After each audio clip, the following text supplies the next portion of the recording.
The buildings were illuminated by a bright light. Suddenly, a burning tower appeared out of nowhere.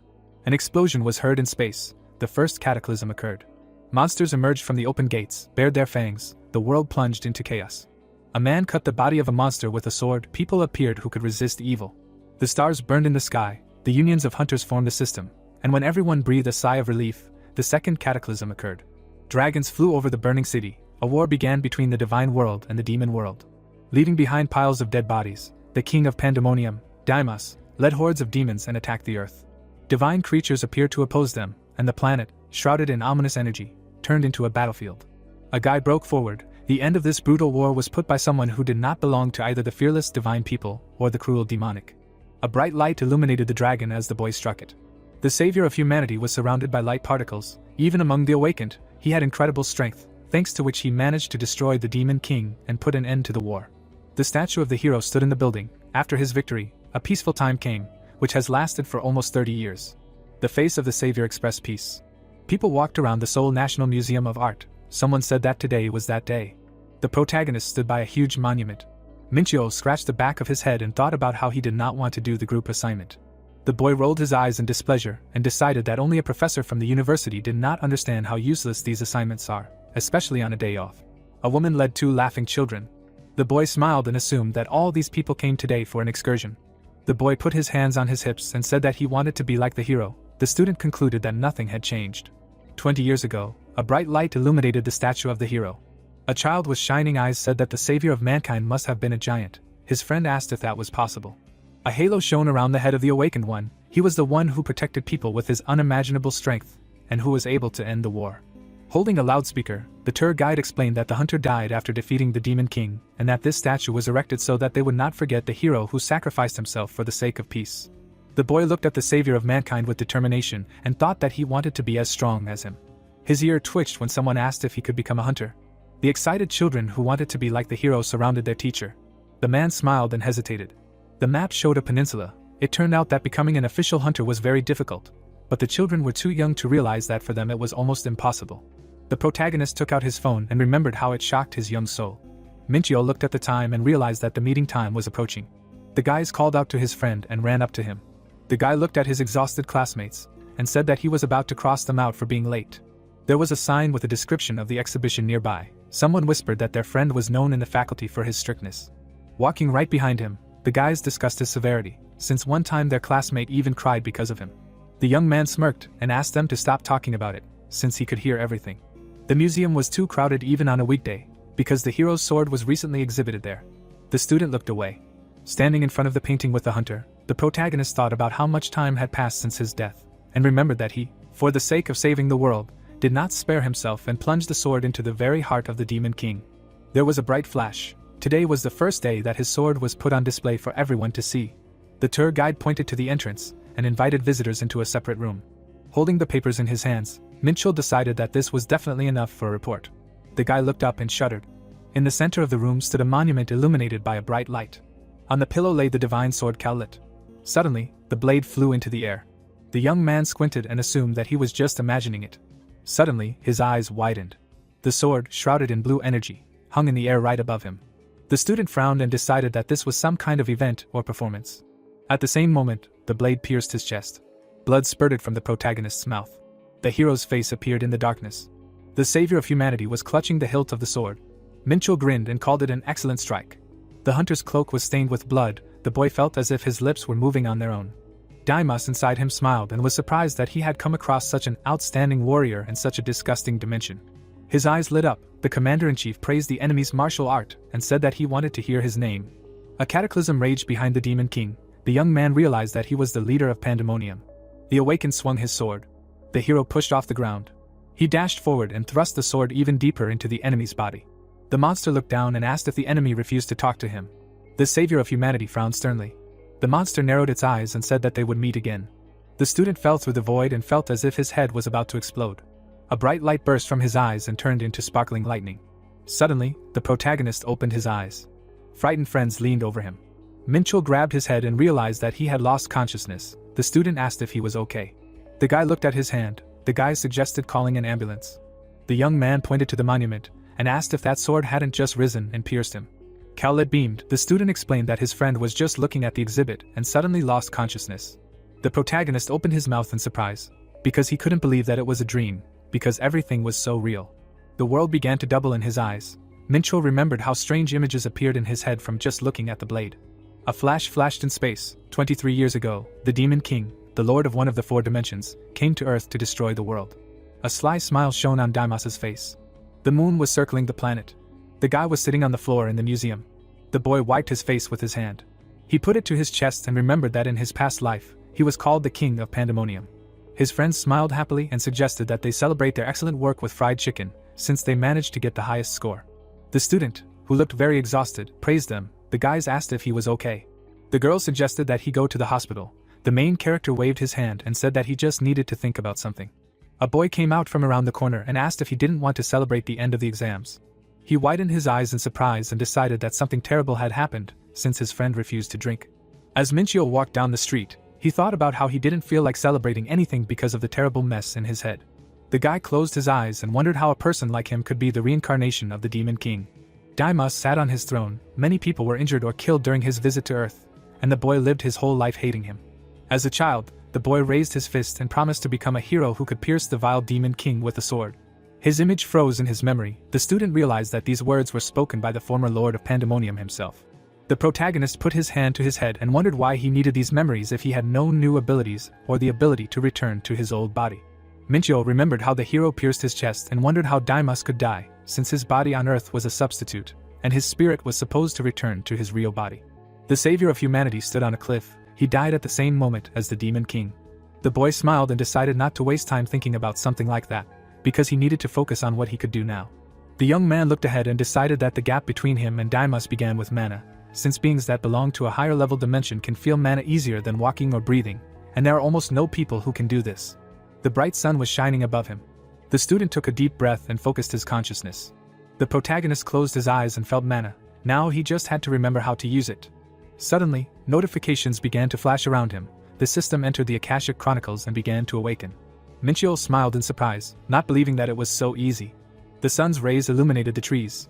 The guy sat down on the bench and thought about the mess in his head from the mere thought that he was the Demon King in his past life. The young man looked at the photo of Daimas and wondered what he should do with this information now. The system prompted how to use the status window. The student looked up and decided to check his characteristics.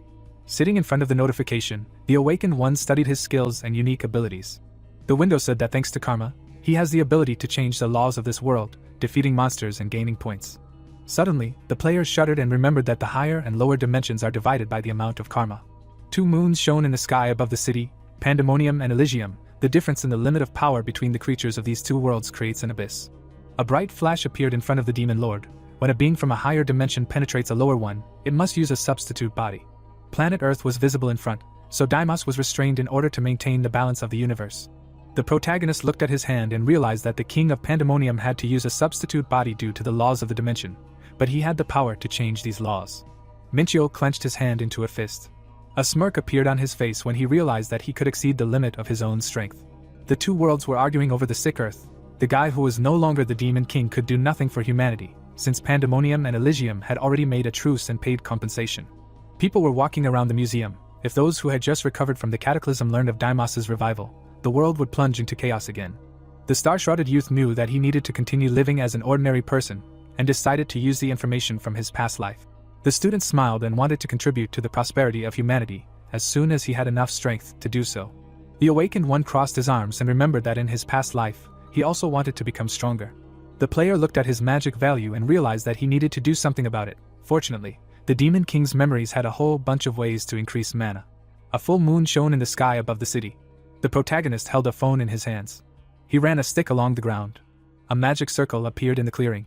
Minchio smiled and was glad that he managed to create it before midnight. It turned out that this is a circle that Demon Kings inherit from generation to generation. The guy took a step forward and thought about how this circle concentrates mana, collecting it from the environment, but now it is inactive because there is no driving force in it. The youth placed the magic item in the center of the circle. Suddenly, a huge amount of energy appeared around. The system reported that the E-rank mana stone was used to complete the magic circle. The student smiled widely when he saw that his magic was increased by 450%. The awakened one sat in the lotus position and began to meditate. A fire ignited in his chest. The concentration of mana was so great that it was visible to the naked eye.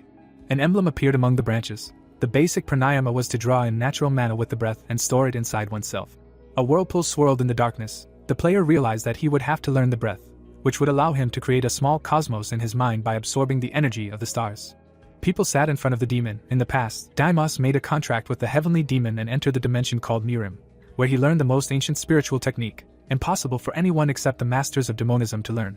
The heroes fought on the pages of books. The Lord of Pandemonium was able to master and study various martial arts and transform them into a technique that surpassed the demon's combat system. A demonic shadow appeared behind the protagonist, and Daimos eventually stood on top of his own world. Minchio closed his eyes. White steam emanated from the magic circle.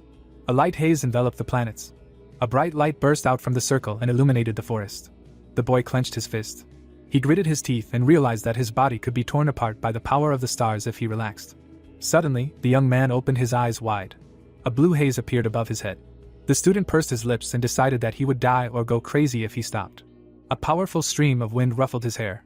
The awakened one smiled madly and thought that the body of an ordinary person would not be able to accommodate the energy of the stars. But in his past life he was the king of demons, so he would succeed. Light particles shone in the sky. When the timer expired, they disappeared. The full moon illuminated the forest. The magic circle of mana expired. The circle on the ground stopped glowing. The system reported that the user had reached the first star of the star system technique skill. The protagonist sat in the center of the circle. Under the influence of the technique, his body became stronger. Minchio looked down. All his stats became higher. The guy stretched and felt his whole body go numb. He looked at the system window and noticed that all the techniques he received were being converted into skills. The young man looked up. The powers of the nebulae of light and darkness united and created the power and energy of the universe. Suddenly, the student opened his mouth in surprise and wondered what this meant. There was a light on in the room of one of the houses.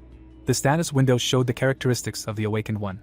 The player sat on the bed and remembered that the star system technique uses both the power of light and the power of darkness. But he did not know about any energy of the universe. The protagonist put a towel on his head and wondered if being a demon in the past meant that he could only use the power of darkness. Minchio threw the towel into the basket and realized that the full star system technique allowed him to absorb the power of 2 nebulae through his breath. The boy clenched his fists and thought that this could make him the strongest being in all dimensions. People gathered at the hunter registration center. The boy approached the counter and thought that in order to act as a hunter, he definitely needed to register with the association. The girl cried with happiness and told her mother that her abilities had awakened. The guards carried away the man who denied his poor test results. The student picked up the document with his results. Each column with the characteristics was rank E. The possession of magic was at the D level. The awakened one asked if there was no F among the ranks. The woman approached him and answered that E was the lowest value. There was a blush on her cheeks. The player did not understand what kind of reaction it was. After looking at the results, the protagonist realized that the association could not determine the strength of the universe, and said that he had one question. Minchio pointed to the characteristics and asked what the rank and brackets meant. The examiner answered that these were potential abilities. The administrator introduced the tower and the gate and explained that hunters can improve thereby defeating monsters, and that the limit of this improvement is indicated in brackets. The guy scratched his chin and decided that this did not apply to him. Standing next to him, the girl said that there are some hunters who are able to obtain more power than the association determined. The woman put her hands to her chest and added that the visitor was too weak to go to the tower, but there were many areas where his abilities would be useful. The examiner confidently knitted her eyebrows and asked him not to be so upset. The young man closed his eyes and thought that he was not upset about the result at all and thanked her for her support. Clouds were floating in the sky. The student walked out of the registration center and heard that the Sacred Mountain Guild was good at training newcomers. In front of the building, there were people who wanted to tell others about their guilds. The awakened one passed by them and realized that they were working tirelessly just to recruit someone. The man showed him a piece of paper. Suddenly, he put it down and turned away. The player assumed that they already knew what rank he was and decided that it would be even better if he was considered weak. The protagonist scratched the top of his head and realized that no guild would want to take him. Suddenly, a new message came to his phone. Information about the hunter license exam appeared on the screen. At the bottom, it said where and when they would be waiting for him. Minchio looked at the phone screen tensely. The boy smiled when he read that there were 10 days left until the exam. The young man walked further down the road and thought that he would have to wait with the upgrade. A hunter's license appeared against a background of bright particles, which can be obtained after the exam. Monsters surrounded the student. A random test was selected during the exam, during which combat and survival skills were tested. The monster pressed the awakened one to the ground. With his characteristics, he was the main candidate for failure. The blue sky hung above the trees. The player went for a run and decided that in order to pass the exam, he should first improve his physical condition. His face was covered in sweat. Under the influence of the star system technique, his physical characteristics increased. The protagonist stopped and sighed heavily. Minchio frowned menacingly and remembered that he had the ability to increase his characteristics just by controlling his breath. The guy wiped his chin and realized that thanks to the practical experience from his past life, he would be able to pump up his body and pass the exam. The young man began to pump his abs. Then he did push-ups. His characteristics grew. At night, the student went up to the roof and began to meditate to increase the level of the star system technique. Light energy clots appeared above the city. The awakened one decided that he would have enough of a week to prepare. The player opened the status window and was very happy when he saw these sparkling numbers. Standing in the middle of the forest, the protagonist decided that it was worth it. Minchio raised his hand and wanted to focus on the nebulae of light and darkness. Stars were sparkling in space. These two opposites collided and formed the energy of the universe. In his past life, when Daimas could only use dark power, it took him more than a year to get the second star. The guy looked at his hand and thought that now it took him only 2 weeks, and he managed to pump up his physical fitness. The young man imagined how to use the Fist of the Unknown Wanderer of the 7 Stars, a basic fighting technique that consisted of 7 positions. The student punched the air and remembered that he needed to raise his internal strength and strengthen the necessary parts of the body in order to learn this technique. The awakened one took a fighting stance and realized that it was perfect for him now because it included fairly basic moves. There were buildings visible beyond the mountains, and the player was curious about how his techniques would be displayed. Standing in front of the status window, the protagonist noticed that the system considered them skills. Minchio presented the icons of his 2 skills and decided that the Fist of an Unknown Vagabond, which was weaker than a star system, was not the worst basic ability. The guy looked at his hands and decided that he should not learn all the higher combat techniques yet, because without knowing the basics, something terrible could happen. The young man imagined his body exploding and wanted to move on to learning the Gliding Cloud Gate, which suited his current form well.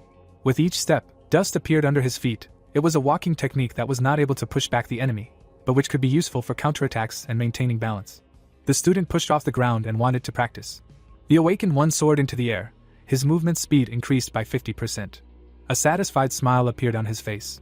A trail of bright energy rushed over the forest. The player realized that this was very different from what he knew before, because such a speed could only be achieved at the 4th star. The protagonist flew past the trees and noticed that his balance was simply perfect.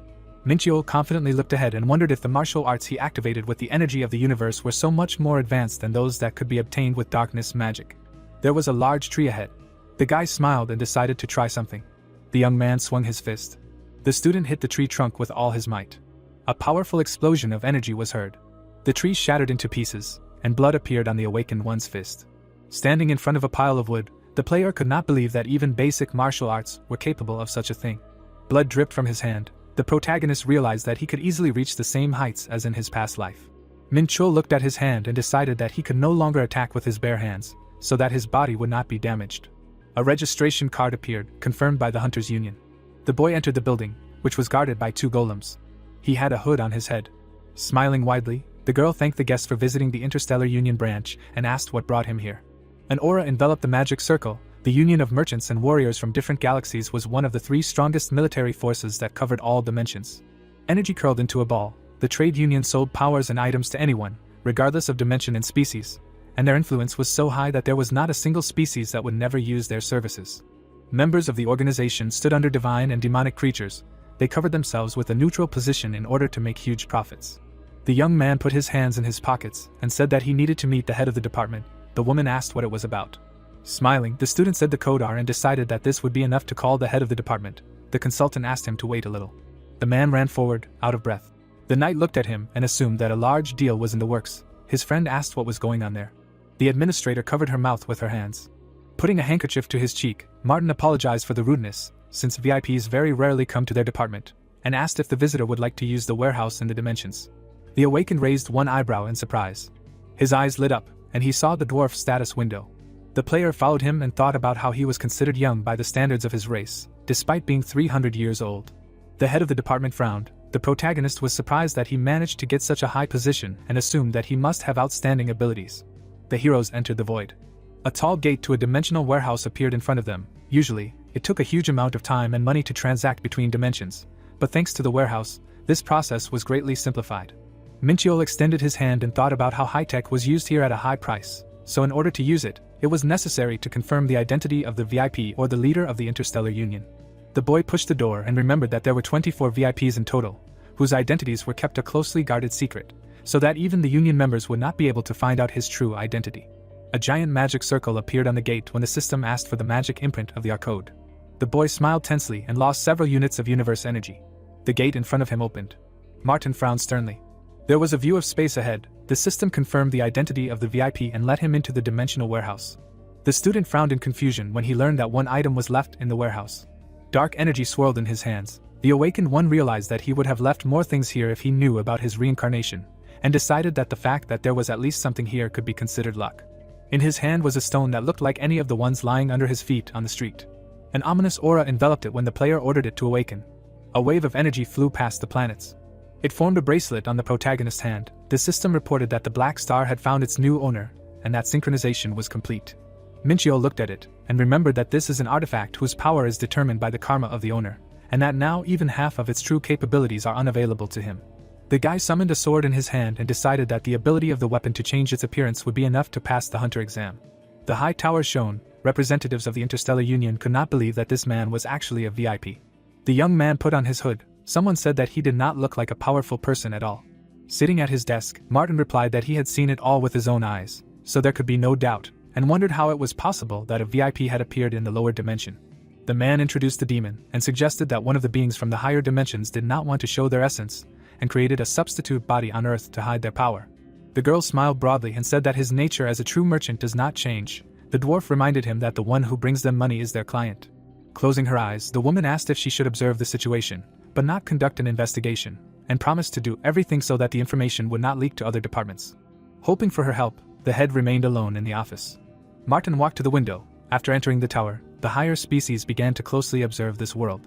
The man scratched his beard and thought that the place in this department, which is right next to the tower, was given to him thanks to great effort, but it was not enough.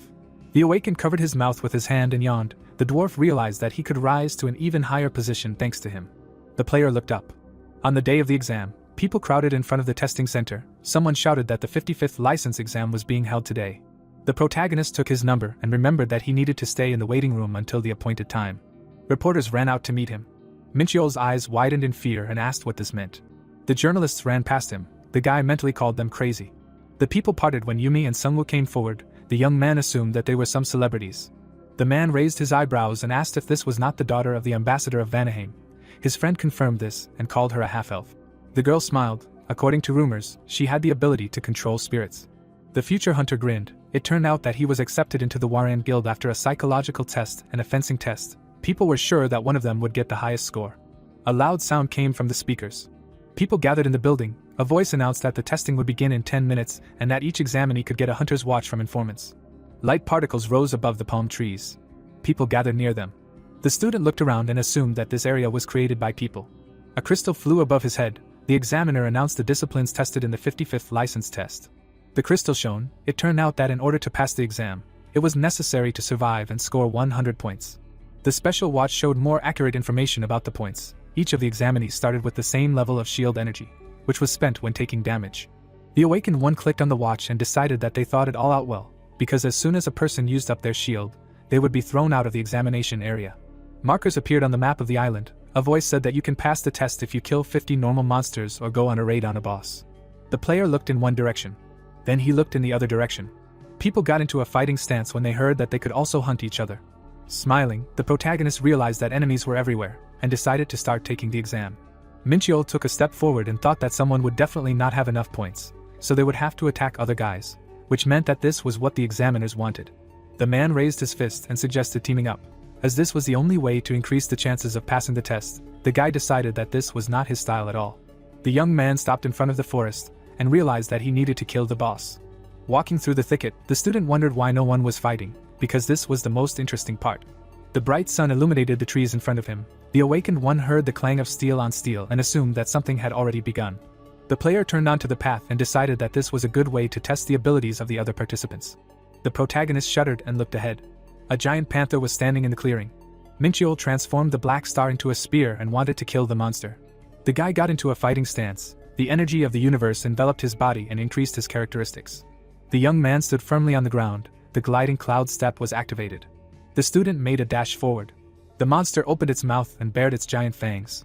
The awakened one looked down at it and thought that it was an illusionary monster that was created specifically for the exam, but the fury and power emanating from it seemed real.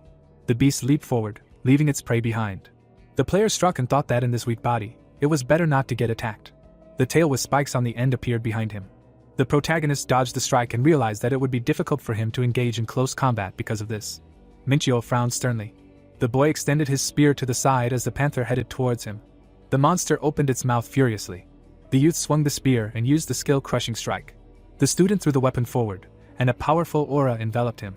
The spear pierced the body of the monster and left a deep wound on it. The headless beast fell to the ground. The system awarded the user 10 points. The awakened one smirked and realized that the monsters here were very strong and that he should expect a good boss fight. Someone came forward and noticed him. The player looked back when someone said that he killed the named monster they were chasing. 3 strangers came out of the shadows and were angry that another participant destroyed their monster. They frowned in displeasure. Yangchul asked if he didn't know who they were and stated that when people talk about the Black 3 Stars, they were talking about them. Squinting, the protagonist wondered who they were and noticed that they came from the direction where the sounds of battle were coming from. Dark energy concentrated around the moon, the Eye of Truth's skill was activated, and the 3 brothers' status windows appeared. Yangjin asked why the other participant was smiling.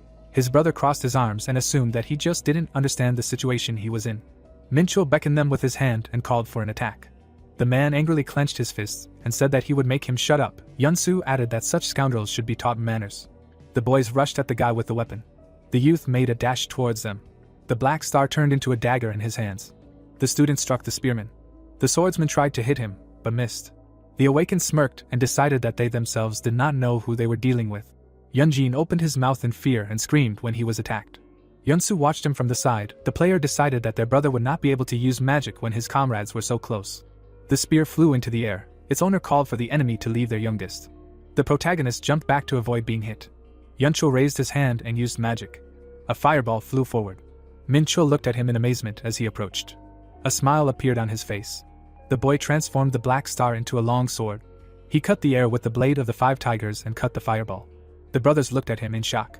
The young man jumped on the spear, which was stuck in the ground. The student kicked off with his foot. The awakened one appeared above Yunjin's head. The next moment, he was already standing in front of a confused Yunchul. The player closed his eyes and said that this was the end. The man opened his mouth in horror and shouted that this couldn't be. The system awarded 13 points for defeating one of the brothers. The protagonist looked at his watch and concluded that these guys had earned a lot of points. The brothers looked at each other and realized that everything was too serious. Minchul smiled widely and assumed that they also had a lot of points to take. A demon appeared behind him. The boy declared that it was time to finish what he started, and wondered how many points he would be able to get. People were watching the events in the exam area from the guild broadcast room. Sitting at the table, a member of the organization asked if one of the Black 3 Stars had dropped out, and remembered that these guys were raised by the second most important guild in the country. The hunter trembled when the girl guessed that it was Sungwoo who had done it. Imagining the shining awakened one, the woman realized that everything happened as the guild leader predicted, and remembered that he was found and personally trained by the hunter from the 2nd place in the Korean rankings. The representative of Warang smiled widely and concluded that their rising star was much better than the 3 youths of the Jumsun Guild, which meant that his victory was near. A video of the main character fighting Yanjun was shown on the screen. Someone asked if this was the participant who defeated the Black 3 Star. The girl spread her arms and called Sungwoo the pride of the Warang Guild. Suddenly, she looked at the screen in surprise and asked who he was. Minchio looked at his watch. The sun's rays illuminated the forest. The man screamed in horror when a sword blade flashed in front of him. The exam participant tried to run away, but he was caught from behind. Standing in front of the man who fell to the ground, the guy realized that he had already eliminated 20 people from the game. The young man wiped his chin. He managed to score 172 points. The watch said that there was an hour left until the end of the exam. The student thought about how he never met the guys who wanted to take first place, near the boss area. The awakened looked around and decided that he should move on to the boss fight because he didn't have much time left. The player looked at the high mountain and wanted to head straight for it. There was a cave among the rocks. This was the path that led to the boss. The protagonist approached a rift where a narrow path led, on which only one person could fit. Minchio raised his hand to his forehead. In the cave stood a golem. It had increased durability and constitution, and it also had a unique ability to self-recover. The guy summoned a spear in his hand and wondered if the people from the testing center really wanted someone to defeat the boss. The young man rushed to the guard and thought that he should not be given time to recover. The student clenched the spear in his hands and realized that he must continuously inflict damage on the enemy. The awakened one stabbed the weapon into the monster's leg. The tip did not leave a scratch on it. The monster swung its fist to strike back. A powerful wave raised dust into the air. The golem raised his fist, but there was no one under it. The system told him that the boss was preparing for a new attack. The player grinned and asked if he would really be told about his every move, and thought that now he would have the opportunity to fight properly. The protagonist swung his spear and decided that there was no point in using the blade of the 5 tigers for now. Minchiol swung his axe, concluding that this was the best option, and used the mountain slicing technique. The guy dealt a crushing blow to the enemy. A crack appeared on the monster's shoulder. The monster counterattacked, but the young man managed to dodge it. A smile appeared on his face. The size of the crack that appeared was not important at all. The student dealt a few more blows and decided that he could hit 10 or even 100 times. His eyes sparkled. The awakened one was confident that he could win this fight. Yumi put her hand to the wall and heard the sounds of battle. The girl entered the cave where the player was fighting. The woman raised her hand and noticed that she had been identified. The protagonist looked back and was indignant at her appearance, as victory was already very close. Minchul jumped back as the golem struck again. The boy cut the air with his axe and realized that he could not fight both the boss and the other participant at the same time, but if he attacked her, the monster would have time to recover. The spirit summoner raised her hand and asked if he needed help. Squinting in displeasure, the young man thought about the monster already one step away from death, and asked if the participant really decided to come to the set table with her own spoon. Yumi closed her eyes and said that he would not be able to cope on his own. The student clenched the weapon in his hands and realized that he could benefit from even such a dead-end situation. The awakened looked at the girl and offered her a bet that he could kill the guard in 10 minutes. Raising her hand, the girl said that the outcome of their fight was obvious and asked what she would get for it. The player looked at his watch and promised to give her all his points. The protagonist smiled madly and thought about how he currently had more points than he could get for defeating the boss. The woman looked at her watch tensely. If they split the points from defeating the boss, she would get much less, so this deal was attractive. Black smoke began to come from the monster behind Minchul, and restoration began. The guy looked around in horror, realizing that he had been talking for too long, and asked the participant to pay for his dinner. Dust and particles of black smoke rose into the air. The spirit summoner promised to intervene if the fight suddenly began to go against him. The young man put the axe on his shoulder and declared that this would definitely not happen. The student jumped into the air. Yumi asked why he was talking to her so informally. Because they had only met for the first time. The blade of the axe shone. The awakened smiled. He swung his weapon and asked the participant to switch to informal address as well. After the timer ran out, the exam ended and people found themselves in the testing center hall. The man opened his mouth wide and called for medics as participant number 370 needed help. The player fell to the floor. People rushed back and forth, helping the injured. Smiling nervously, the protagonist decided that it was hard and thought about how he almost lost the bet because the boss restored some of his health while they were chatting. The girl stopped. The woman saw Minchiola ahead. People whispered why she was okay and assumed that she had been hiding during the entire exam. The spirit summoner frowned and wondered if she would have to treat another participant to dinner after all. Yumi imagined the boy jumping back and realized that he had read every attack of the guardian. The boy swung his weapon. The student cut the air with his blade. The girl wondered if she could win a fight with him. The woman remembered their fight with Sungwoo and thought that he was fast and strong, but that was all his abilities ended. The man's eyes widened in shock. A voice announced that participant number 511 had won first place in the 55th Hunter License exam. The main character's name was displayed on the scoreboard. The favorites of the exam took second and third place. The swordsman looked down and muttered that he couldn't believe it. Reporters immediately surrounded him to discuss his place in the scoreboard. The hunter apologized and said that he was not in the mood to talk to anyone. Bodyguards blocked the crowd's path and promised to report all the details to the media a little later. Minchiol narrowed his eyes and wanted to quickly leave the building before anyone noticed him. The guy opened the doors in front of him. He was met by a crowd of jubilant people. Journalists followed the young man to interview him regarding his victory in the exam. The student smiled awkwardly and realized that he wouldn't be able to get home at this rate. The awakened opened his mouth wide and shouted that he had conditions for joining the guild. The hunters froze in place, waiting for his answer. The player showed them his open palm and said that he would join the guild that offered him 5 billion. The representatives of various organizations opened their mouths in shock. The man looked at the papers and noticed that despite his excellent combat skills, he had very low stats. His colleagues said that no one needed a person without development potential. Smiling, the protagonist thought that he was not going to join any guild and wondered who would agree to give 5 billion to an impudent newbie. Minchiol shuddered when someone said that they were ready to pay for this contract. The stranger folded his hands behind his back. The guy asked himself if there was really a guild that was ready to pay such a huge amount to an unknown newbie. Someone raised his hand and attracted attention. The young man squinted to examine him. Mr. Martin stood in the crowd. The rest of the people were shocked by his appearance. The sun's rays reflected off the roof of a high tower. The heroes were sitting in the office. The student crossed his arms over his chest and said that he was not going to join the guild. The man raised his hand and explained that he knew this and that he wanted to ensure the comfort of his client. The dwarf put the tablet on the table and said that he wanted to register him in the Interstellar Union as a free mercenary. The head of the department presented the scales and the terms of the contract and offered to work on equal terms, promising that the union would not interfere with the mercenaries' activities. Squinting, The awakened one decided that the terms of the contract looked good and said that he did not remember the Interstellar Union doing charity work. Putting the tablet on the table, the player realized that only a fool would believe in such help and said that he had wasted his time. The merchant clasped his hands and explained that all they needed was his trust.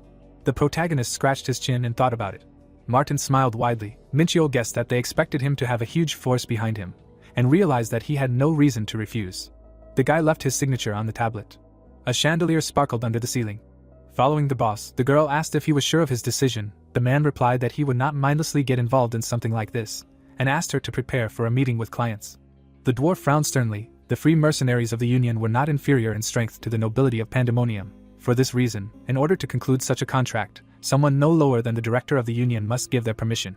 The man in the white cloak pointed to his subordinate and allowed him to sign the contract with the awakened one. The branch manager raised his eyebrows in surprise and thought that it was a bit too easy. The Union leader asked him to support the player with all his might and keep it a secret from outsiders. The crystal ball fell to the floor as the merchant thanked his boss. Frowning, Martin wondered what just happened and was surprised that the director reacted so calmly to this VIP. The man saw the video of the main character swinging his spear and noticed that he did not make any unnecessary movements. Minchel punched his opponent in the chest. Nox clasped his hands and thought that this was very similar to his fight. There was a chain in front of Daimos. The dragon decided that this couldn't be because he was already dead. Someone knocked on the door. The guy woke up and opened his eyes wide. The young man was lying in his bed. The student picked up his phone and wondered why his alarm hadn't gone off. The awakened one looked at the door when he heard that a representative of the Interstellar Union had come to see him. The player threw the phone on the bed. The protagonist opened the door and asked why the beautiful lady who came to his den didn't just call him. Ellie smiled and explained that she had sent him a message, but decided it would be better to talk to him in person. Minchel looked back and said that he hadn't seen her message. The girl noted that in such a mess it was understandable. 300 missed calls appeared on the screen. The guy wondered how the Union even knew his number. The woman looked around and called him very modest. The young man replied that modesty had nothing to do with it, and assumed that they had already investigated and found out why he lived like that.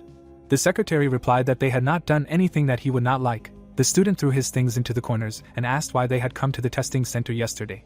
The employee presented the registration card and explained that the mercenary had shown it when entering the Union, so they assumed that he would go take the exam. The awakened smiled and decided that this was quite good, that the Union was not really trying to invade his personal space. A bright light lit up the room. Ellie handed her friend a credit card. Sitting on the bed, the player asked what it was. The girl replied that it was a working phone and a card with the agreed amount on it. The protagonist took them in his hands and was surprised that they agreed to his terms. The document said that he had almost 5 billion in his account. The woman said that they had to deduct taxes from the original amount. Minchio looked at the document and asked if they were really giving him all this money. The secretary smiled and confirmed it, surprised that he was so surprised. Smiling awkwardly, the boy reminded him that he lived quite modestly, and realized that his money habits were the same as an ordinary student. The boy looked up when the Union employee explained that they needed to adjust the issue of a team under his leadership and the conditions related to the gate. Ellie flinched when the awakened one answered that he would have enough porters, and asked if he didn't need a tank or a healer. The answer was negative. The light illuminated the room. The player asked when he could go clear the gate. The girl asked him to wait until they created a team and found a suitable gate. The protagonist crossed his arms and assumed that it would take a long time, but he wanted to try out his hunter's license and unique feature. The woman stood up and said that it wouldn't take long. The secretary put her hand to her chest and called herself very talented. 3 hours later, the protagonists found themselves in a forest. In front of them was the gate of the Amsadong district. Minchio wondered if this was what they called talent. The guy smiled and said that now it became clear to him why the merchant looked so confident. The man approached them and asked if this was the rookie who turned the license exam upside down. Ellie greeted him. There was a crowd of people behind the swordsman. The girl explained that they were the support team. Young Hyun extended his hand and hoped for a great job. The young man smiled back and introduced himself. They shook hands. The sun was shining in the sky. The heroes gathered at the gate. The student warned everyone that he would be the only one fighting and that their task was to collect the rewards after the battle. The awakened stepped into the portal. The commander frowned and thought about how he only came here at the request of the secretary. The man sat on a box and wondered who this newbie was since they were gathered in such a hurry. The hunter looked up and said that he had never heard of this name before. His colleague remembered that this man had won first place in the licensing exam. He crossed his arms and explained that the exam was just yesterday. Suddenly, the porters' faces turned gloomy when they realized that the newbie was going to clear the gate alone. But they themselves did not want to put their lives on the line. The spear tip pierced the boar's eye. Its body collapsed to the ground. Young Hyun's mouth opened in shock because he could not believe that the newbie had dealt with one of the most difficult D-rank monsters in just one strike. Minchio grinned and called out to the supports. The boy clenched his fist and asked them to keep up, as he would be a bit busy from now on. The goblin opened his mouth in horror as he was attacked. A sword blade flashed in front of the boar. The young man cut through the enemy's body and gained even more experience. A smile shone on his face. The system asked the user to open the status window and increase the characteristics. Behind the student lay the corpses of monsters. His level had finally increased. The awakened one smiled broadly and said that he needed to rest a little. The porters were falling off their feet from the amount of work that fell on their shoulders. The man pointed at the dead monsters and said that the newcomer was very strong. Leaves were falling from the tree. The player opened the status window in front of him and saw the accumulated points. The protagonist scratched his chin and realized that every time he increased his level, he was given free characteristic points with which he could increase the desired value. An increase in the strength and energy of the universe appeared on the system window. Minchiol decided to increase them, since this is the source of his power. The guy's eyes widened in surprise when he realized that in just 30 minutes of hunting, he managed to increase the energy of the universe by 10%. The young man grinned and thought that at this rate he would be able to become the strongest in the world much faster. A fire started in the forest. The wise monkeys threw fireballs. Suddenly, a sword blade cut them into pieces. The student rushed forward, killing all the beasts in his path. The porter stood to the side and watched his fight. Squinting, Yonghyun said that their leader was completely obsessed with fighting, and thought that he looked more like a warrior who had honed his skills to perfection in countless battles, rather than an inexperienced newcomer. The awakened one made another slashing blow. The commander could not believe that this was the ability of a man who had only recently become a hunter. The player jumped into the air to catch up with the escaped monkey. The tip of the spear pierced its head. The protagonist dropped to one knee. The porter wanted to see how high he could rise. Minchiol stood up and realized that only the boss remained ahead. The boy returned to the team and asked if they would mind if he went straight to the boss. The man asked him to do what he thought was right. The support scratched the back of his head and noticed uncertainty in his voice. Yonghyun assumed that he was a newbie and explained that usually the gate is explored for several days and only then goes to the boss, so as not to risk their lives. Squinting, the young man realized that he did not want to waste time for such a trivial reason, and said that he would go there right away if that was all. The core emitted a bright light. The gate could be considered cleared only when its core was destroyed. The rays of the setting sun illuminated the forest. The hero needed to go to where the energy of the core came from. The student put his hands on his belt and saw a group of monkeys ahead. The largest of them was sitting on the throne, grinning. It was the only creature capable of using the leader's spells. Yonghyun frowned and warned his friend that this was a strong enemy, and that he needed to take the fight more seriously. Rushing forward, the awakened one replied that there was no need to worry and thought that he just needed to stop the boss from casting his spell. The player swung his spear. Edamon opened his mouth in horror and screamed. A huge wooden totem fell from the sky. The protagonist bounced off the ground, a curse that reduced agility spreading across his body. Minchiol looked down and said that this was very annoying. The boy cut the totem with the flower dagger technique. The monster looked at the broken idol in fear. The small monkeys ran towards the enemy. The boy cut off their heads and thought that they lost the moment they decided to attack someone who was stronger than them. The student and the leader stood opposite each other. Edamon bared his teeth in rage. The veins on his forehead bulged. The monster spread its paws and summoned a huge amount of energy with its cry. The man smiled nervously and said that he had much more power now. The porter shouted in horror that such an enemy could not be defeated alone. The awakened narrowed his eyes and wondered what they were muttering. The beast raised its clawed paw. The player raised the blade of 5 tigers and thought that he did not need anyone's help. With one blow, the protagonist cut the boss in half. The shocked supports surrounded Yonghyun. The full moon shone above the gate. The cleanup was complete. The team exited the portal. Ellie handed her friend a towel and a bottle and praised him for his excellent work. The protagonist asked if she had really been waiting for them here all this time. The girl looked at the squad behind him and answered affirmatively. Minchiol realized that he wanted to head to the next gate as soon as possible. The boy put a towel on his shoulders and said that he still had one thing to do before the next clearing and that the secretary should make a schedule for the gates for each day.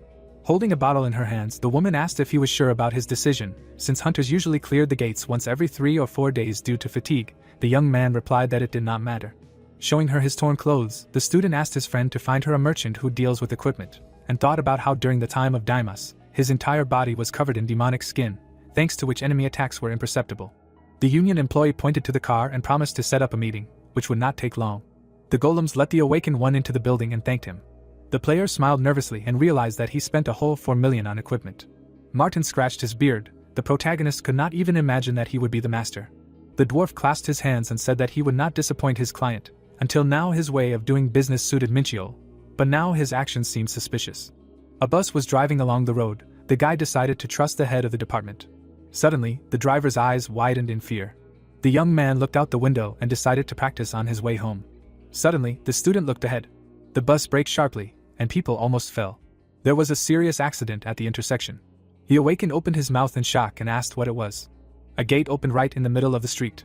The player opened the window and wondered how this could happen. A huge wolf slammed its paws on the car. The monster grinned and bared its teeth. The man's eyes widened in horror and screamed. Civilians rushed to run away. Monsters came out of the gate and called them their food. People were running past the abandoned cars, trying to find out when the association would arrive. A little girl started crying and calling for her mother. She covered her eyes with her hands. The monster pointed a crossbow at her. The arrow flew straight at the child. The protagonist lunged forward and asked why she was crying. Minchio grabbed the girl in his arms. Then the guy threw a spear straight at the wolf. Blood spurted out of the beast's mouth. Frowning, the young man said that he felt sorry to even use martial arts on him, and wished him a quick death. The monster fell to the ground and brought the student experience points. The awakened one lowered the corners of his lips and noticed that due to the enemy's low level, he was given very few points. Suddenly, the player smiled when he learned that the energy of the universe was found in the body of the defeated enemy. A building nearby caught fire. The tank fought off the attacks of the monsters. The beast fired an arrow from a crossbow. The shells crashed into the steel shield. Mijin lowered her head and said that she was running out of mana. Minsu said that his shield was also running out of strength. The man saw another crossbowman and explained that these creatures were different from those that came out of the E-rank gate. The defender opened his mouth wide and asked if they were really going to die. The protagonist pounced on the enemy in the rays of the setting sun. Minchio smiled widely and shouted that this was free energy from the universe. The tip of the spear pierced the wolf's head. The beasts washed from the ground. The guy pressed on the enemy and pulled out a spear. He waited for the monsters at the gate and immediately dealt with them. Minsu opened his mouth in horror and asked who he was. The young man was enveloped in an ominous red energy. There was blood on his face. The student asked the hunters to help the wounded and promised to hold back the flow of monsters. The guys thanked him and ran away. The monsters approached the awakened one from behind. The player jumped up and declared that all of them would be his experience points. The building was illuminated by the sun's rays. The heroes were sitting at a table in a cafe. The man handed the protagonist a business card and said that he was very pleased to meet him. Sunhee smiled and introduced himself. He remembered how Mijin pointed to the battlefield and said that he knew that Minchio stopped the gate from breaking through alone. The guy took a spear from the corpse. Everything happened unexpectedly, since the gate opened in the very center of the city. The young man swung the weapon and looked ahead. If someone had not stopped the gate, the losses would have been colossal. The man's eyes widened in surprise. The association employee bowed and thanked the student. The awakened one said that he simply did what he had to. The player looked at the card. Sunhee explained that there would be a reward for helping to curb the breakthrough. Frowning, the protagonist felt that his mana was at level A or B, and decided that he shouldn't use the Eyes of Truth because they would never see each other again anyway. A week later, the head of the defense department came out to meet Minchio and said that they met again. The guy smiled. A few meters away from him stood an employee of the association. The young man could not even imagine that they would meet here. 2 days ago, the two-headed werewolf opened its mouth and howled loudly. A powerful wave of energy flashed past him. The student cut off both of its heads with one swing of his sword. The awakened grinned. After the breakthrough situation, he managed to significantly increase his level thanks to hard work. The player touched the ground with his fingers. The hunter began to do push-ups on his hands alone. He needed to quickly get equipment so he could go clear more difficult gates. Young Hyun approached him and asked if he shouldn't take a break to rest. The protagonist replied that now, when the tension had not yet completely subsided, was the best time to train. The tired porters continued to carry bags. Minchio came out of the gate. Someone asked if they were already finished. The guy noticed that his girlfriend was waiting for him again. Ellie smiled and said that her job was to help him. The young man crossed his arms over his chest and remembered that she was directly subordinate to Martin. The girl said that the head wanted to meet, since the equipment was already ready. The student decided to take a break from clearing the gate and looked around when he heard someone's voice. The supports joyfully raised their hands and shouted that God heard their prayers and gave them a well-deserved rest. The awakened one's eyes widened in surprise and asked what kind of reaction this was. The association staff explained that the porters were very tired from daily trips to the gate. The player narrowed his eyes and apologized for tiring them out so much. The protagonist got out of the car at the Interstellar Union office. He was immediately met by a crowd of reporters. The journalists held out microphones, wanting to know more about how the hunter made the biggest contribution during the gate breakthrough in Seoul. Minchil smiled awkwardly when someone asked what kind of agreement they had with the Interstellar Union. The guy ran through the crowd and said that he had to go. Ellie closed her eyes in irritation and was angry that he left her at the mercy of the reporters. The young man entered the building and was glad that he managed to avoid unnecessary trouble. Martin immediately ran out to meet him. The man pointed forward and said that he had prepared everything perfectly. The student said that he wanted to check everything himself. The dwarf smiled and assumed that he should like everything. When the head of the department pressed the button, the curtain opened. On the pedestal was the Talos armor. Next to it were the golden sylph earrings and the Vulcan oath rings. The awakened put on the set and decided that it was a high-level work. The merchant put his hands together and asked if he liked everything. The player replied that it was much better than what he expected to see. Martin explained that they would have made even better equipment if they had time. The protagonist raised his hands and said that there was no clause about items in the contract, so it was fine. The man with shining eyes asked if he needed anything else. Mincheol asked him not to push so hard. The dwarf's mouth opened in shock when the guy asked him to open the B rank gate. The branch leader raised his hand and replied that it was impossible for a while. The guy asked why. After introducing the people at the gate, the merchant explained that starting from rank B, the difficulty of clearing and the level of trophies increases, so there is a fight for such gates, and added that to pass through these gates, you need to clear at least 40 gates of rank D and 30 gates of rank C. The young man raised his hand to his chin and realized that even if he cleared the gates every day, it would take at least 2 months. Martin said that there was another way, but for this he needed to win a duel with an A-rank hunter. The student smiled and thought that this was where he should have started. The sun illuminated the towers of the Hunters Union, one of the international organizations that had the same rights as the UN. The awakened scratched the back of his head and apologized to his friend for leaving her with the reporters. Ellie replied that she did not care at all. The girl looked back and asked if he was okay and doubted that he could defeat an A-rank hunter despite his strength. The player narrowed his eyes slyly and replied that it was not a fight to the death, so everything was fine. A bright flash appeared in space. The protagonist realized that if you look only at the characteristics, it might seem that he had no chance of winning, but considering his equipment and past experience, this was not true at all. There was a sign above the door, waiting room. The employee standing next to him explained that the result of passing the exam would be determined after the fight. Mincheol asked if he needed to knock out the opponent. Looking at his phone, the man decided that it was a joke and said that the judge would evaluate the possibility of passing and that they would not disclose the evaluation criteria. The girl approached her comrade's ear and whispered that they would look at basic abilities, reaction speed, and the ability to act in a critical situation. The boy entered the examination area and noticed that everything was done as if inside the gate. His opponent stepped forward and said that he had been waiting for him. The boy's eyes widened in surprise. Son, he smiled and introduced himself as the person in charge of the qualification exam. The man took out his swords and expressed confidence that the student would be able to pass the test without any problems. The awakened one raised his spear and confirmed his readiness. As soon as the exam began, the player swung his spear. The weapon flew forward, leaving a trail of energy behind it. The head of the defense department blocked the throw. The association employee frowned and explained that in order to receive something, you need to give something of equal value in return. The hunter threw his sword forward. The protagonist summoned a new weapon in his hand. Mincheol blocked the attack and said that it was not that difficult. Son, he pushed off the ground. In an instant, he was right in front of his opponent, and asked if he could block this. Many traces of the sword swings appeared in the air. The boy blocked all of his attacks. Watching them through the screen, Ellie wondered who would have thought that a newbie could have such abilities. The girl clasped her hands and decided that he would be able to easily pass this test. The swords hit each other. Distance appeared between the opponents. The blade dissolved in the man's hand. The head of the defense department clapped his hands and said that now it became clear to him how the boy was able to hold back the gate alone. The association employee's eyes widened in surprise when the student asked him to attack with all his strength. The awakened opened his wild eyes and promised to kill him otherwise. The opponents stood opposite each other. Throwing up his hands, the hunter assumed that there was some kind of misunderstanding and wondered why the player was angry. Grinning, the protagonist said that he would not have been able to dodge so easily if the opponent had attacked with all his strength and thought about the fact that his stats exceeded his own values by 4 times. Mincheol clenched his fist and realized that he was not afraid of losing at all.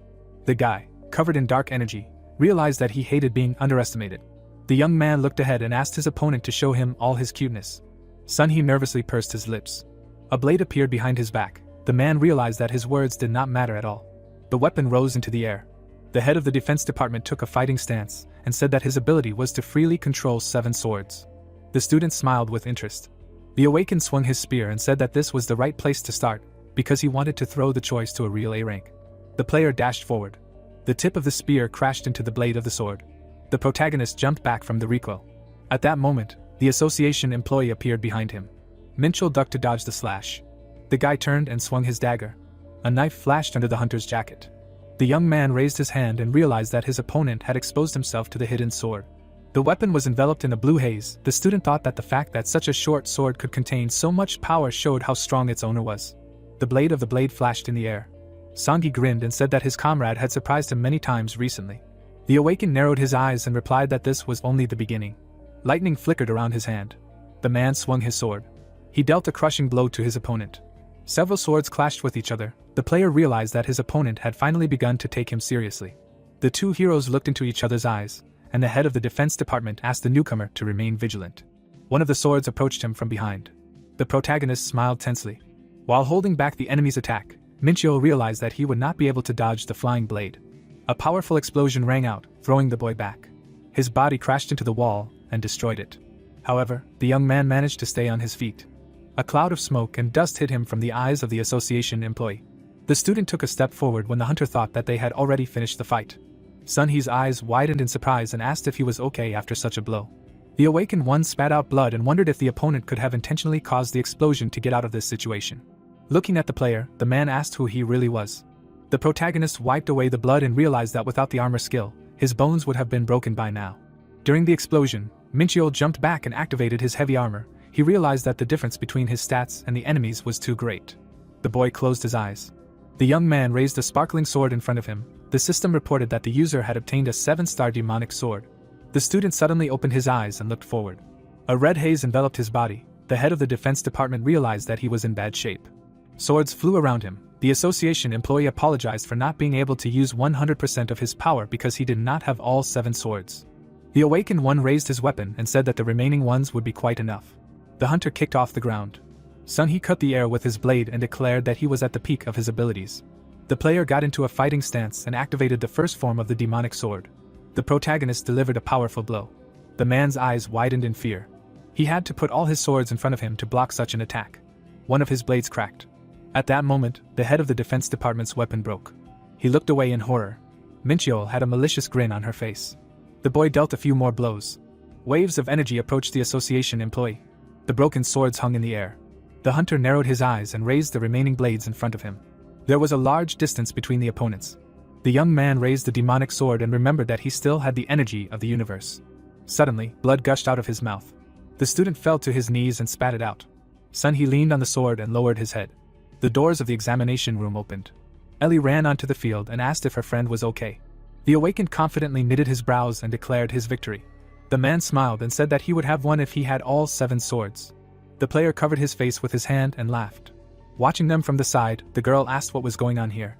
The protagonist looked up and asked what the test result was. The head of the defense department smiled widely and congratulated him on passing the exam. The sun was shining in the sky. Minchio went to the roof of the house to practice. 3 days had passed since the exam. The boy punched the air with his fist. Then he kicked. The boy looked at his hand and realized that he had recovered from most of the injuries he received during the exam. The subway station was closed. The student wanted to go to the B-rank gate that was there. Blue particles were shining around the portal. Someone asked if his friend would be okay.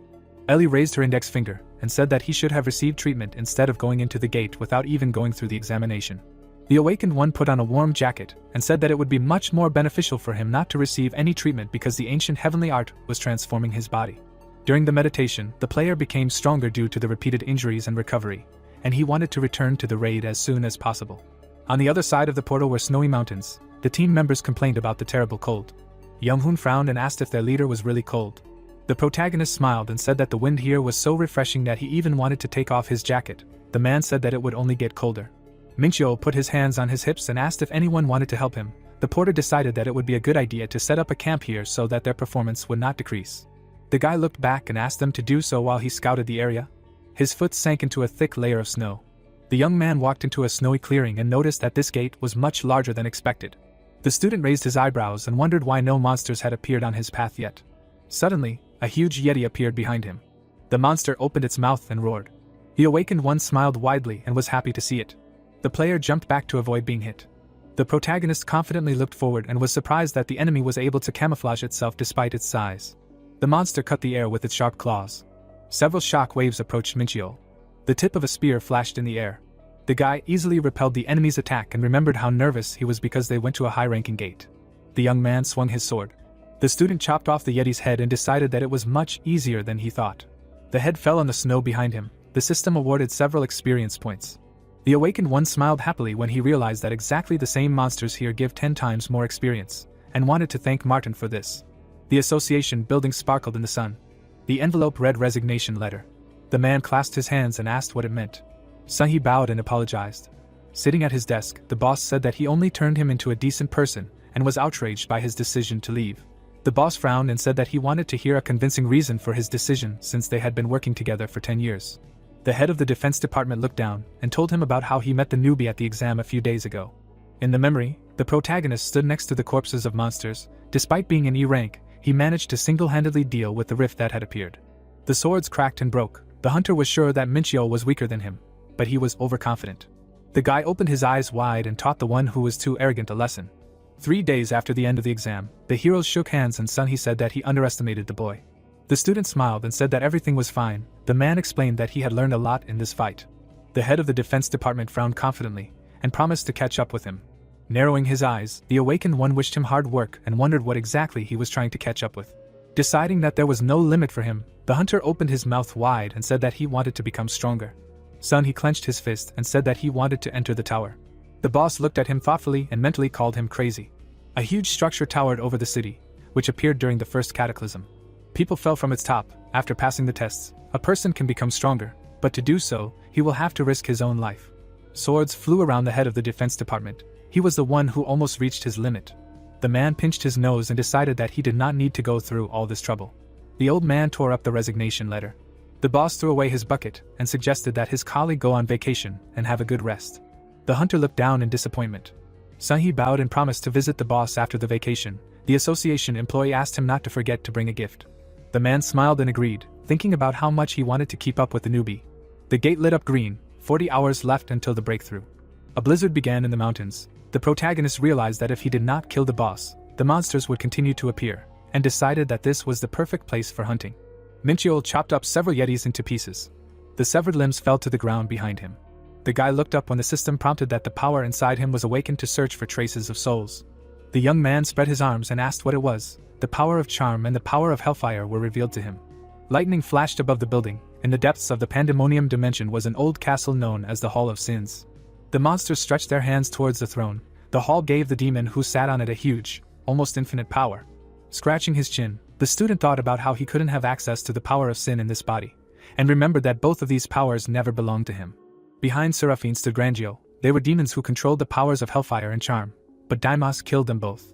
A system window appeared in the air. The awakened one assumed that the powers of those he killed in his past life had been transferred to him. The player smiled and realized that he had a choice in front of him, but the right option was obvious. The protagonist kicked the notification with the power of charm and called it useless. Hellfire appeared around him. The system transformed the new skill into a spark of the abyss. Minchio looked at the status window in surprise. The guy grinned and realized that this was another transformation. Snow fell at his feet. The young man wanted to try out his new skill right now. There were several yetis ahead. The young man decided that this was a great chance. The student beckoned the monsters with his hand and called them to attack. The monsters bared their teeth in displeasure. The hero, being in the snowy mountains, thought that just recently the picture of the world that was familiar to him was shattered into pieces, because he was reborn in a human body and it received such a rare power of sin. The guy stood in front of a furry monster.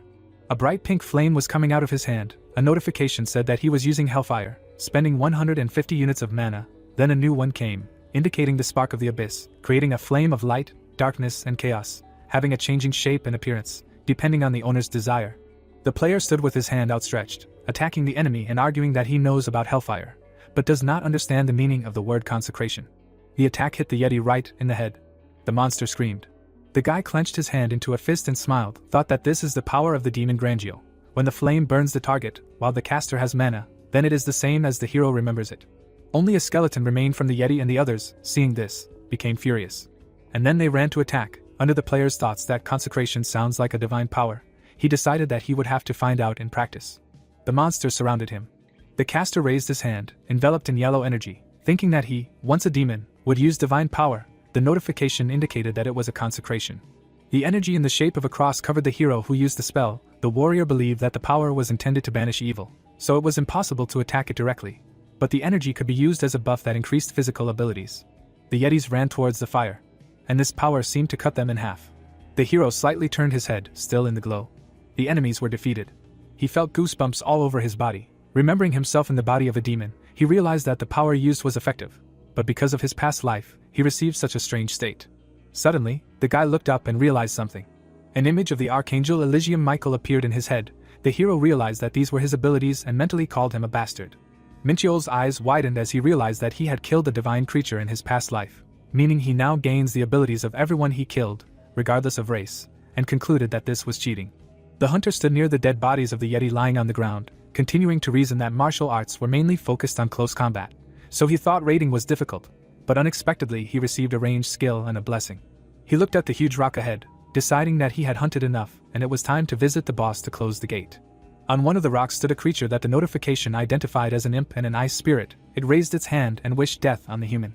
The team members turned around at the scream, and icy energy released by the creature flew past them. Someone screamed, "How dare he!" Then an explosion occurred, alarming one of the team members.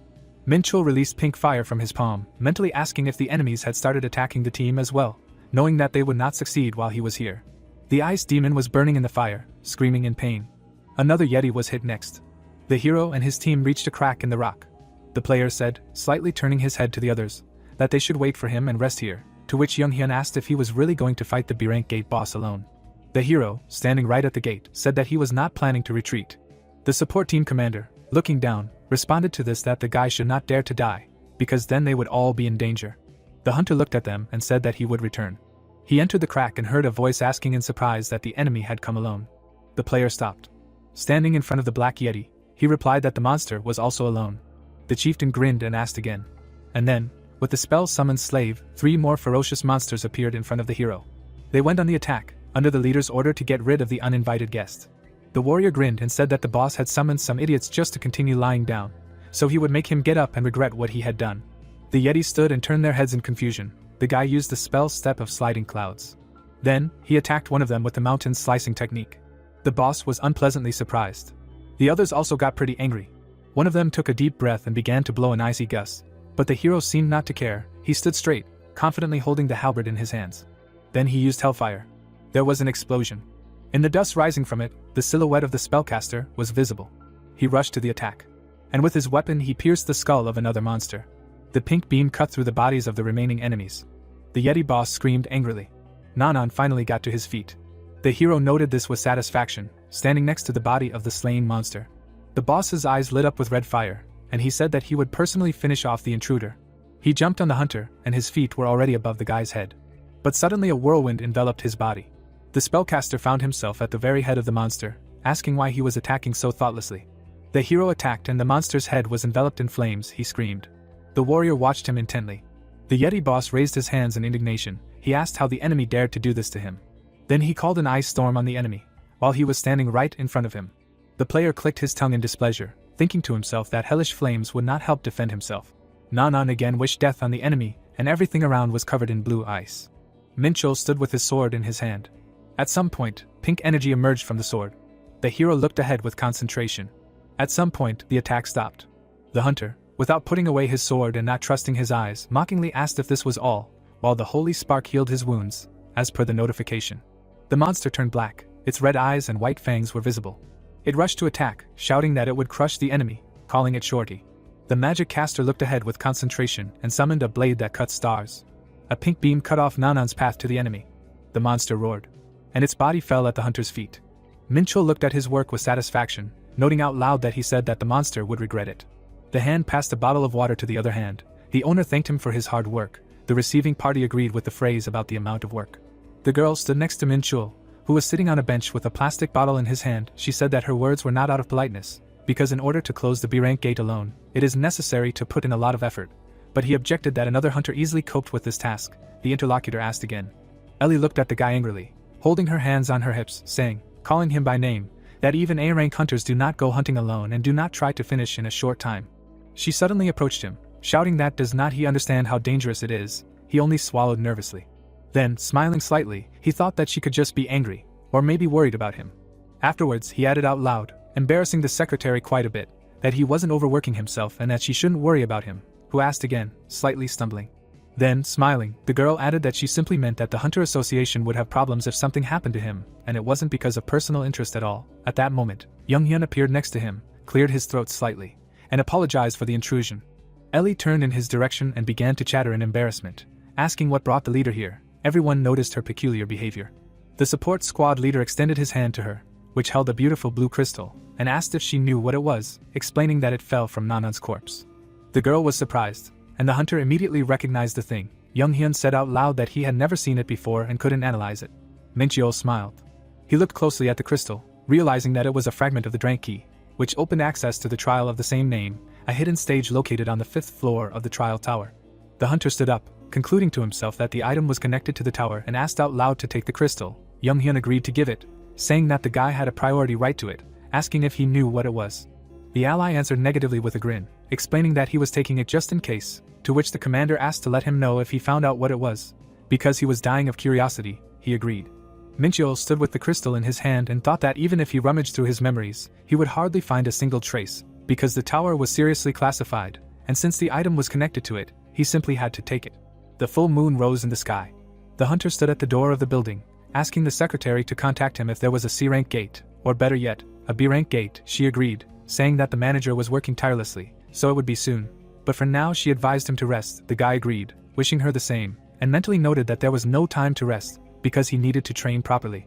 The hunter closed his eyes and collected his thoughts. Then he opened them wide. He trained with and without weapons, reasoning that since the Django Gate appeared, he had not missed a day of martial arts training, increasing his strength, agility, and level of achievement, and training was much more effective than trying to pass through a D-rank gate. The phone vibrated in his pocket. Mincheol picked up the phone. It was the manager calling. He said with a smile that they had found a B-rank gate that he could clear. The hunter replied that he had been called at the right moment, but Martin suddenly clarified that an unforeseen circumstance had arisen. The guy asked again, and the dwarf explained that he had been told that a great gate had opened in Korea, but the association had set a condition that it would be cleared together with other guilds. A picture of a gate above the city appeared in the listener's head. He clarified that he had to cooperate with other hunters. The other end of the line agreed, adding that since the employee liked to work alone, he would decline the offer, but the hunter suddenly agreed, saying that it did not matter. The manager, holding the phone with both hands, automatically agreed with him. And after he understood what he had been told, he asked again in surprise. Mincheol, with a slight smile, added to what was said that he could not pass up the opportunity to see other hunters in action, and thought that he could also evaluate their skills. Given that the gate was rank B, the dwarf explained that he did not rule out the possibility of holding a tournament, to which the interlocutor replied that he simply had to manage to destroy the boss before the others. Noting to himself that until he showed them that he was the most skilled hunter, none of this mattered. In the province of Jeonju-Palbok, there was a huge crack in the ground. The sky above it was painted red. The hunter stood at the scene, admiring the size and estimating how huge the space inside was. Ellie, standing behind him, clarified that it was half the size of Jeonju. The guy thought that this was an unheard of scale, half the size of a city with a population of 600,000 people, and he wondered if that was why they insisted on working together. The secretary took out a tablet, explaining that 10 guilds had already accepted the association's request, and the number of monsters that would appear would be simply unbelievable. They walked along the path and Mincheol said that the guilds that were dispersed earlier were now barely preventing a breakthrough from the gate, which meant that it was impossible to completely resolve the situation now. The girl agreed, adding that the government and the association seemed to want to close the gate as soon as possible. She glanced sideways at her interlocutor and added that if everything continued in the same spirit and a breakthrough occurred, it would be a complete disaster, but the guy objected.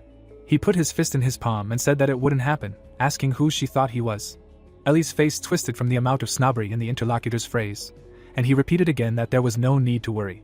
The guys standing at a distance were talking about something, but then one of them asked if this was the man who stopped the gate from being broken in XX, pointing to the hunter walking with a girl. One of his interlocutors confirmed that he heard that he surpassed Sungwoo and took first place. He was asked again if he really meant a respected person, a promising representative of the Warring Guild. Mincheol, passing close, noted that everyone likes to meddle in other people's business. The secretary said with the cutest expression on her face that it was all because a new hunter had appeared in town and had beaten a respected rival. The guy responded with annoyance that she seemed to like it. The girl continued her thought that he had no idea how much attention he was attracting. The interlocutor countered that he couldn't remember the last time he had done anything that attracted attention. Ellie asked him what he was talking about, listing his achievements, which included first place in the exam, preventing a gate breach, and attempting to clear it himself. She said that many guilds were watching him right now. Then she raised her index finger up, referring to the media articles about him, and the hunter tisk-tissed in annoyance, saying that he hated it, but the interlocutor retorted that he shouldn't worry, because his talented partner would do everything for him, to which the hero said that she was doing a great job and asked her to keep up the good work. Someone was watching the pair from afar. The guy stepped forward slightly, separating from his team. He asked if it was really Hunter Mincheol standing in front of him, making the guy wonder who it was. The redhead ran his hand through his hair, then was about to say his name, but Ellie interrupted him. The girl stood slightly covering the hunter, greeting him and introducing him as Yunsu, from the Demon Guild and offering to talk. But then a strange outburst followed. The guy seemed to blossom. He asked again that the girl knew him and added, without waiting for her answer, that he could not believe that he was honored with the attention of such a beauty, calling himself a lucky man. The couple stood in confusion. The girl clarified whether this was really what he wanted to talk about, and the guy thought how real his new acquaintance was, considering that he did not even flinch, saying such sickening words. Yoon-soo spread his arms and narrowed his eyes, saying that although it was nice to spend time with such a beauty, today he was here to talk to a rising star. The secretary looked away, and Min-chul, putting his hand to his chin, reasoned that on any other day he would have sent this man away. But he was sure that he had met this misunderstanding somewhere before. His smell seemed familiar to him. The magic caster activated the eyes of truth and narrowed his eyes, repeating that he found the smell of his new acquaintance familiar to him. He took a few steps forward, extending his hand and introducing himself. Yoon-soo replied that the guy was the same as he was in the stories he had heard, and his confidence was suitable for the talent that was needed to ensure the future of this nation. The recipient of all this praise asked again, "Is this really all that can be said to him?" The new acquaintance shook the outstretched hand, smiling slightly. He said that he just came to greet him, to which the interlocutor used thought transference, spending one energy of the universe on it. He concluded out loud that it was boring. Without unclenching his hands, he realized and said out loud that in front of him was the demon Verde, noting that his human form was quite good. Yoon-soo stood shocked, and Min-chul was delighted with the effect produced. The red-haired guy faked a smile in response. The hunter reasoned to himself that he probably wanted to find out how he was exposed. But nothing would come of it, because the thought transference was stopped and he could no longer do anything. The hunter thought about whether to provoke the new acquaintance. He was still standing with an outstretched hand, and the hero, in the end, decided that it was time to inspect the gate, which he told Ellie, specifying that he would do it alone. The girl asked what about the support team, and he replied that he wanted to check their level first. Then he turned to the demon and said that he was a little busy. He responded sweetly, apologizing for keeping him. Yoon-soo passed by, saying right in his ear that he was sure that they would meet again soon.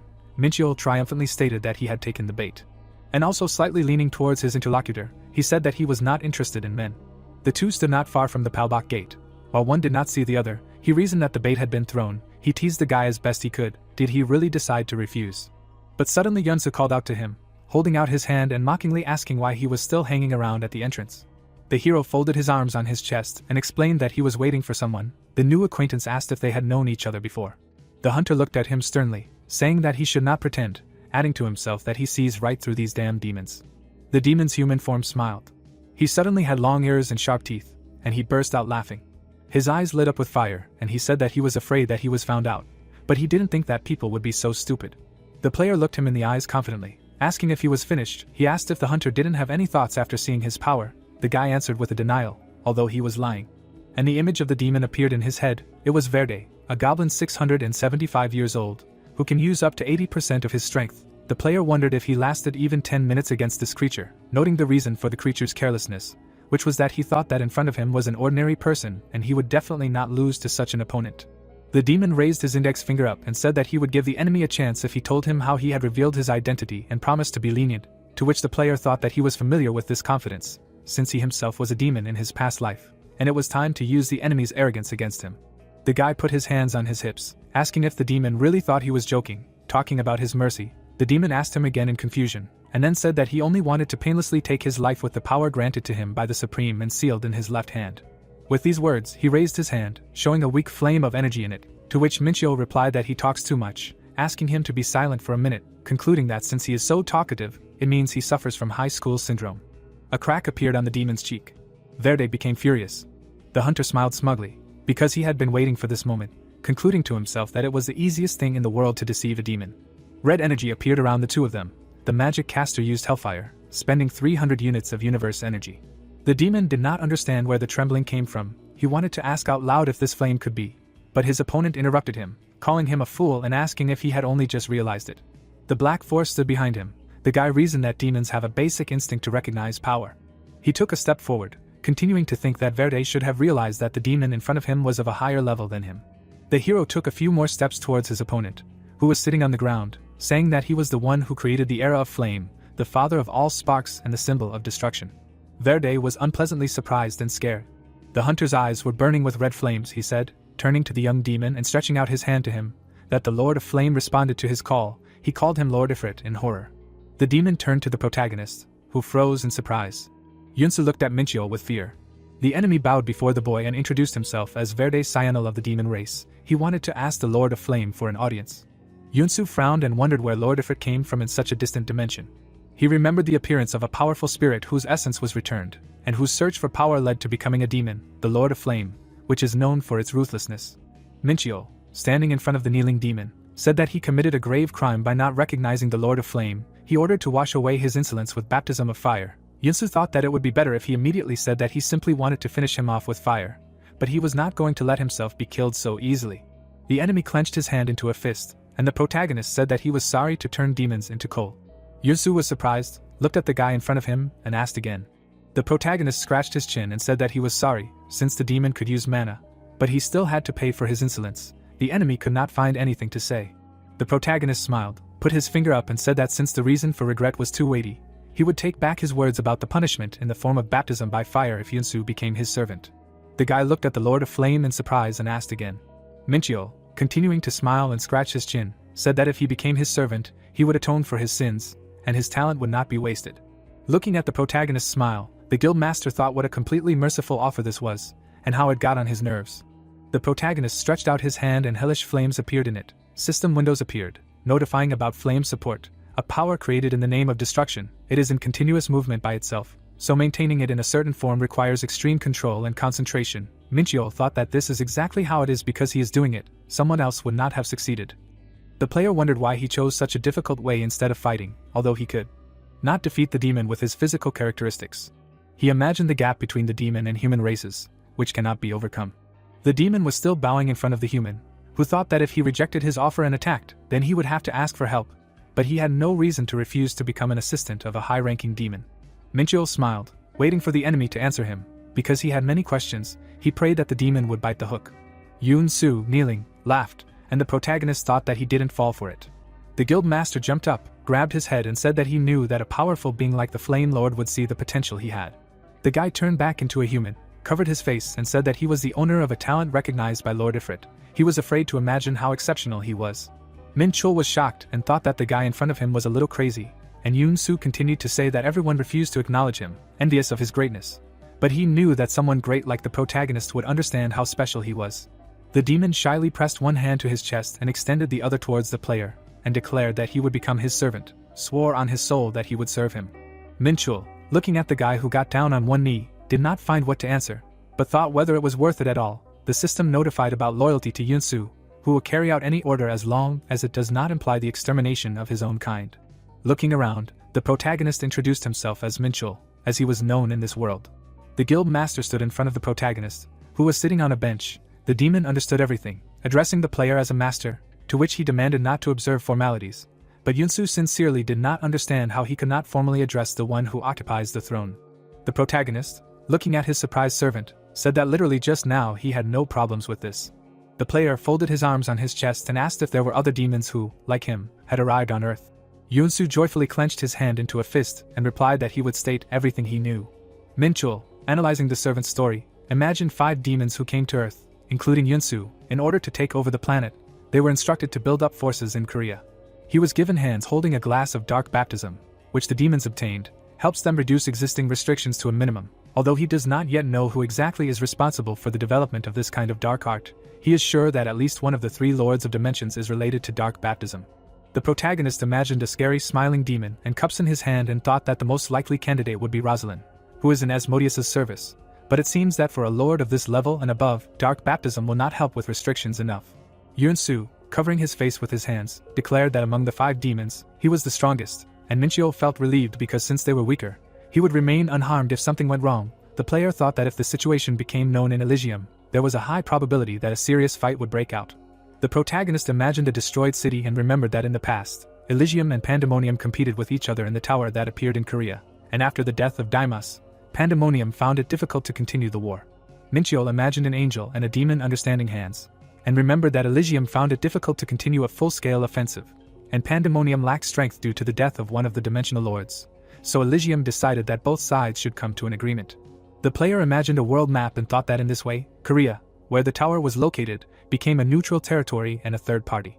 Minchio folded his arms and thought that since the demons had come to Earth, ignoring the agreement due to the insult to the restrictions, they must have come for the tower itself, since this race is willing to do anything to gain power, and now he can't let things slide, because a fight can happen at any time, and he needs to start preparing in advance.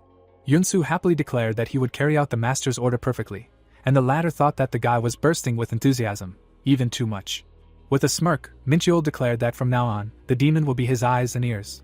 The guild master was surprised that he, yes, the eyes and ears of Lord Ifrit, and the protagonist thought that if he could, he would rather ask him about the situation in Pandemonium or the situation with the clan of battle demons.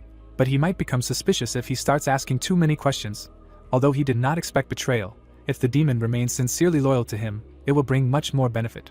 Yusu was happy when he heard that the player wanted to get a report on all the demon's intentions while his newly minted servant was carrying out Rosalind's mission. The demon readily accepted the request and stated that for the sake of the great plan, he would do everything in his power.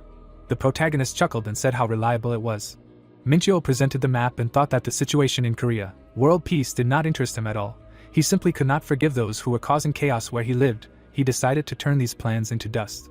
The player went to the territory beyond the Palbok Gate. 2 weeks had passed since he came here to focus on leveling up, and trusting Yunsu with obtaining information on the demon's intentions. The hero remembered that behind the gate there was a huge forest with various monsters. He immediately imagined a forest troll with exceptional regeneration abilities, a dark hood who was well versed in witchcraft and curses, and treants who were trying to set up an ambush on level ground. Blows burst out in the darkness, dust rose. Mincho ran without looking back from the monsters of the forest. Leaving them behind, the hero stopped and thought that now the beasts were nothing more than experience points for him. The protagonist looked at the system windows with a smile and noted that he had leveled up a lot in just 2 weeks after the incident at the gate of Chongho. Full-fledged battles were definitely the best. The protagonist imagined the warriors and thought that in martial arts, people mostly repeat certain movements or techniques to master them perfectly, achieving in the process of enlightenment they gain experience. The current one does not need such repetitive processes. The player imagined his past demon body and the line that led him to human form. He had already achieved enlightenment when he was Daimos. At this moment his body needs full-fledged battles to learn the movement of martial arts and reveal the concepts embedded in them, to understand how the muscles should move in a state of enlightenment. Once complete harmony is achieved, he can finally release the full power of his martial arts. A forest troll appeared behind Minchio. Immediately the monster rushed to attack, and the player sensed its approach. Having drawn his sword, the protagonist noticed that the enemy was making a lot of noise. Minchio turned to the troll, holding the 5-tiger blade in his hands. The forest monster was surprised when the protagonist cut his mace. The enemy clenched his hand into a fist and attacked. The protagonist landed on his feet. His sword cut the troll's hand. Soon, the enemy was defeated. Minchul smiled when the system notified him of the experience gained. The guy looked at the sword burning with a purple flame and noted that this was the real energy of the blade. He remembered the blades and how before he was unable to hold such an exorbitant energy in himself, so it was scattered. But now he can keep the energy of the universe under complete control and pour it into the blade. This became possible due to his increasing understanding of martial arts and strengthening his control over the energy of the universe over the past 2 weeks. The protagonist looked at his injured elbow and decided that his body was not keeping up and he needed to train more. From now on he should focus more not on the energy of the universe, but on increasing his physical endurance. By nightfall, the moon had risen in the sky. Minchul had arrived home. The guy turned around when someone called out to him, asking if he was Hunter Minchul. The player was surprised and asked who was in front of him. The guy extended his hand and introduced himself as the leader of the 3rd team of the Warang Guild, Eugene. He said that he had one suggestion. The protagonist thought about the map and the fact that many guilds were participating in clearing the gates of Palbok, and most of them were going into the dungeon together, without competing, and among them there were no teams whose goal was to kill the boss. The protagonist thought about the members of the 3rd team and that this was happening because the number 1 guild, Warang, was among them, and as befits a first-rank guild, it had created its own team. The guy extended his hand forward and offered to join them. Minchio looked at the extended hand and thought that he didn't understand why he was suddenly offered to cooperate, but asked out loud if they were talking about uniting. The leader of the 3rd team of the Warang Guild smiled and said that because such a huge gate had been defended for a long time, the townspeople were worried. They should sort this out as soon as possible, and the protagonist thought that it was surprising since when guilds cared about the townspeople, and this guy definitely had something else up his sleeve. The protagonist looked at the interlocutor with a grin and said that he understood that he wanted to do everything quickly and efficiently. But she did not understand since when a first-rank guild was not able to deal with something like this on its own. The protagonist imagined the man in the shadows and thought that such a guild would never help others, and according to rumors, Eugen, one of the 3 co-leaders of Warang, was stronger than Sahi, and someone like him had come all the way to Palbok in the hopes of recruiting one person. The commander of the 3rd group smiled and said that he was paying attention and caring to all the hunters working hard to clear the gate. Minchio grinned into his fist and said that he was allergic to nonsense. His interlocutor frowned and with a smile demanded that the guy behave appropriately. The protagonist stared at the interlocutor seriously and asked if he saw himself as appropriate, breaking into another person's house. The stars were shining in the sky. When the protagonist was thinking that it was a perfect night to practice the ancient heavenly art, that bad man ruined everything, so he decided to tease him, thereby forcing him to reveal the true goal. But it didn't work out, since it was a waste of time, and he should have asked Ellie, since it would have been faster. Minchyo turned away from the intruder and said that he would talk to the association about working together, to which he heard an expression of hope for a positive answer. The sky remained clear when the protagonist thought that he didn't understand why that bad man came here. He looked at the clouds floating by, and the leaves of the trees rustled above the mobile home, and a hand fell on the table with a heavy thud. Ellie looked at the protagonist furiously and said that she thought that the guild was trying to initiate a rematch between him and Sungwoo. The protagonist looked at the tablet in front of him and heard that he really didn't know who it was since that guy was in the top 3 in the last hunter exam and competed against him. Minchyo rolled her eyes saying that he remembered, but what did it have to do with him and some kind of revenge? But it turned out that that guy failed the test because of him, and that was the problem. Ellie introduced the guys on the chessboard and explained that the Hwarang Guild probably wanted to increase prestige, and this was the first huge gate in Korea. Also, this could be a revenge of the 2 gods who fought in the exam, but they shouldn't accept their offer since it was just a provocation. The protagonist rubbed his chin and said that he would join the cleanup. The girl looked at the protagonist's back as he walked away. I asked him to wait since his opponents were going to use him to their advantage. He reached for the door and said that was exactly why he agreed. The boy smirked contentedly, thinking about how he would be performing on the stage prepared by Hwarang. The protagonist imagined the demons behind him and thought that he was the only one who didn't think that the main role would belong to the guild, since he would make them pay for wasting the time chosen for training. A group of people stood in the forest when thanks were given to Hunter Minchyo for coming. The other hunters looked at him with distrust. The leader of the third group smiled, saying that he would like people to watch their guild's combat techniques from behind. Since the players were their guests, they should remain safe. The protagonist looked at his interlocutor seriously and said that in any case, he was curious about the Hwarang's combat techniques. The boy decided to leave the circle of people. The 20 people in the assault team introduced themselves to him in red, and he thought that they had a tank, a melee, a carry, a mage, and a support, and he decided that he had seen so many similar looks in his past life that he was not even surprised that they were bad people. Minchyo perked up when he heard that someone was happy to see him. The guy approached him and said that they had met before, but the protagonist could not remember why he was pretending to remember him. The protagonist rolled his eyes and said that he did not have such friends, to which the indignant guy reminded him that they had met at the exam. Minchyo remembered the guy's stone statue and asked about third place. Sungwoo smiled contentedly and said that it was nice to be able to hunt together. The protagonist put his hand on his hip and asked why he was pleased. Then he looked at his interlocutor from under his brows and said that all the hunters who defeated him had proven their skills. But the protagonist thought that the guy's words were so full of malice, and he did not expect to feel the same emotions here that he experienced in Pandemonium. Minchyo smiled and said that he saw that his interlocutor was proud of his skills. So I closed my eyes and replied that I was looking forward to working with the guy. Looking at the mountain, the protagonist thought that in the end, this should be fun. A group of people were moving through the forest. The guy raised his hand up and ordered everyone to stop. In front of them was a living tree. Sungwoo waved his hand and ordered Squad C to move forward. Sending people forward, he ordered the tank to attack. The players attacked the tree, using their abilities. Suddenly, a column of fire engulfed the monster. The protagonist watched the battle and thought that the Treant bark has high resistance to magic. First the melee attack, and then the magic, and perhaps the newcomers of Hwarang are a little lacking in comparison with the hunters on the front lines, but still in technique just like the pros. Folding his arms across his chest, the protagonist listened to the shouting of spells and thought that together the tank, melee, mage and support copes well with their roles. He yawned and asked when it will all end, and thought to himself that as she thought, the usual methods are not for him, since people do not give it their all, and it is the same as taking on a dead weight. The guy looked at the back of Eugene, who was just watching the battle, thought that he could handle it faster. 10 consecutive swings attacked the tree. The guy grinned. Finally, the monster was cut into pieces. Sungwoo approached the leader of the squad and asked what he would say, to which he replied that it was simply unbelievable. The guy grinned contentedly and said that the guild had just begun hunting. The protagonist grinned, saying that they were all new to Hwarang, and he did not expect these people to fight. He thought to himself that the guy definitely stood out more than the rest. There was no place for him on the stage today. The stone monster was born to attack, and the protagonist thought about high firepower, detection, priority, and expulsion. The mage girl used fire. Minchyo covered her with his body from the attack. The pink beam cut the monster in half. An explosion was heard. The protagonist turned to the mage with displeasure, and she immediately thanked him. The guy thought that it seemed that since the other hunters had already beaten him up, he did not receive half of the points from the due percentage, so hunting alone was his destiny. One of the hunters, putting his hands on his hips, said that in this gate the entire mountain was the boss's zone. A voice sounded over the mountain that from this moment they were advancing on his territory, so he could not let his guard down, and, as he said earlier, the main knee did not lift a finger. Minchyo thoughtfully scratched his chin and thought that this guy had a reason to slack off. The squad leader put his hand on the deputy's shoulder and said that he expected him to make every effort and not make mistakes. The guy looked sideways at the protagonist and said that he wasn't sure if the hunter would have the opportunity to join the battle. but since he accepted their invitation to join the raid, he would still receive an equal reward with everyone else, and this was expected of the leader, so no one could match his mercy. Minchio frowned and thought that they had decided to make him a scapegoat. Both guys heard a mocking sigh. Covering his mouth with his fist, the protagonist reminded him that he had said that he had an allergy to all kinds of nonsense lately.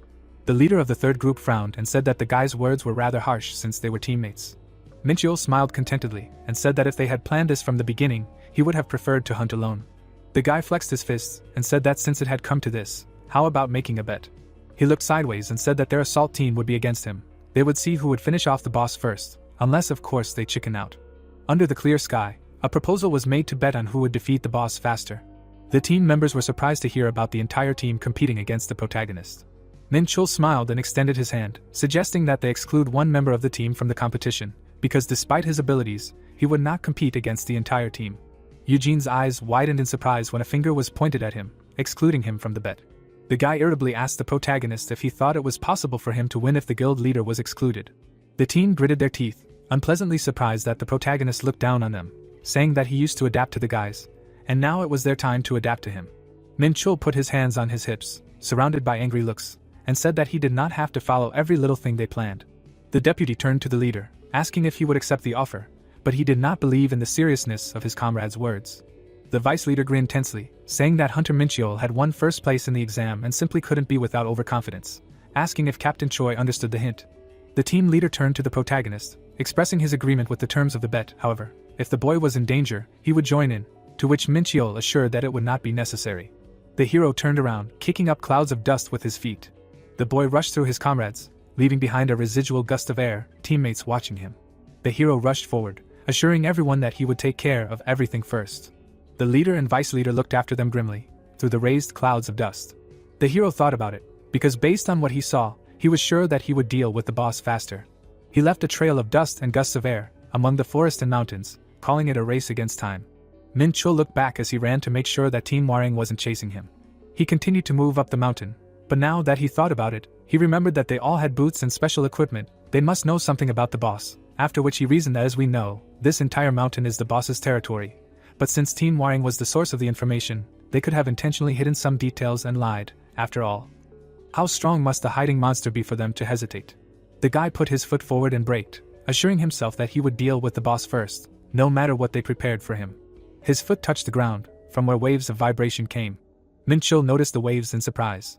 He jumped to the side, as a huge worm-like monster burst out of the ground. The guy opened his mouth in surprise, seeing a large sandworm. The monster towered over the hero, opening its huge mouth with a deafening scream, with teeth arranged in several rows, in a circle. The protagonist covered his ears with his hands and closed his eyes, noting the size of the worm, comparable to a mountain, and its terrifyingly loud volume. The monster let out another scream, turned around, attacking the guy. Minchio spun his weapon in front of him, defending himself from the stones flying at him, and wondered if the worm understood him, and the protagonist noted that he would not be able to resist the monster without enhanced demonic defense energy, and the worm, being eyeless, uses vibrations of the earth to find its target. The monster towered over the protagonist, opening its huge mouth. Minchio dodged the attack, noting the speed of the worm. He struck the body of the monster with his weapon. The guy noticed that the enemy had extremely strong scales and excellent regeneration. It was not so easy to deal with him. The wound on the worm's body, inflicted by the hero, instantly healed. The monster aimed an attack at the guy, but he turned around, annoyed that he could not dodge. He took his axe in his hand more tightly. Minchul struck back with all his might, trying to nullify the monster's attack, after which he noticed that the guys from Waring were still nowhere to be seen. They must have planned something grandiose. The main character ran along the monster's body. He noted that he was sorry that his comrades had not yet arrived. Minchul flared up with energy, declared that by the time the Waring team appeared, only horns and legs would remain of the monster. A sword appeared in the guy's hands. He dealt a decisive blow to the monster's body. The worm howled in pain, and the guy noted that the wound was not as deep as he wanted, but sufficient. He thought that martial arts were not all he had. Minchio tore a piece of meat out of the wound. He continued to cut flesh from the monster's body, because his target was its strong shell. The guy dealt many blows, noticing how neatly the meat was cut. At this time, Team Waring was nearby, one of whom took the noise and vibrations for an earthquake, to which the second loudly explained that it was most likely a landslide. The comrades rushed to run, discussing what was happening, whether Minchio really climbed the worm. One of the participants opened his eyes in surprise, looking up. The team looked at the fierce battle taking place in the mountains between the protagonist and the monster. Minchio deals blow after blow, moving along the worm's body at great speed. The deputy leader looked at the backs of his teammates, who were questioning the reality of the guy's movements, but then remembered that their leader could do the same. He gritted his teeth, annoyed that the protagonist was fighting the sandworm alone, because he thought that the guy would get scared and hide somewhere. Eugene stopped his friend, because if he entered into close combat now, they would not be able to guarantee the safety of the entire team.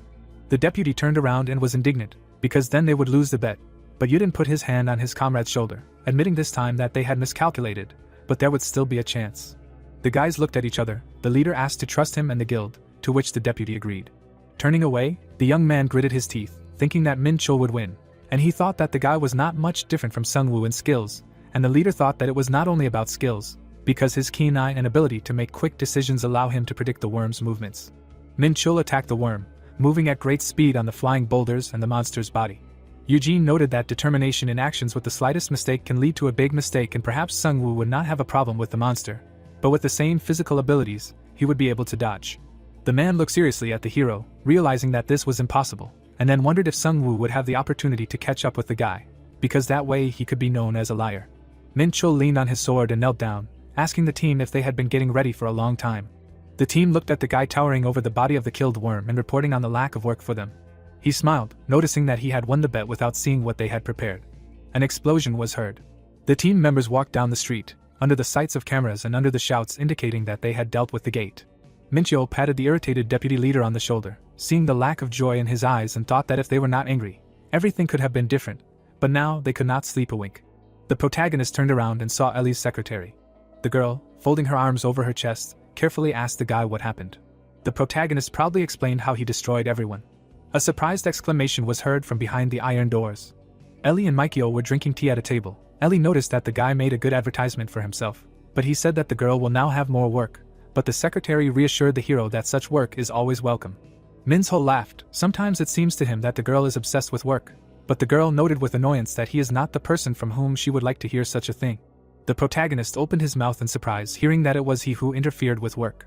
Looking at the cup standing on the table, the protagonist told the girl not to look, from which she decided that he was offended, but this was not the case. The guy decisively declared that he was going to infiltrate the test tower. Ellie modestly noted whether the hero was overdoing it with his jokes, but he was not joking. The protagonist imagined the images of past rivals and remembered that they all came from the test tower. According to them, for each completed test, the winner receives items, mana or other items. The guy imagined expensive weapons, stones, chests with treasures, remembering that the tower does not always help to become stronger. He clasped his hands in front of his face and repeated the last phrase again. The main character asked the girl to call the branch manager and tell him that he wanted to see her tomorrow morning. Arriving at the temple, the hero immediately heard the screams of Martin, who was waiting for him. The dwarf was happily running near the stairs. He heard that the gentleman was going to the tower. He stopped near the pedestal and pointed to a bag engulfed in a golden glow. It was the already collected provisions. The golden plaque glittered in the sun. The dwarf said that a competent partner should be one step ahead. Minchiol checked the list and took the spatial bag. He noted that the gentleman was very well prepared, to which he replied that he was the head of the department for that reason, and he definitely did not get here thanks to a game of poker. He coughed into his fist and said that this time the union would cover. He froze. The hero ordered to deduct from the amount what he would receive, and if he took something for free, he would not be able to sleep peacefully. The guy smiled and thought about how the Interstellar Union always tried to return twice as much as they invested, to relax their vigilance, and turning to this, he imagined a scale with hanging bowls. On the scale with the Union he should always remain equal. The warrior turned to the dwarf and said that he needed help with something. The leader immediately asked him not to be shy and ask. The hero raised his finger and said that he needed a construction specialist. He would like to build himself a training ground. In terms of efficiency equal to the gate, and since he cannot always train in the gate, he needs a place with a large accumulation of mana, where he can draw a magic circle, observing all the conditions. During training he will activate this circle, thereby increasing the concentration of mana. Martin wrote everything down on a piece of paper and repeated all the numerous conditions. The hero asked if this would require about 700 million won. Dwarven lamps were burning under the ceiling. The gentleman specified how much money he had in use. As far as the manager knew, the hero had a little more than 600 million. The guy ordered to start construction and asked him to eventually send him an invoice for the shortage. Martin smiled fiercely, slapped his beard and said that he could help him with the missing amount, but the man decided to refuse. Tears flowed down his mustache. He noted how difficult it was to make the hero borrow from him. He promised to try to do everything in accordance with his instructions. Minchul intercepted the bag. He was counting on the dwarves, but here he had already finished his business, and it was time for him to go. He approached the door, but the head stopped him, because he wanted to ask something. The bearded man's gaze became serious. He clarified that in order to enter the tower without permission, you need to be a person. The demon stared at him, asking how he was going to enter. He immediately realized that the dwarf thought that he was just a clone of a high-ranking astral being. The tower's system was strict, and whoever used a clone would not be able to get permission anyway. He noted that the servant's concerns were reasonable. The hunter came closer and asked if he was really that curious, to which he said that anyone would be interested in this. It seemed that he did not suspect him and he was simply curious. In that case, it was not a difficult question. After all, the hero was actually a real person. Minchio turned around, opened the door and said that in order to find out the answer, one must die. He turned to the confused dwarf, smiled and repeated that one only needed to die once. The reason why the current him could enter the tower was because he died from the hero's sword and was reborn in a human body. Minchio closed his eyes, leaving the shorty confused. He decided to tell him about it only after they had more trust, and this would be a kind of hint about who he was. But how he interpreted it would depend only on him. Martin was terrified, rushing from side to side, realizing that the master did not trust him enough. The sign outside. Two girls looked at those sitting nearby in surprise. Minchil smiled, and the hunters noted how handsome he was. Yunsu was sitting opposite and also looked good. The girls leaned towards each other and began to discuss the possibility of taking numbers. The hero folded his hands and activated a field of silence. He said that for his age, the guy was very good at using mana. The handsome man was embarrassed, put his hand on his chest and thanked him for the compliment. But the demon immediately ordered him not to smile at him with such a nasty smile. The guildmaster's gaze immediately fell. The hero asked if he had received any additional orders, but not yet. They were currently focused on expanding the guild. The guy picked up the drink and was surprised that Yunsu was actually managing the guild. He looked at the guy. He hid his face sullenly. It had not been long since he founded the guild to increase his strength in Korea, and thanks to his skills and leadership, the organization was able to grow quickly and is now known as a new and prosperous one. The guild master still smiled proudly. Minchio took a sip of soda and noted that his stats were much higher than other players his age. He was truly talented. He put the glass on the table and thought that since he took a subordinate for himself, he should make him as useful as possible. The guy spread his hands, and when asked if he trusted him, he reminded that he swore on his soul. The hero stood up abruptly after these words. He pointed his hand covered in fire at the redhead's face and told him not to move a millimeter, no matter what happened. The hand landed on the boy's head and his face distorted in horror. Minchio smiled evilly and told the servant to just concentrate, otherwise, if he got distracted he could die. The demon clan interacted with mana differently, so he couldn't use the dark magic that the Verde used, and therefore he couldn't teach him any magic that could make him stronger. The air between the boys shook. Martial arts, the hero decided. Another thing, he used the art of splitting the mind. Yunsu imagined himself practicing with a ball. In fact, it was more of an energy art, closer to Taoist magic than martial arts. It increased the ability to process information by dividing the mind into separate parts. How would that help him? The answer was magic, which was like calculating a certain formula, and if several calculations could be performed simultaneously, then the magical efficiency increased exponentially.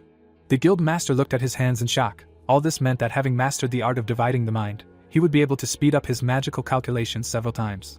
Beads of sweat ran down his face. He still did not understand what was happening.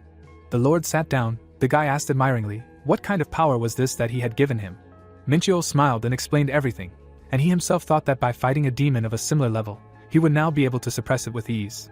Yunsu blushed again, hit himself in the chest. He had never heard of such a thing. He said that the hero had given him too strong an ability. The girls watched the guy's silent dialogue with bewilderment, while the hero explained that if someone had attacked them, they would have been in a coma, but the transmission went without a problem. If someone touched them, it would end up in an energy deviation. This funny scene appeared in his head. The lord explained that when someone interferes with someone else's mind, both the spy and the victim are in danger.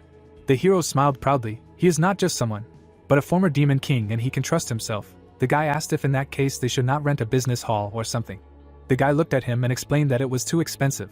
But isn't he rich? Minchio immediately made a stupid face, realizing that he acted out of student habit. Yunsu trembled with fear, because he was just on the verge of life and death. The king told him to train hard now in any case, and told him to bring him to 2 mind stars while he was gone.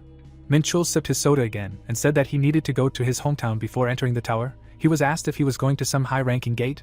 The gentleman chuckled and asked not to worry. After a while, Ixon Station was sparkling in the sunny day. The hero walked with the hunter and told him that there was no need to follow him, but the hunter replied that this was the only way that could make him remember his existence. Kite smiled cheerfully and added that this was a chance to drop by his parents. Minchul smiled sheepishly. As soon as they noted that he was completely unattainable, he explained that he took an academic leave from the university. Then a bunch of old friends fell on them, making a big fuss because he became famous. Kite shyly put the phone aside. He talked the hero's mother out of going to Seoul because she couldn't reach him and all he could do was show the article about him. She was very surprised. After clearing the Palbok gate, fortunately, his childhood friend managed to meet the hero then. Minchul remembered how he had to talk to his mother then. Kite proudly scratched his nose and said that friends like him are not lying around on the road, because who else would help him choose a gift for his parents? The demon promised to treat him next time. The guys said goodbye to each other. The king smiled nervously. The inability to maintain contact due to being busy was just an excuse. He admitted that he was guilty, because when the memories of his past life returned to him, he became obsessed with the need to become stronger. He imagined himself at the crossroads between two lives. The hero pushed everything that belonged to a human aside. For him to feel something like this right now is proof of how different he is from his past self. The hero stopped at a fried chicken restaurant, and noted that a demon would never feel anything like this. He put his hands in his pocket, smiled and noted that he had only been gone for a few months, but it felt like years. His parents had been running a restaurant in the old part of Nambu Market for 20 years. They had a lot of customers because they used the old method of deep frying. Minchiol imagined the fragrant chicken and smiled. He was bored. Then his face froze. He remembered his university friends. His hand reached for the handle. The hero froze tensely. The woman looked at him warmly to greet him, but suddenly froze. A man came out of the kitchen, trying to find out who was there. The hero smiled at his parents and said that he was back. Looking at the dish, the hero realized that its aroma, affecting all 5 senses, filled his nose. The guy took the chicken leg in his hand. Immediately after, the young man bit it. Smiling, the protagonist realized that this was the taste of well-fried and juicy meat, the taste of which was simply demonic. The mother, with her mouth slightly open, noted that he should have warned them about his arrival, because then she would have been able to cook something that her son liked. He replied that there was nothing to worry about, because such a delicious chicken cannot be found in Seoul. Then she offered to fry some more. Smiling, the hero agreed with her and realized that after the return of memories of his past life, he had to forget about his family for a while. Remembering his childhood, the young man knew that he grew up in love and care. Also remembering the day of the exam and how they worried about him. He remembered how he passed the exam and realized that they were happy for him from the bottom of their hearts. Looking at them, the boy realized that they were the ones he wanted to protect the most, and they were also the only reason he was still able to exist as Minchul.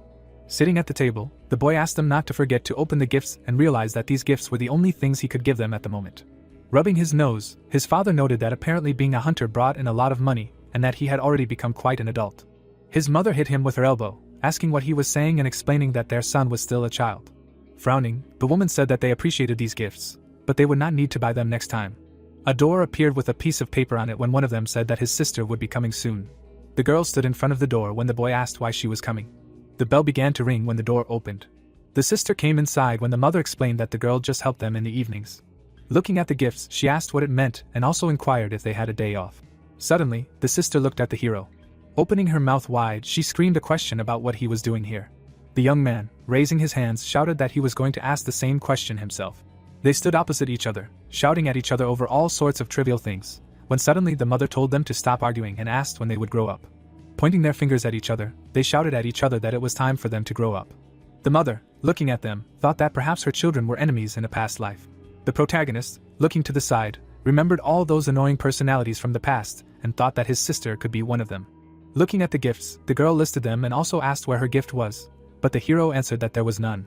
With her eyes wide open, the sister asked him not to be so rude and asked if he had bought anything. The guy said that he didn't have a sister. She asked how he could not give a gift to such a girl.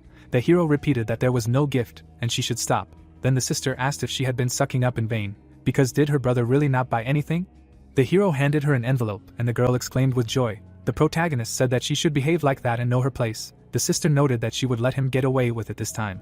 They were all near the table. The parents were watching TV when a reporter was talking about how the huge gate that appeared in Jeonju disappeared after 18 days. The woman asked if the gate had finally been closed. The father said that he had recently been to Jeonju and this portal was simply enormous. As he was leaving the table, the mother noted that it was good that nothing had happened, and the man explained that he would protect her if anything happened.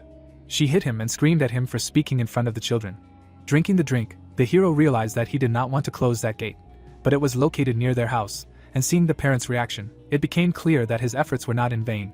Watching the TV, the young man listened to the reporter's words about how the hunters had taken an active part in closing the gate under the leadership of one of the heads of the Warang Guild, the hunter Yujin. But the raid on the boss this time was carried out by Minchiol alone. Opening her mouth, the mother asked if they were talking about their son, and then the reporter began to say that this was the man who had contributed to that incident with the rift.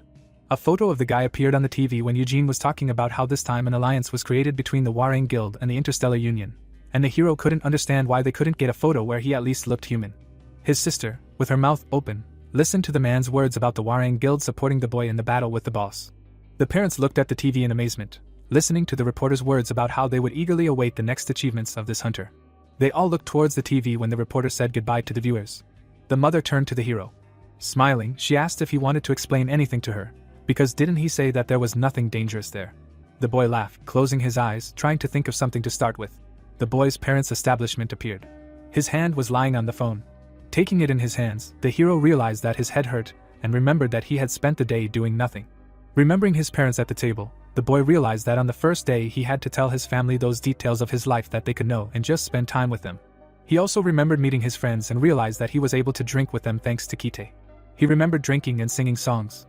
He imagined himself running from a demon and realized that he was able to spend time as Minchul, and not wasting it on digging into the memories of his past life. And since he remembered everything, he had to run without a break, as if something was chasing him, and only now he finally managed to distract himself. Smiling, the hero said that he had fun. Imagining his comrades, the protagonist realized that everything ended with him having to promise himself again to become stronger, because he would not be able to defeat those he would have to face with his current strength. Also imagining a certain demon, the boy knew that he needed such strength to protect those dear to him, and needed to become stronger, no matter how dangerous it was. Ixon Station appeared and the words of the young man were heard that it was time for him to go. His mother, standing in front of him, asked him not to do anything dangerous, and the guy told her not to worry. Frowning, she also told him not to climb into anything like that gate again, and the hero couldn't understand when his mother managed to become so perceptive when his father suddenly asked to be in touch so that they wouldn't worry. The woman pinched him, asking why he needed to say that.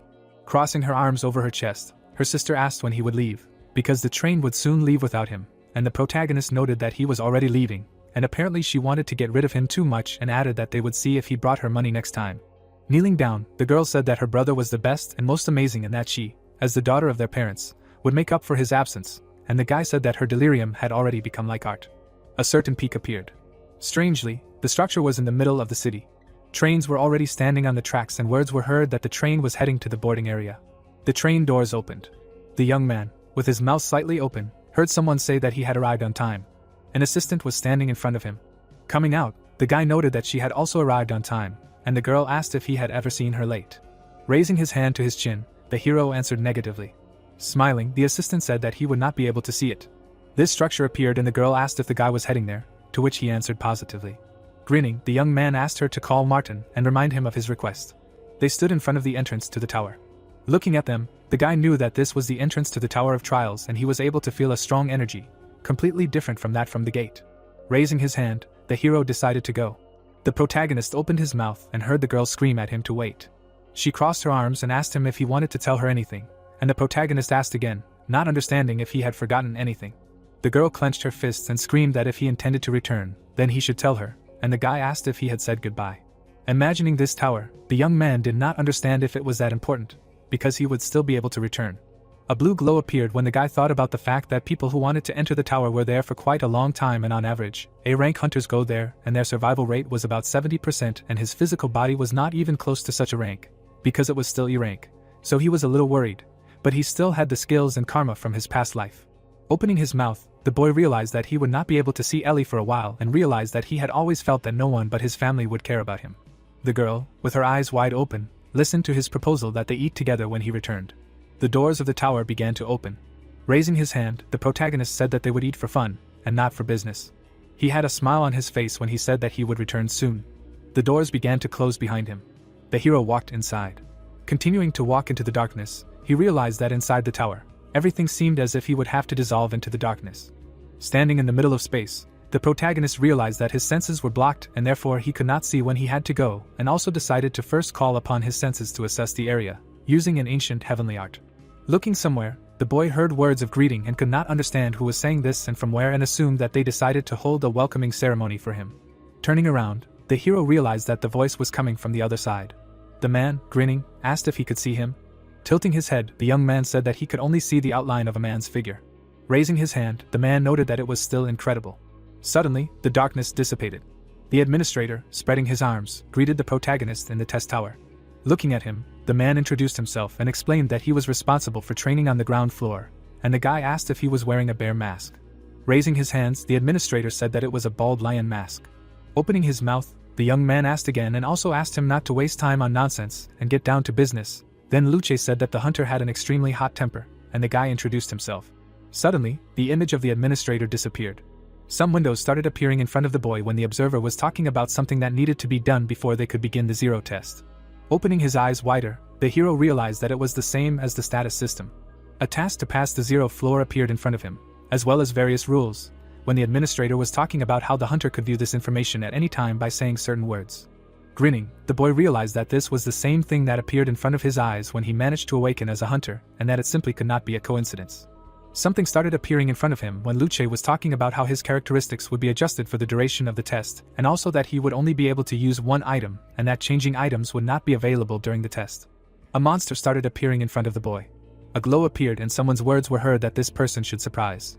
Looking at the screen, someone was talking about how he looked strong enough.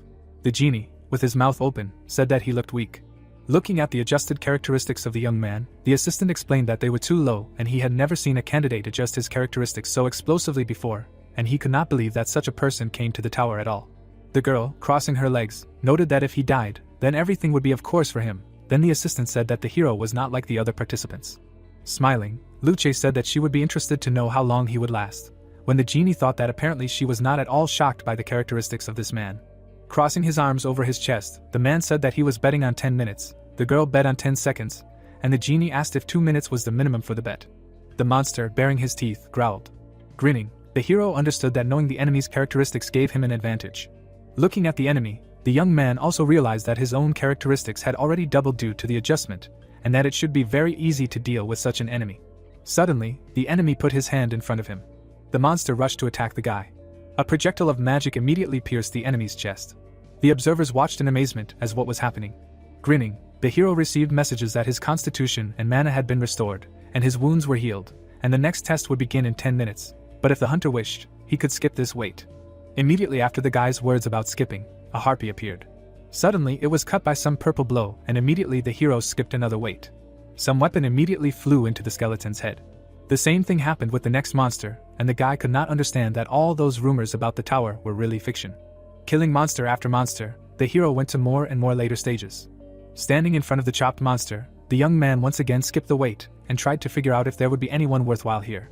The genie, pointing his finger, asked if he should make an appointment with an ophthalmologist, and the girl noted that she also thought she had problems with her eyesight, because it really took him only 9 seconds to complete 10 stages. Looking at the young man, she said that this was a new record and also added that ordinary hunters do not live to see this moment. The assistant, raising his fist, said that this was probably why she was interested in this man, and the administrator explained that her sixth sense had not failed her. Resting her head on her hand, Luce realized that it was no coincidence that he had been able to see her. Suddenly, she imagined the entrance to the tower. She also remembered a certain person walking inside and realized that when a candidate goes through the process of registering in the tower, all of his senses are temporarily frozen by the light, and she herself had gone through this a long time ago, and it should be impossible to feel anything during this process. She also remembered how the hero noticed her. She realized that he had done something that no one else could do. She remembered how she smiled then, and tried to understand where such a person could even come from. Smiling, the girl said that such a person could pose a threat to the mortal world. The young man stood in front of the corpse of another monster when the 48th stage was announced, and the guy immediately skipped the wait. Looking somewhere, the hero tried to understand when the end would come. Having introduced his enemies, the protagonist realized that it only became fun when monsters with characteristics superior to his began to appear, and it even began to seem that he himself was growing. There were several corpses of monsters lying on the floor when the hero, gaining experience, thought that additional rewards for killing them were extremely useful and he did not want them to end. Something began to appear in front of him when the host announced the start of the 49th stage. The monster vagabond appeared in front of him. Opening his mouth, the enemy said that no one had gone this far for a long time. In his hands was a certain blade. Rushing to the attack, the monster said that it was time for them to try out the skills of a hunter. The young man, looking at him, realized that his style of swordsmanship was fast swings, putting pressure on his opponent, and the way to deal with him was to suppress speed with force.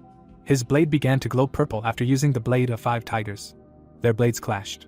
Smiling, the hero asked if the enemy blocked it. The monster continued to look at him. Suddenly, the opponent jumped back. Closing his eyes, the opponent said that he had met many strong contenders, but never anyone like the protagonist. Putting his hand on his hip, the guy asked if it was a compliment. Suddenly, the monster stamped his foot. The young man took a quick step forward. The guy was heading straight for the enemy. Their blades clashed again. Frowning, the monster could not understand what kind of power was hidden in the protagonist's blade. The hero, grinning, asked if the enemy really thought that if he circled around him, he would succeed, and also realized that previously one blow was enough for him to win. But now he needed two. The guy immediately attacked the monster. The opponent, opening his mouth, did not understand how this could be, because was he really destined to lose? Bright purple flashes appeared, which meant the hero's attacks, and he realized that he would need a third blow to win. The monster, with its mouth open, screamed that its characteristics were higher. The young man made a chopping blow. There was a smile on his face from the realization that the trick was only in delivering several consecutive blows, together making a combo, which would be much more powerful than one blow, albeit strong, but chaotic. The hero imagined the arrows going up and remembered that the ancient heavenly art was increased by 40%, and the lighting by 50%, and realized that given the presence of enhancements, he had no way to lose, because the enemy's higher characteristics in themselves mean nothing. Bowing his head, the monster said that only 8 people, including the young man, were able to defeat him. The guy asked if he meant those people he had spoken of earlier. The opponent answered affirmatively and explained that they were the ones who controlled the tower. Disappearing, the enemy said that now he was interested in whether the hero would be able to pass the final test, and also noted that it was great to cross swords for the first time in a long time. Raising his head, the boy listened to the announcement of the successful completion of the 49th stage, and also the announcement of the imminent start of the last stage. Opening his mouth, the young man asked again and immediately skipped the wait. The brightest glow of all that had been before appeared in front of him. A grin appeared on his face. Looking at the appearing warriors, the hero asked if this was too much for such a test. A certain cross appeared above the knights, which used various enhancements on them, and the hero received a message that he needed to defeat 100 legionnaires, and immediately realized that he had the same characteristics as the enemies, and therefore they could try to crush him with numbers. Grinning, the protagonist understood that if he continued to stand still, the enemies would have time to throw even more enhancements on themselves. Rushing into the attack, the guy knew that he could not lose a minute. Looking at the enemies in robes, the young man understood that first he should take care of those who imposed all these enhancements. Suddenly, 3 magic projectiles flew at the hero. A bright explosion lit up the arena. The guy continued to run, when 2 more legionnaires used a sneak attack on him. The protagonist parried the attacks of grief and various attacks from ambushes. Having put crosses in front of themselves, the magicians used seals of slowness. The hero, blocking the attacks, realized that they were putting all sorts of debuffs on him in order to not give him a chance to escape. The magicians began to use some spell, when the young man received messages about a decrease in agility by 10%, about deterioration of vision, and also that he was now experiencing pain and itching. Having put the blade in front of himself, the young man realized that he would not be able to dodge. The protagonist raised the weapon behind his back, realizing that he could not avoid this attack and should simply hit back. The hero put his weapon in front of him. Looking to the side, the young man thought about the next move of his enemies. More legionnaires were running at him from the side. The boy grinned, realizing that they were about to pounce on him, which was great. Healing wounds and removing curses, the protagonist knew it was his turn. The legionnaires, holding their staffs, did not understand how he was able to neutralize the punishments, when the boy thought about the fact that when fighting in a large squad, it was common to create gaps. His weapon took on a yellow glow when the boy realized that such experienced enemies should not allow this. Having immediately pierced one of the legionnaires, the hero thought that perhaps the 7 did not take advantage of this. More opponents were already approaching him.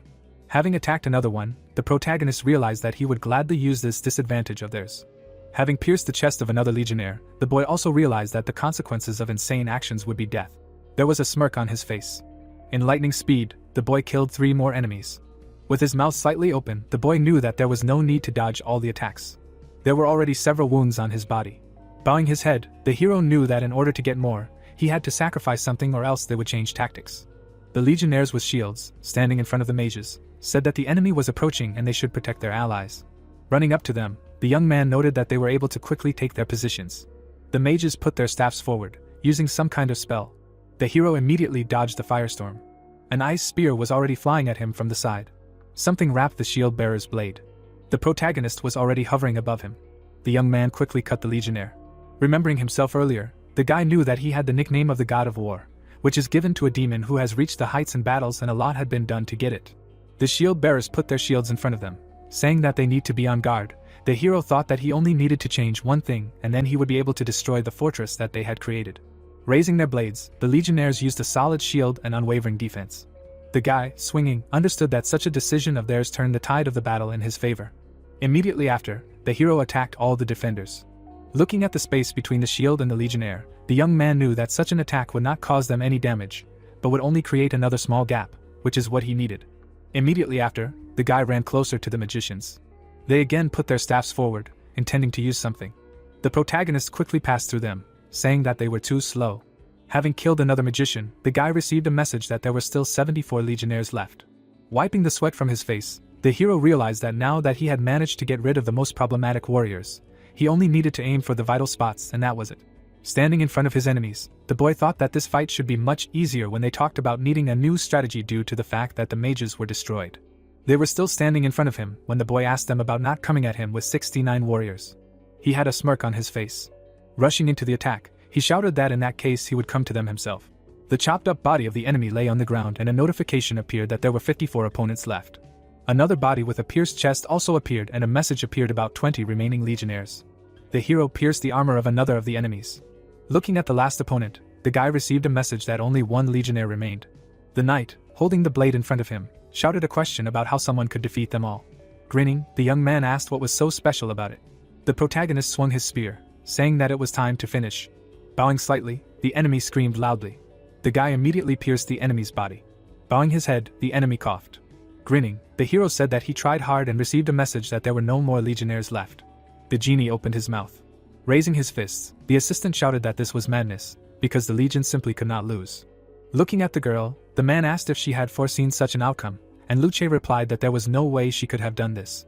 Opening her mouth, she explained that she had been waiting for this battle, but she had never thought that he would be able to defeat such an enemy. Imagining the legion, the girl remembered that it was a large detachment of high-ranking undead, united by spirit and driven by revenge, and while even the most united army makes mistakes in battle, the legion does not have such a flaw. The young man stood in front of the evaporating corpse of the last monster, while the administrator thought about how this army was like a single monster that suppresses with force and at the same time has never lost before, although today he lost to this man. The guy's mouth was slightly open. Standing in the middle of the hall, the hero received notifications about successfully passing the battle test, as well as the fact that he took first place among those who passed the first floor. Opening his eyes wider, the protagonist noted that those people call themselves the Seven Emperors, although they are not on these lists. Looking at the system window, the young man also read that he was able to achieve what no one else could, and as a reward for the achievement he will be given 1 million points. He asked about what these points give, and the system immediately answered that such points can be used as currency inside the tower, and then the protagonist tried to understand whether this is a large number of points and assumed that given the achievement received. The amount is still not small. The administrator appeared behind him and congratulated him on successfully passing the test. The hero, turning around, screamed, because he did not understand how he did not notice the approach of this person. Frowning, the guy thought that this is some kind of unique ability that the tower system has or the manager himself, and ignorance of this upsets him. The roof of this arena appeared. Suddenly, the guy was struck by some lightning when the girl said that he would now be given a reward for passing. A certain world stone appeared in front of him. The young man, with his mouth open, could not believe that he was given such a stone as a reward. Having imagined it, the hero remembered that it was a precious stone capable of creating a dimension. Taking it in his hands, the protagonist realized that a stone of this size could not create a dimension. Standing behind, the administrator said that he finally saw what the reward for passing the 0th floor was. The young man, standing in front of him, asked about whether even the manager did not know about this reward. Luce explained that the tower holds many secrets and the manager knows only some of them, and also noted that this object is not from the earth and asked how he knew about it. Looking to the side, the hero replied that he simply had his own sources of information, realizing that he had no need to tell how he knew about such a stone. Raising his hands, the administrator also said that in any case, the hunter was aware that his reward was a special item and much more valuable than the rewards for all the other floors. The manager, presenting the mythical rank equipment, which only 15 items belong to, and also presenting the transcendental rank equipment, which is lower than mythical, but even so, only 100 items have such a rank, said that if this stone was processed correctly, it would be possible to obtain an artifact of the transcendental rank. Or even mythical if the hunter managed to find an amazing master from the tower to make it. Opening his mouth, the guy replied that he did not need a weapon, and the manager noted that this was the best way to use this reward. Holding it in his hands, the protagonist said that he thought of another good way to use it, realizing that his personal weapon was enough for him. Suddenly, the stone in his hand became covered with cracks. Immediately after, the hero broke it into many fragments. The girl, with her mouth wide open, screamed a question about what he had just done and realized that he had just destroyed such a precious thing. Shards of stone were swirling around the boy. The protagonist sat in a meditative pose as he thought about how the energy of the universe was equal to the energy of creation, and the world stone, in turn, contained a power equivalent to the same energy. The shards were still swirling around him as the hero realized that now he should try to do something that no one had thought of yet. The shards were flying around. Suddenly, a bright glow appeared in his chest as the boy thought about how he should try to absorb the world stone. The girl, watching what was happening, asked what was going on. The boy was covered in a bright red glow. Imagining space and a certain universe, the protagonist realized that he had managed to place the power of creation contained in the world stone into the world in his creation, into a small universe.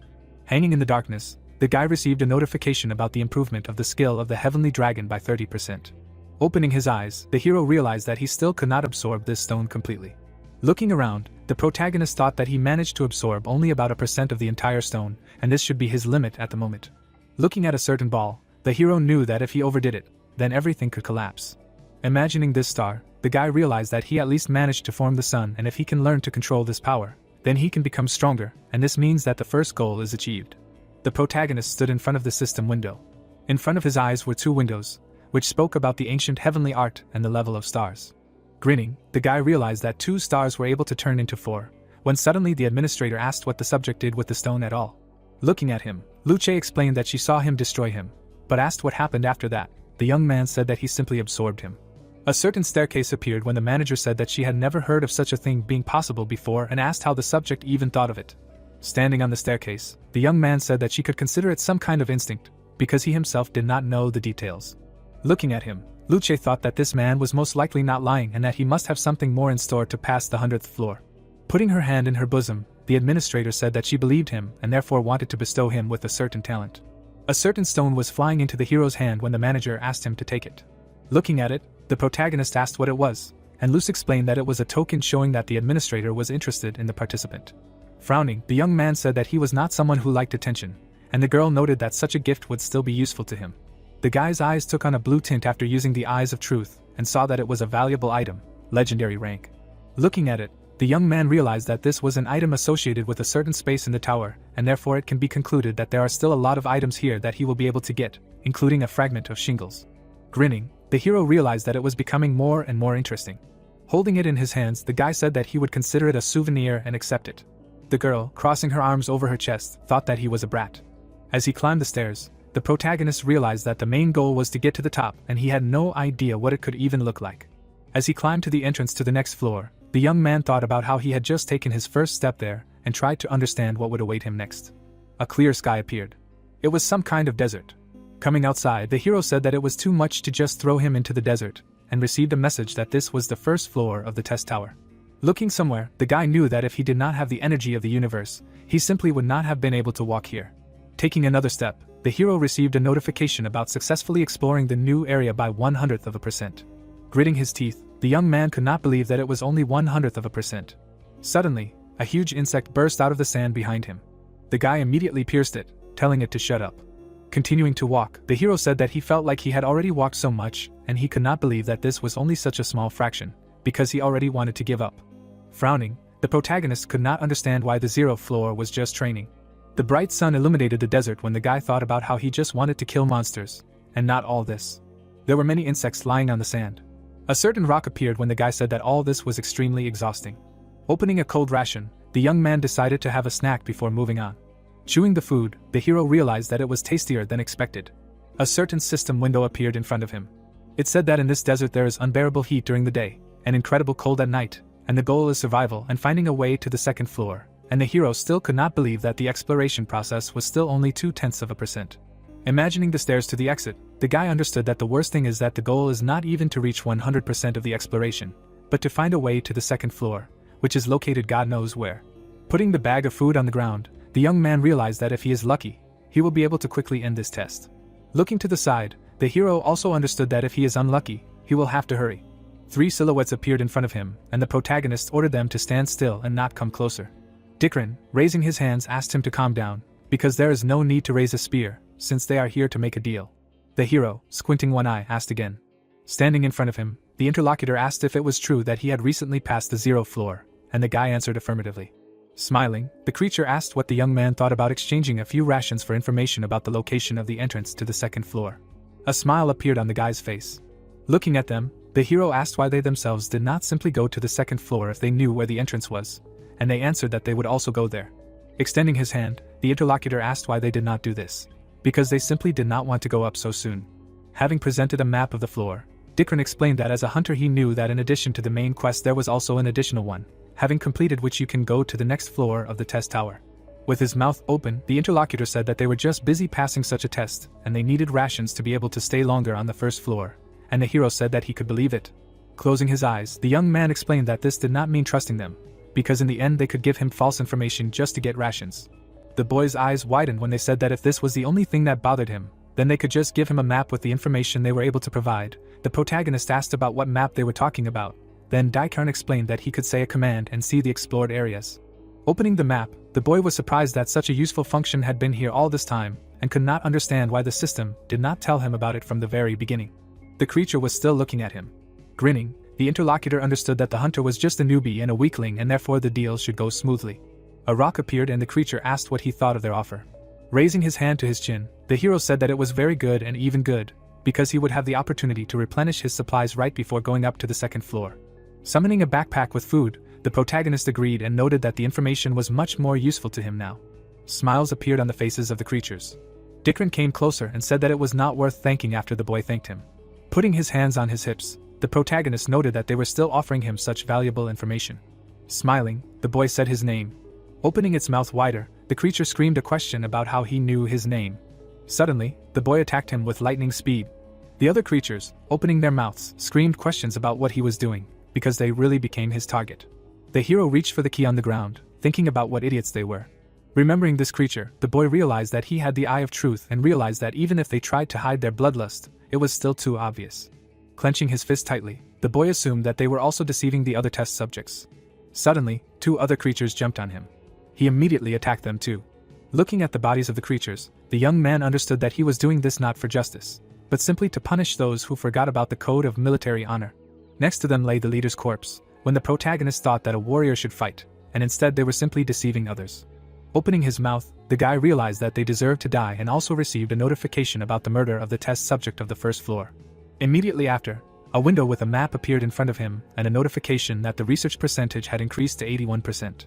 Immediately on the map, the hero noticed a staircase leading to the second floor. And then he saw an altar, for which the key would be needed. The young man looked at it. Grinning, the hero realized that it would be boring to just go up to the second floor and thought that looking at the requirements for using the key, the reward should be huge and he just needed another person, who he would most likely meet on the way to the altar. The young man was already standing in front of him. The protagonist opened his mouth and said that he couldn't believe that he really hadn't met a single living soul. Remembering the various monsters, the hero also realized that he had killed many monsters and so he should be satisfied with at least all the experience he had managed to gain. Walking up the stairs, the guy decided to first go up and look around, because the key was an item that only helped to avoid the test. Looking somewhere, he also realized that if he managed to pass the test, then this key would have no meaning at all. Standing in the middle of the building, the young man assumed that this was the altar and a notification also appeared, which said about this additional test and its conditions. Smiling, the hero noted that there was a time limit and a 10-day limit, and therefore it was better to pass the test than to make this key.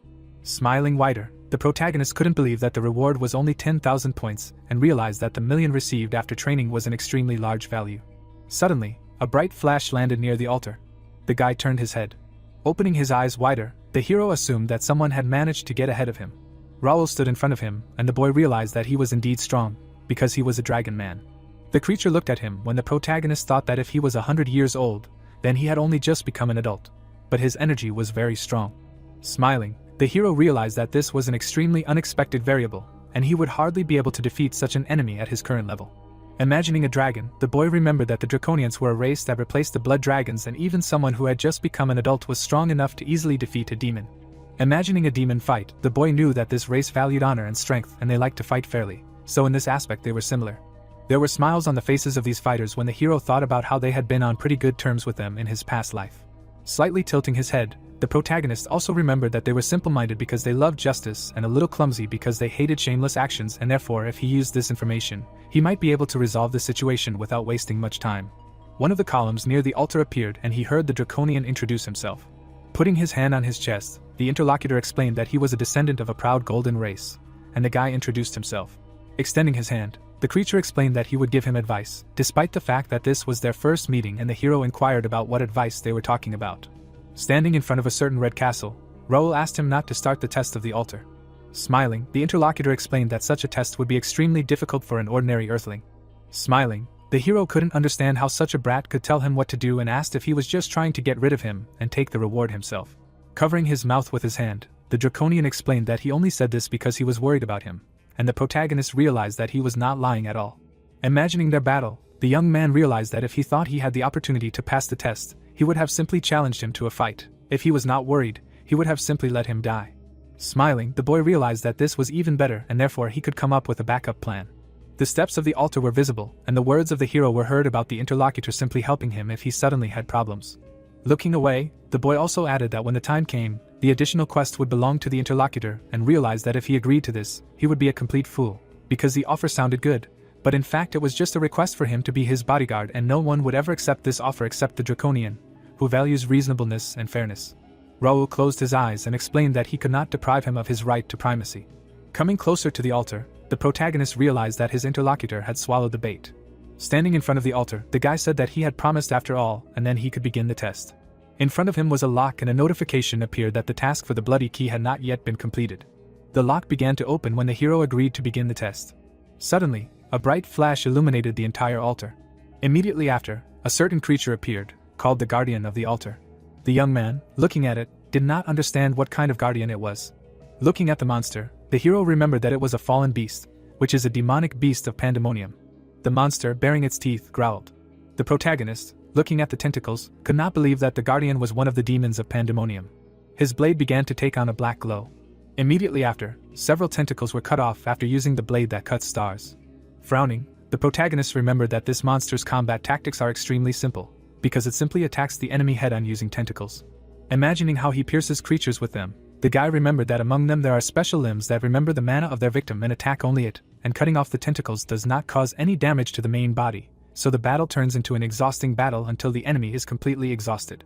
Looking at the enemy, the hero also remembered that the restoration of severed limbs also requires mana and energy, and during this process, a gap appears in his defense, just like now.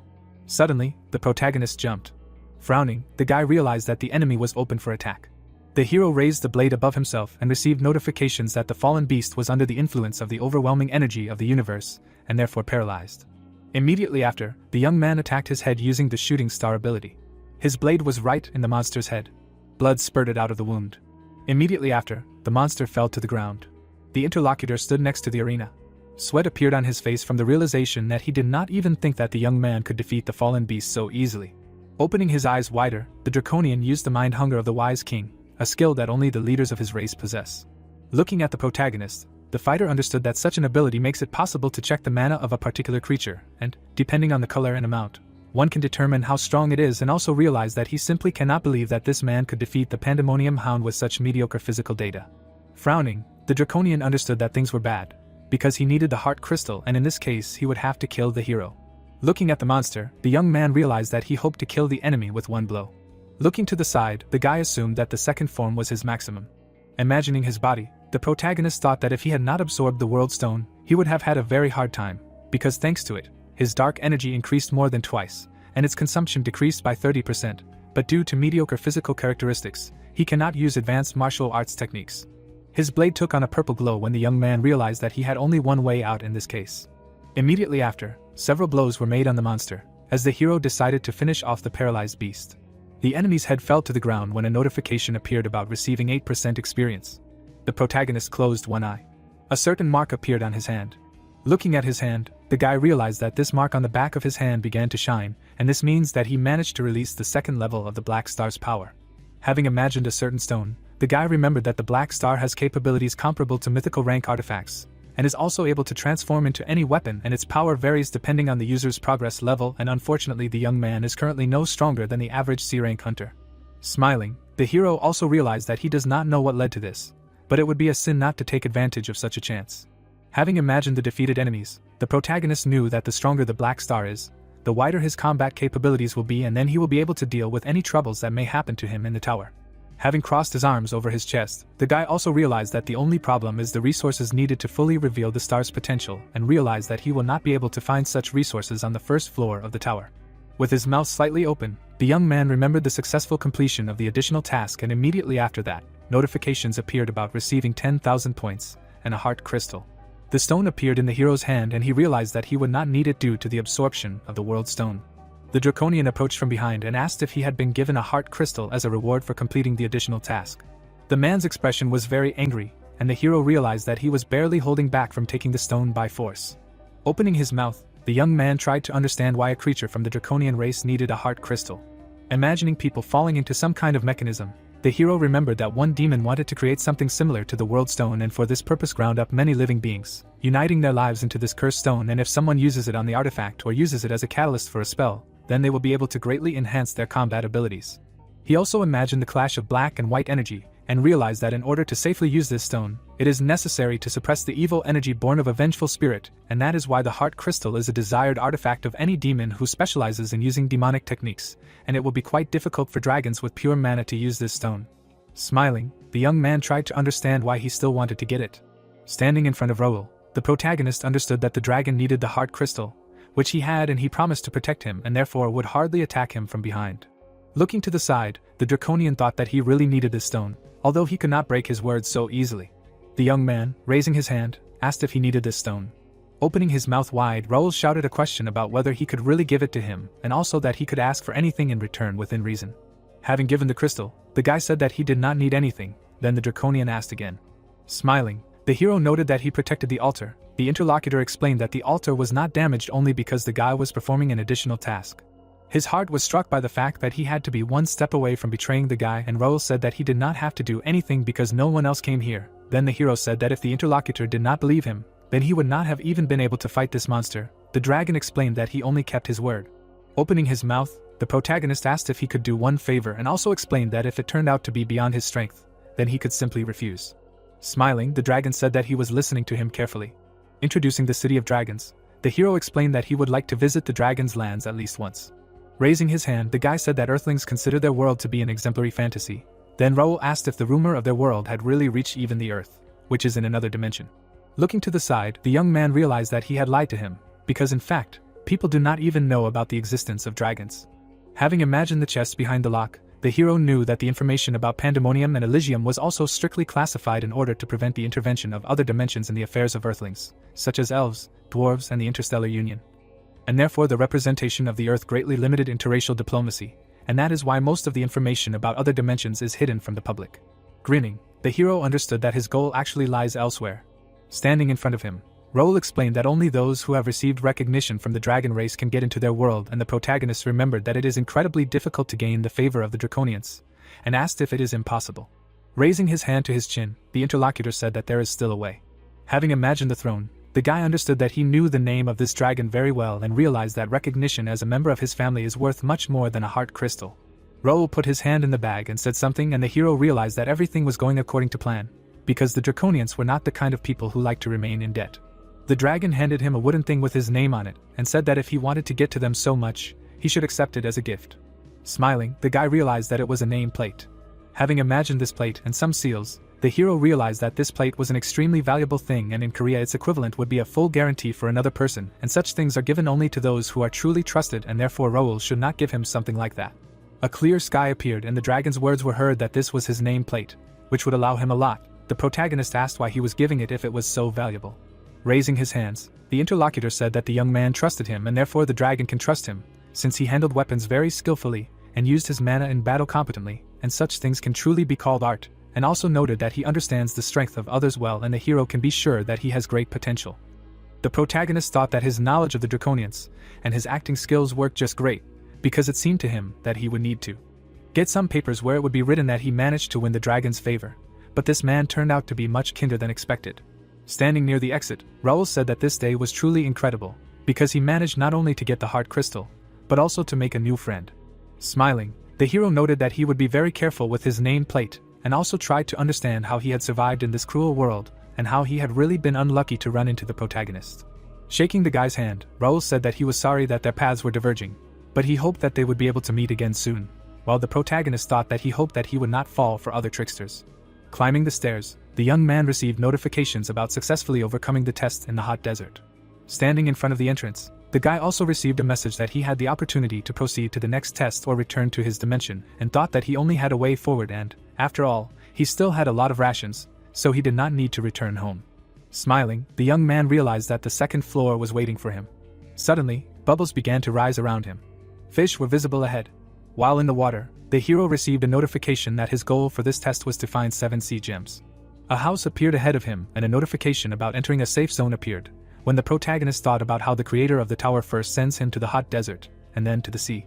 The young man stood on the grass in front of this house, realizing that here he would be able to breathe to his heart's content. In his hand was a compass of the abyss, which points to the nearest safe zone. Looking somewhere, the guy realized that if he believed this thing, then this is such a zone. In front of him was a large house. The door to it opened and words of greeting were heard. The creature standing behind the counter said that apparently the hero is another player who challenged the second floor of the tower. The guy, frowning, asked him why he even thought so, then the interlocutor replied that the guest did not look like a local at all. Still standing in place, the creature offered the hunter to sit down, because apparently he had quite a few questions. The protagonist asked if he was going to share information for free. Remembering the items from his store, the merchant explained that he usually took money for information, but that day he could answer his questions if he bought something. The hero asked him to give him the cheapest item. Taking a certain thing in his hands, the young man heard the price of 5 points and realized that they were used here for trade and received a notification about the successful purchase of a bottle of fresh water. Looking at it, the protagonist asked if the merchant really sold water in the sea. The same one said that if the buyer did not like something, he could go and swallow salt water and die of dehydration. Sitting down on a chair, the hero asked if he could get any advice from the administrator of this floor. Arlok explained that the observers had a lot of things to do and did not have time to lead the subjects by the hand. Remembering Luce, the guy thought that she did not look too busy. Opening his mouth, the young man asked what kind of gems were written about in the task. The informant said that the sea abyss is divided into 7 small seas. Imagining the gems on the sea map, the protagonist realized that judging by what he heard, this place is called the Sea of Silence, and each of the 7 seas has its own gem, and if someone completes the task on the second floor, then these stones will immediately return to their dimensions and realize that he would like to hear more, but that's all the merchant knows. Frogs were sitting on the counter when the merchant noted that he forgot about something. Raising his finger, the informant said that he would not be able to get the gem by simply coming to where it was located and named a price of 500 points. Arlok, smiling, said that for 500 points he would tell him how to get these gems and even tell him about one very useful item. Turning away, the hero explained that he would ask someone else, and so the merchant began to shout lower prices. Imagining Raoul, the protagonist thought that he told him much more than he deserved for those 5 points, and perhaps the merchant considered the guy some kind of simpleton. Swimming down, the young man decided to find a local gem and then swim with the current. Looking to the side, the guy realized that the place Arlok spoke of was here. Clenching his fist, the hero understood what he would show this fish if it lied to him. Suddenly, a huge fish appeared behind him. On it was the same sea gem. The creature opened its mouth. The fish began to swim away. The hero, grinning, realized that he needed to compete in speed with this fish. His body took on a yellow glow after using holy fire, which increased all characteristics, except darkness, by 57%. The protagonist quickly swam after the fish. Opening his mouth, the young man realized that now was the time to measure his strength. The fish continued to swim away from him. Swimming away, the fish said that this player is the first who can run in the water, and the hero asked how he can talk. Bubbles came out of the young man's nose after realizing that he got into his nose, and then he realized that if you look at the creature more closely, you can see arms and legs. Suddenly, a certain seal began to appear in the water after summoning servants. Many fish began to swim out of this seal. The hero covered his face with his hand. Grinning, the young man could not believe that this was all. Looking at the enemies, the protagonist wondered if this creature really thought that these fish could stop him. The fish's mouth was wide open. Swimming away, it asked how the young man was going to catch it, being at such a height. Grinning, the guy understood that the enemy was worried about something completely different. Suddenly, something exploded in the depths. The protagonist was reaching straight for the precious stone. Opening its mouth wide, the fish asked what happened. Taking it in his hand, the hero realized that it was easy as pie and also received a notification about successfully passing the ruby test. The creature, standing in front of the protagonist, said that all the unranked he had met had a very hard time in the water, but the young man was completely different. Opening his mouth, the hero asked if that was all, then the fish said that he was entitled to an additional reward for completing the test so quickly. A compass appeared and the words of the fish were heard that the hero would find out what the reward was after he had collected all the other gems. His eyes took on a blue glow, and the hero assumed that this was a reward for fulfilling a special condition since the eyes of truth did not show him any additional information and decided to figure it out later. Looking at the stream in front of him, the protagonist thought that this was the stream that would carry him to the next sea and most likely he would have to try hard to overcome it. Taking a step, the guy received a notification about the increase in water pressure. Bowing his head, the young man also received a message that his movements were limited. Suddenly, the guy closed his eyes. Immediately after, they opened. Being in the depths of the ocean, the hero received a message that he managed to reach the Sea of the Abyss. Looking to the side, the protagonist realized that he finally managed to get out of the first sea and he could not believe that there were 6 more such areas here. Some fish were also swimming here and the young man noticed that this place looked more lively than the Sea of Silence. A certain city appeared and a certain cry was heard that only today it would be possible to buy rare items at a bargain price, and short blades from the nose of a swordfish cost only 3,000 points. The merchant, raising his hand to his face, said that guests should buy healing potions from alchemists, and the young man realized that there were also more people in the safe zone of the sea. Opening his mouth, the guy realized that this was something like a village, when suddenly someone called out to him. The man, appearing next to him, asked if the hero was in the safe zone for the first time, and he answered in the affirmative. Raising his hand, the man asked if the young man could spare him a minute. Covering his mouth with his hand, Gerard was unhappy that he had once again disgraced himself in front of another hunter. Walking along a busy street, the man offered to show his interlocutor the abyss. Stepping forward, the Briton said that this was one of the safest zones in all 7 seas, which was now considered a city. Presenting a map of the seas, the hunter explained that this place was connected to the other 6 seas, so if another hunter failed to collect 4 or more gems, he would be stuck on the 2nd floor and would only feel safe in this place. Looking away, Mincho suggested that these people were unable to complete the task, to which the companion replied that he was one of them. Closing his eyes, Gerard said that he only had 3 gems and that the other trials were too difficult for him, so he had lived here for 3 years. There were conversations outside about where the trial of the Central Sea was. Opening his mouth, the Briton asked the protagonist if he was going to challenge him right away, to which the latter replied that there was no need to drag it out. Smiling, the protagonist was pleased that he had received a ton of valuable information thanks to this kind person. After a while, the guy looked ahead. As the boy moved along the underwater floor, he asked his companion why he couldn't just tell him where to go, to which he replied that he just wanted to watch the boy pass the test. The boy smiled, thinking that he couldn't ignore the stranger. A large funnel appeared in front of the travelers. Looking up, Mincho thought that this was the test. Looking at the whirlpool, Gerard explained that the test was to hold out in the water, to which the protagonist replied that it should be easy. Looking at the bright stone, the man added that he could not guarantee that the tests of other gems would be as safe. Putting his hand in his pocket, the Briton offered to give the protagonist equipment to make the test easier, to which the protagonist replied that he did not need anything to get the gem. The system showed a message that in order to get the sea gem, he needed to hold out in the mana whirlpool on his feet for 10 minutes. The boy stepped forward. Clenching his fists, the young man heard the announcement that the garnet test had begun. The young man looked at the gem. The boy's eyes widened. Looking at the large funnel, the hunter thought that he should not wait for the whirlpool to grow, because all that was required of him was to hold out for 10 minutes, and the method did not matter. Mincho took out his spear. Resolutely looking forward, the protagonist decided that he needed to destroy the whirlpool. A moment later, the young man began to wave his weapon. Air bubbles floated in the water. Gerard looked ahead. Putting his hand to his mouth, the man noticed that the whirlpool was not showing any activity. Looking to the side, the Briton heard his acquaintances say that he was training a newbie again. Looking up, the traveler was surprised that 2 minutes after the test began, it was so quiet. A whirlpool hung over the men. Opening his mouth, the Briton could not understand why the funnel was so big. The hunters were sucked into the waterspout. Gerard frowned, not understanding what was going on here. The wanderers were spinning around in a hurricane. The system showed notifications that Mincho had successfully passed the test and fulfilled the additional conditions, so as a reward, his abyssal pearl would be enlarged. Smiling, the protagonist noticed that his companion was seriously battered. With his mouth wide open, Gerard shouted that he could not return to the city, because the boy was fighting a shark that would give him the next gem. Looking at how the protagonist was fighting a huge monster, the Briton said that one bite was enough to inflict fatal wounds. Closing his eyes, the young man understood that if the shark bit him, then there was hardly anything left of him. Looking at the enemy's wound, the boy knew that sometimes it was enough to inflict just one blow.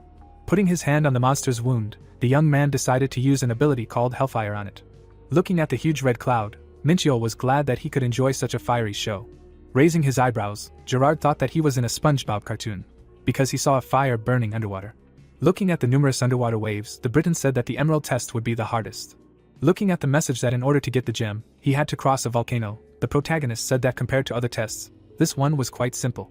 Looking at the notification that the test was successfully passed, the protagonist was convinced that it was as easy as pie. Air bubbles floated in the water. Extending his hand, Gerard congratulated his friend. Standing in front of his interlocutor, the man said that now he could go to the next floor. Folding his hands, the guy said that he was going to collect all the gems. Introducing the upgrade arrows, the young man added that the harder the test, the greater the reward for completing it. Closing his eyes, the Briton said that in 3 years he had not seen anyone like this boy. Smiling, the man agreed. Opening his mouth, Gerard promised that he would accompany his friend to the very end. Sweating, Mincho asked why they had to go so far. Standing still, the Briton explained that he wanted to see with his own eyes how his ally would pass all the tests. Putting his hand on the back of his head, the protagonist agreed to accept help. The protagonist looked at the ruby, garnet, opal and emerald. Looking at the blue stone, the young man remembered that after the 5th test he had received a sapphire. Looking at the purple gem, the young man knew that he had received this lapis lazuli after the 6th test. Looking at the dark crevice, the hunter understood that in the last test he would have to receive an amethyst. Looking into the large hole, Gerard explained that this region was called the Sea of Death. Lowering his head, the man said that almost no one returned from there alive, to which the interlocutor replied that someone had managed to pass the test. Introducing dark silhouettes, the Briton said that those people were called the 7 Emperors, to which Minchio thought that these guys were probably strong. Jumping down, the protagonist said goodbye to his assistant. Waving his hand, the man wished his friend good luck. Looking into the abyss, the protagonist read a message that in order to pass the test, he needed to get to the very bottom of the Sea of Death. Opening his mouth, the guy assumed that this was the Sea of Death. Looking into the distance, the young man convinced himself that this place had a scary name, but in fact, it was nothing special. The young man raised his eyebrows. The hunter made a surprised face. As he fell, Mincho read a hint that the water pressure had increased and that he was now under the effect of paralysis. Frowning, the protagonist could not understand where such enormous pressure had come from. Baring his teeth, the protagonist understood that he could not give up now. As he went underwater, the boy received notifications that the depth was increasing, and with it, the pressure and density of the mana. Closing his eyes, the young man thought about how monstrous the pressure was here. Remembering the land, the young man received messages that he was resisting the pressure, causing him to lose chaos energy. Imagining a giant hand, the boy realized that in order to get out of here, he would have to cope with the enormous pressure. Imagining a heavy weight on his waist, the hunter concluded that the Sea of Death was a combination of a dense layer of mana, water pressure, and gravity. Smiling, Minchio tried to think of a way to help him get out of this sea. Imagining lightning bolts, the protagonist decided that if he resonated with the surrounding mana and absorbed it, he would probably be able to cope with the water pressure. Lightning began to engulf the protagonist's body. Baring his teeth, the boy felt that he was unable to cope with the chaos energy. Raising his palm, the young man knew that he had to give it his all.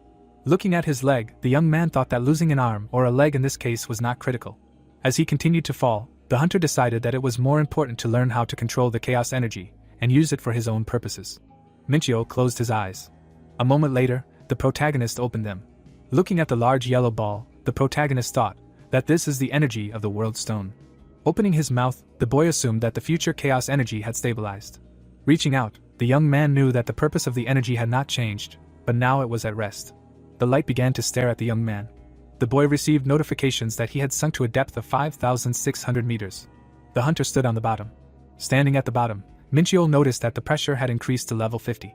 Looking around, the protagonist realized that he had become immune to the pressure of the water, but something was clearly wrong. Putting his hands on his hips, the protagonist noticed that there was nothing here except a huge mountain. Sweating, the boy received a message stating that the trial had been passed, so the abyssal pearl had been increased, and the reward was 50,000 points. Lowering his head, the boy noticed that he had been given 500,000 points, as he had passed the trials faster than anyone else in the history of the tower. Clenching his fist, the young man noticed a system message stating that a rainbow ring had been given out as a reward. The young man looked at the unusual ring. The system screen showed information that this ring increased all stats by 20%, and also bestowed a blessing that allowed one to get rid of negative effects once an hour. The boy's face began to sweat. Imagining the golden ring, the hunter thought about the fact that the new ring was not as strong as the blessing of the holy fire, but it gave the same increase as the oath of the volcano on all 5 stats. Putting his hand to his chin, Minchio was glad that he had decided to pass all 3 trials. Grabbing his spear, the protagonist heard words that someone had not seen such brave warriors for a long time. Squinting his eyes, the protagonist did not understand who was speaking. Looking at the splashes of water, someone declared that the voice belonged to him. Opening his mouth, the guy thought that the mountains themselves began to move. Sticking out his tongue, the giant snake said that not all mortals are able to overcome these trials. Smiling, the young man realized that it was Jormungandr, which is a snake that swallowed an entire dimension. Lowering his head, the monster noticed that a demonic soul was locked in a human body. Looking up, the young man asked the snake to tell him what he was doing here. Remembering the monster's head, the hunter could not understand why a creature from the mythical era had awakened right now. Looking at how his body was covered in sweat, Minchio assumed that he had stumbled upon some kind of secret quest. Raising an eyebrow, the protagonist listened to the words about the monster being here because of a covenant with some group. Looking down, Jormungandr stated that his only promise was to stay here. Closing his eyes, the serpent remembered how everyone he met used to rush into battle at the sight of him. Opening his mouth, the protagonist asked about what covenant was able to hold such a strong creature. Removing the skin, the monster stated that instead of answering the question, he wanted to give the guest a gift. Holding the skin in his hands, the guy could not understand what to do with it. With his eyes wide open, the monster explained that it was a cape made of snake scales, from which a cloak could be created if a seal was placed on it. With his mouth wide open, the young man realized that these were scales from the mythical era, which would greatly help him against the creatures of pandemonium. Closing his eyes, Jormungandr stated that his allotted time had come to an end. Smiling, the young man asked why his interlocutor had closed his eyes. A moment later, the snake fell to the bottom of the sea. The hunter tried to hide from the powerful wave. Sweating, Minchio was surprised that the ancient creature told him everything he wanted and went back to sleep. Looking at the sleeping reptile, the protagonist was upset that he had so many questions that he could not get answers to at the moment. Looking around, the protagonist noticed that, apart from his old friend, there was no one else here. Looking into the bright water, the guy noticed that the mana here was very dense, and the water pressure reached level 50. Looking at the ledges, the young man decided that this place was much better than the gate. Folding his arms, the hunter was going to squeeze the most out of the 200 hours of underwater breathing that he was given. The houses of the city were visible. Some sounds were coming from behind the doors of the bar. The man was drinking from a glass. The young man folded his arms and advised his friend to stop hanging around with newbies. Gerard blushed and said that he could have talked him out of it. The door opened. The Briton looked up. A moment later, the man's eyes widened. Rising from his seat, the assistant shouted that his comrade had survived. Raising an eyebrow, the protagonist asked if it was too early to count him among the dead. Remembering the seabed, the boy thought about the 12 days he had spent in the abyss. Extending his hand with the sword forward, the young man knew that he had managed to hone his martial arts and worked on his weaknesses. Looking at the system screen, the young man was glad that he had been able to double his stats. The boy placed his hands on his hips. Lowering his head, the hunter decided that it was time to return to Earth. Imagining various items, Minchio understood that he needed to put a seal on his cloak, release the second level of the Dark Star, and check if Martin had completed his task. Blushing, Gerard said that he was not sure whether his friend would manage to return alive. Looking at the empty mugs, the man added that for this reason he decided to honor the memory of his ally with a drink. Smiling, the protagonist noticed that his drinking buddy had long since left. Putting his hand on the protagonist's shoulder, the Briton said that he was extremely glad that his comrade had returned alive, to which the latter asked him to stop shedding tears. Words were heard in the bar that the last test had been successful. Raising his hands, Gerard congratulated his partner on completing the second floor, because in 3 years he had never seen anyone complete all the tests so quickly. Raising the mug to his mouth, the guy thought that in the entire history of the tower, there had never been people who had managed to complete the tests so quickly. Looking ahead, the young man asked what his interlocutor was going to do. Looking down, the man said that he remembered his first trip to the tower. Smiling broadly, the assistant said that now he would challenge the test again. The young man narrowed his eyes and promised to cheer for his friend.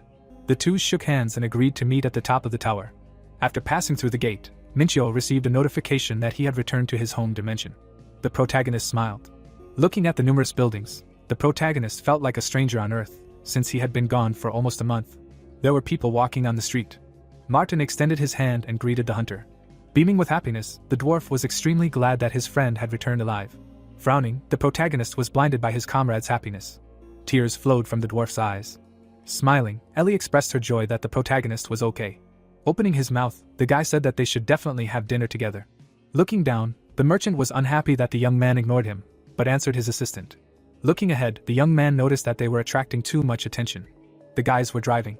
Sitting on the chair, the hunter asked about the progress of the training ground, to which Martin replied that it was already ready. Leaning on his arm, Minchio could not believe his ears. Putting his hand on his beard, the dwarf explained that they had started work a month ago. Imagining the short people, the protagonist understood that the dwarves had exceptional craftsmanship skills. Crossing his arms, the protagonist thought that since his friend was so proud of his work, the ground must be excellent. Imagining his house and training ground, Martin thought that the protagonist should move closer to the training site. The boy smiled and said that it was a great idea, to which the merchant replied that he would add housing to the construction plan. The young man crossed his arms and said that he forgot to buy something, to which the dwarf replied that he would get everything he needed. Martin listened open-mouthed as he said that his partner needed 10 kilograms of mithril and 5 kilograms of orichalcum, and then replied that it would be very difficult to find such a rare ore in such quantities. The young man looked away, pondering the fact that these resources were needed to release the second level of the Dark Star.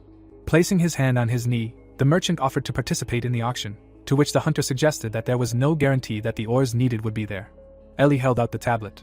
The short man, sweating, said that showing the list of lots to outsiders was illegal, to which the girl countered by saying that Minchio was not a stranger to them. Smiling, the protagonist was glad that he could trust his partners. Clenching his fist, the dwarf said that he was glad to serve. Looking at the tablet screen, the protagonist did not expect to see a fragment of Dranka's key here. Holding the device in his hands, the guy realized that he had an additional incentive to participate in the auction. A training ground was visible. The mirrors in the shower sparkled with cleanliness. Sunlight penetrated through the windows of the gym. With his eyes wide open, the young man was extremely happy with what he saw. Opening his mouth, Martin declared that this sight was one of his best works, to which the young man responded with the words that it was obvious to him that the architectural design was done by someone else. Spreading his arms, the dwarf heard the words that it was just a joke. Introducing various tools, the hunter understood that everything was done at the highest level. Turning his head, Minchiol knew that his partner tried his best. Looking out the window, Martin added that this site was within walking distance of their department. Light was shining from the windows. Standing inside the rune, the protagonist decided to focus on training until the auction was over. Casting some kind of spell, the protagonist decided that it was time to try out the new training ground. The rune on the floor began to glow brightly. Walking forward, the boy remembered that he had not practiced this for a long time. Smiling, the young man was glad that he now had the perfect place to practice the techniques of the ancient Celestia. Imagining the scorpion and the shrimp, the young man knew that there may not be any more places like the abyss and the tower, so training here was not an option. Imagining various artifacts, the hunter remembered that thanks to them, he can relieve fatigue from his body, so he does not need sleep. Sitting on the floor, Minchiol was extremely happy that he had the opportunity to train all day long. The protagonist frowned. Imagining Yunsu in demonic form, the protagonist felt a familiar energy. The boys walked thoughtfully through the forest. Suddenly, a bright light appeared in front of them. Everyone stopped at the same time in front of the bright light. Yunsu put his hand on his face with a smile, saying that to this day, his talent remains an unrivaled miracle, and he hopes that they can at least amuse him. He put his hand on his head, starting to laugh loudly. Suddenly, the guy raised his phone, asking who dared to disturb him at such a significant moment. Yunsu picked up the phone, saying that he did not expect that the main character, the one and only, would call him, to which Minchiol began to shout loudly, asking what the guild master forgot in Yongsan. A drop of sweat flowed down Yunsu's face from excitement, and he replied that he was now in Neju, going to enter the gate with his guildmates. But if the main character needed his help, he would fly in the blink of an eye. Minchiol looked at the phone screen in surprise, wondering if he was wrong. He was lost in thought, thinking that when he felt the dark mana, he immediately thought of Verde, and if he thought about it, there were 4 more demons on Earth besides him, and could this be their doing? The guy brought the phone to his ear, asking if Yunsu knew the identities of the other demons on Earth, to which he received the answer that due to the lack of competence, he was unable to detect them, after which Minchiol wished him luck with the gate with a smile on his face. The protagonist closed his eyes, thinking that he would have to figure it out himself, and first he needed to track down the source of this mana, and in the end, it was unknown what the pandemonium might resort to in an attempt to seize the earth, and he simply could not close his eyes to this. The arrow on the sign pointed to a mountain path. Minchiol stopped threateningly, thinking that a powerful dark mana had spread throughout the mountain. The boy gritted his teeth, wondering with rage who these brainless idiots were who were trying to use dark mana right in the middle of Seoul. It was silent outside. A glint appeared in the leaves above the protagonist's head. At the last second, the boy managed to dodge a strong blow. The arrow covered in mana flew forward quickly. Minchiol grabbed the dagger tightly, wondering in his head if someone had really fired the arrow. A long vine rose high up. The sharp arrow was aimed straight at the protagonist's back. The elf took aim, saying that the boy would definitely not dodge it a second time. At that very second, a hidden hovering blade quickly rushed past him. At great speed, the bloody weapon was returning to its owner. Minchiol approached his opponent, asking who the idiot was. His disdainful gaze was directed at the enemy. Squinting, he saw a wounded dark elf on the ground. Remembering them, the guy thought that they were evil by nature and easily got into conflict, so he had a strained relationship with them. In an instant, a loud deafening explosion was heard. The elves noticed the guy running towards them, loudly shouting that someone was approaching from the south. Minchiol effortlessly knocked them down, thinking that despite their weakness, they were very proud of being elves. They were extremely good at dark magic and archery, so fighting them in an area with a lot of obstacles was quite difficult, and of course, it did not concern him.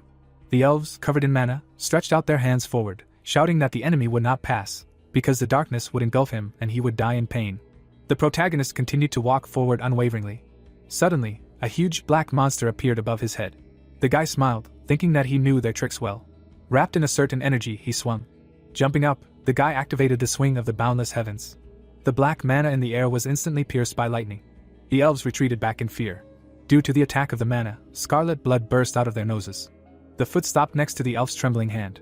The protagonist folded his arms across his chest, asking what they were doing on the ground. The elf raised his head up, smiling, asking him to kill them instead, because they serve the Great One. Minchiol rolled his eyes, wondering why they were talking about their Great One. The guy immediately swung, saying that he would fulfill his wish and grant him death, because he did not think that the elf would answer. The protagonist walked forward, thinking that the dark elves were not susceptible to threats, and mercy was not an option. After all, if he left them alive, they would start doing it again. With a sword in his hands, the guy confidently walked towards the magic circle. In the middle of it sat an elf with his eyes closed. Frowning, the guy thought that judging by the surrounding energy, this old man was quite strong. Stopping, he wondered if it was possible that all this mana belonged to him, which was very strange, and the dark elves were very caring when it came to their kin, and a high dark elf like him would have attacked the guy with dark lightning a long time ago. A malicious grin suddenly appeared on his face. Minchul did not take his eyes off the elf, asking if he could not move because he was preparing a spell. He put the weapon on his shoulder, asking one last time what they were doing in Korea. A quiet word suddenly escaped from the old man's mouth. The protagonist looked down with interest. The elf stretched his arms forward, shouting that everything was in the name of the great demon King Daimos, because the Lord would appear in this world again and sow death everywhere. The guy closed his eyes with a smile, thinking that they were all Daimos's servants. He suddenly grabbed the elf tightly by the chains on his neck, menacingly asking if he really thought the guy would fall for this nonsense. Minchul felt relieved, thinking that the old man had committed suicide by detonating his mana. He began to shake the elf hard, shouting that he dare not die, because information was needed. Veins appeared on his face from anger. The guy raised his head up, screaming deafeningly. Clear rays of light broke through the windows into the building. The girl heard the phone ring, asking who it was. Wrapped in a towel after a shower, Yumi answered the call. The protagonist answered her that they had run into each other during the exam and asked if she remembered their agreement, to which the girl smiled, answering that she had to wait quite a long time for his call. The guy apologized to her, saying that he had one question, while Yumi playfully twirled her hair on her finger, asking if it was about her personal life. Minchio briefly said about the dark elves, causing the girl's eyes to widen sharply. The protagonist looked at the tied-up elf, saying that they had arrived on the ground. After a short pause, Yumi asked how he knew, to which the guy walked closer to the victim. Smiling, he asked if the offer to have dinner was still open. 30 minutes ago, the protagonist put his hands on his hips, menacingly asking what they were planning. Looking closely, he saw the characteristics of the strengthening magic circle. The guy thought that in other words, this circle itself is useless, and it seems that there are several more such circles and it will be almost impossible to find out everything alone, so people and more information are needed. Minchul smiled and put the phone to his ear, thinking that he had nothing to worry about since he had a very useful assistant. Hearing the notification that the subscriber was unavailable, the protagonist remembered that Yunsu went to the dungeon, and just needed the guy's help, when suddenly he went to clean up, and he will not be free for a very long time, and besides, he strongly doubts that the Hunter Association or the Interstellar Union will help him much. He imagined the Hunter Association, which can draw the wrong conclusions. The guy thought about the Interstellar Union with Martin, in which only Minchul has connections with the Yongsan branch. The protagonist grabbed his head in confusion, wondering what to do with the Dark Elves. Suddenly it dawned on him, and the guy's eyes widened. He thought about the Elves and Dark Elves, and even though they had the same origins, at some point the Radical Elves joined Pandemonium, which led to the race being divided into two. The Elves glared at each other, and the protagonist wondered if it was worth saying that they considered each other sworn enemies. Minchio looked up at the sky, thinking how good it was that he remembered Yumi, because she would definitely help, because she was a half-elf and one of her parents worked at the Elven Embassy, while the other was an ordinary Korean. The guy was currently looking at his phone, thinking that he only briefly explained the situation to her, but she sent a squad of elves to him without further ado. He noted the time, saying that they should arrive any minute. An elf appeared to the side, asking the guy if he was the hunter Minchio. Griff put his hand on his chest with a smile on his face, saying that he was sent by the Elven Embassy. The protagonist looked at the brooch on his jacket, wondering if they were from the lifeguard, because in the Elven community, the rank of an elf depends on the number of leaves on their brooch, and the maximum that can be is 6 leaves, and since Griff's brooch has 5, it means that he is a really good warrior. In front of them again, a sign appeared, the arrow of which pointed to a mountain path. Minchio and the elves were approaching the body lying on the ground. Griff opened his mouth wide, asking if the guy really stopped the dark elves alone, to which he received a positive answer. The elf began to tremble in fear, adding that there were rumors. As if Minchio was undergoing a test together with their mistress. He made a sharp jerk forward with his fists, asking if they could spar. The protagonist noticed his glowing eyes, thinking that he was serious. And he couldn't believe that Griff was thinking about such things in the current situation, and he wouldn't be surprised at all if it turned out that he was not an elf, but a bloodthirsty demon. The protagonist scratched his cheek in confusion, asking if they shouldn't help him deal with the aftermath of the Dark Elf invasion, to which Griff apologized, saying that he reacted instinctively as soon as he felt his powerful energy. A moment later, the elves were already lifting the Dark Elf's body up. They stood with papers in their hands in a magic circle. The elves raised their hands up, asking the spirits to cleanse this place of filth and return it to its original appearance. A bright beam of mana rushed through the bloody forest. A few seconds later, the trees were cleansed of blood. Minchio crossed his arms over his chest, smiling as he thought that in such cases there was no one more useful than elves, because Ampi skillfully use and combine natural magic with spirit magic, thanks to which they are able to remove dark mana in an instant, and the guy would have taken much more time to do it. After some time, everything was done. Griff pointed his hand at the elf standing behind him, saying that he would be accompanying the protagonist. The guy was surprised, to which the elf scratched the back of his head, adding that the young lady invited him to a banquet. The protagonist smiled, thinking that he wanted to talk to her over dinner, but this was just great, and asked to lead him, because this way he would find out the intentions of the dark elves and learn more about the elves, and also destroy everyone who dared to hide behind his name, even if he needed to use them. After some time, they found themselves near the elven embassy. The elves bowed after the protagonist. Minchio looked forward, thinking that he had such a strange feeling, because in his past life, as soon as he crossed paths with the elves, a fight would immediately break out between them, because the only elven empire in their empire, Vanaheim, was on the side of Elysium. The rulers shook hands with each other and were together on guard against the dark elves and pandemonium, but they had a rather warm relationship with humans. The protagonist suddenly remembered how after the Second Great Cataclysm, the elves began to actively build friendly relations with humanity, and thanks to this, the earth had an extremely pleasant impression of the elves, and in the past, the guy considered them beautiful, but very weak creatures, but now he has nothing against them, and perhaps it is because of their appearance. Yumi greeted the protagonist with a smile, saying that they have not seen each other for a long time. Min Chul stopped in front of her, asking if this was their second meeting, to which the girl threw up her hands, answering that she was waiting for him to contact her, but he still did not get in touch. The guy was surprised, asking why she waited. Yumi turned around, answering that she was the type of person who always repays her debt. They walked along the corridor, and she said that she did not invite him because of that promise. Without turning back, Yumi said that her father wanted to meet the guy in person. The girl covered her mouth with her hand, adding that she was warning him in advance so that the protagonist would not be surprised to see him, and since today's banquet was organized on the initiative of her father, the promise remains in force, to which the guy smiled, answering that he rarely gets such an opportunity in his life. They approached the door, and the guy said that he was ready. The gold on the door shone brightly, and Yumi said that he had not changed at all. The girl turned to Minchio, saying that there was no worry on his face, just like during the battle with the Blue Guard. The protagonist narrowed his eyes, asking why he should worry, since elves are similar to humans in some ways. Yumi opened the doors, smiling, saying that this is what she likes about the guy. They went inside, and the girl said that she brought him, to which the elf turned to them, asking if this was the hunter Minchio, who found traces of the dark elves. Varys stood up from the table, smiling, introducing himself as the ambassador of Vanaheim. Hearing his last name, the protagonist asked if he was a collateral branch of the Vanaheim imperial family, to which Varys smiled, asking if the hunter was interested in elven culture.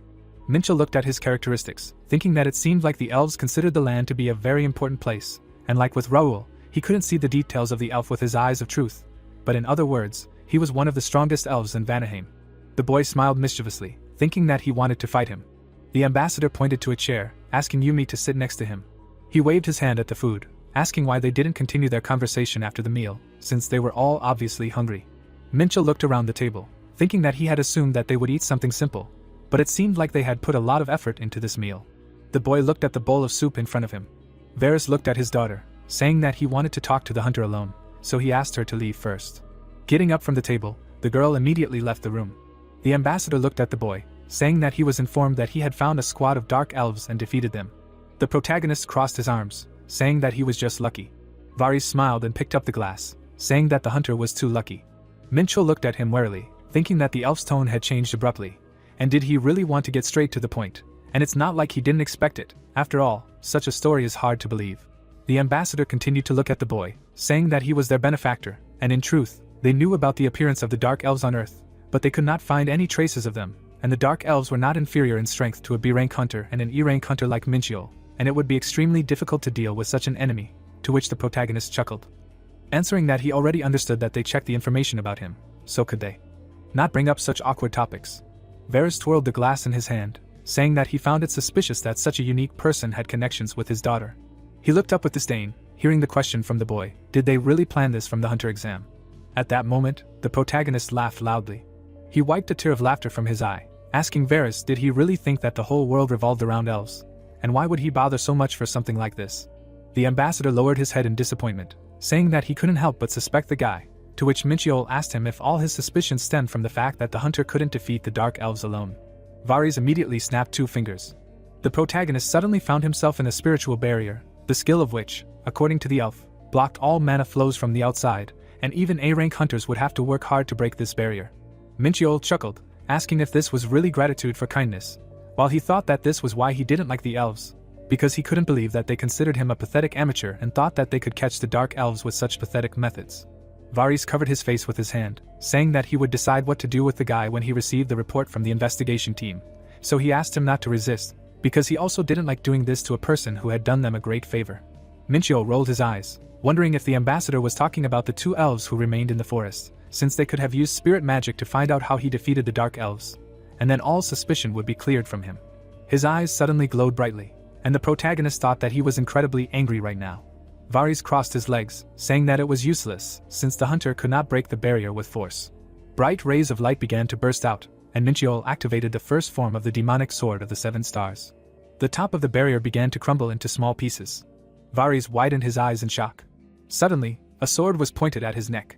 The guy's eyes continued to glow brightly red, and he asked where they were. The elf lowered his head in fear, saying that he had greatly underestimated the hunter. The protagonist created a blade from spiritual energy, thinking that now it was clear why Varys thought he was weak.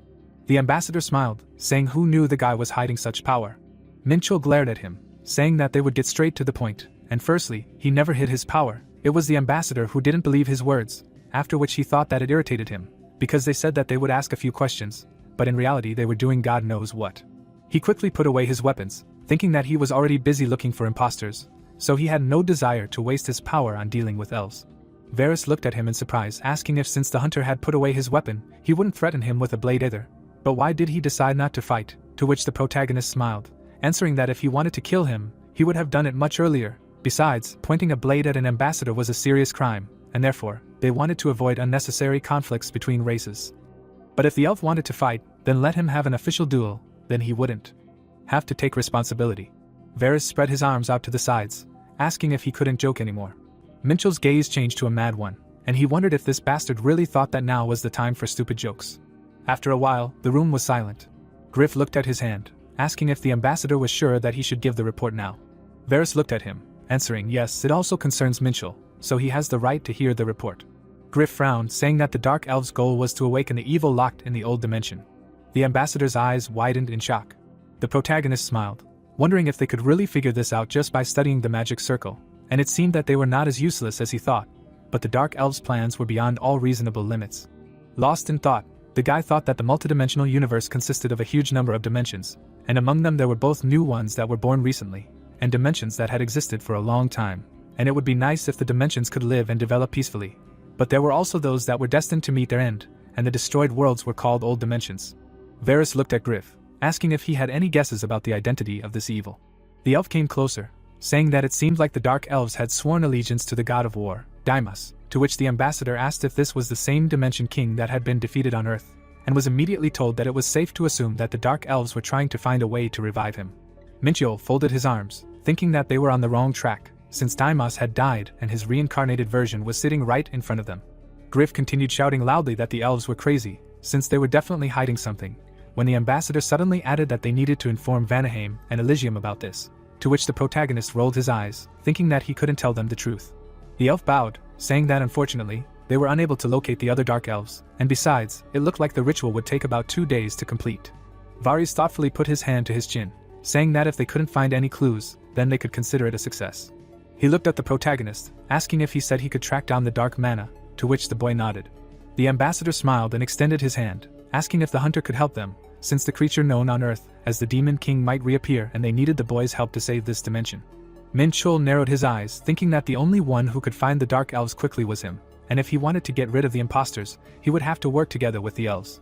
The protagonist stood up from the table, asking if the elf cared so much about the Dark Elves, then why did he threaten the hunter earlier? He turned around with a smile, saying that he remembered well how the elves thanked him for the good deeds he did, and then thought that if he played his cards right, he would gain even more benefit. Varys jumped up after him, shouting that he asked to forget about the misunderstanding that had happened, to which the protagonist raised his hand, answering that he was a rather petty person, so he was unlikely to forget it so quickly. The ambassador grabbed him by the jacket, shouting that the fate of all mankind depended on it, to which Min Chul, without turning around, replied that due to the fact that someone had wasted a lot of his time, he would have to make up for lost time for a long time. The guy grabbed his heart, saying that in order to heal a wounded heart, one must pay a considerable price. Varys looked at the guy excitedly, saying that he would do anything, to which the protagonist grinned maliciously. Min Chul shook his hand, asking him not to forget the oath he had given, after which he thought that in such situations one must be able to extract the maximum benefit.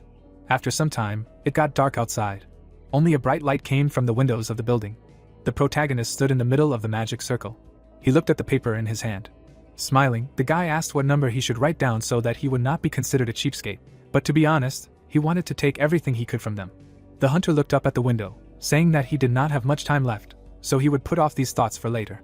In the lotus position, he began to absorb mana, thinking about how the elves first noticed the dark energy about a month ago. They barely managed to catch the trail of the dark elves, and only thanks to him, and unfortunately, the ritual was almost finished, and both sides were doing incomprehensible nonsense, so they were on equal terms. But even so, he was not going to forgive the dark elves. Minchio released energy upward, thinking that first he needed to find the dark mana, and if he had time, he would personally kill each of them, but time was running out. With all his might, the boy began to clench his fist, thinking that he had no choice but to use the new technique. His body began to be completely enveloped in bright lines. Squeezing his eyes with all his might, Minchio thought that the mana control method he learned in the Sea of Death was synchronization. His body in the lotus position began to swirl in energy. Bright red lines moved around the city, because they were the guy's eyes.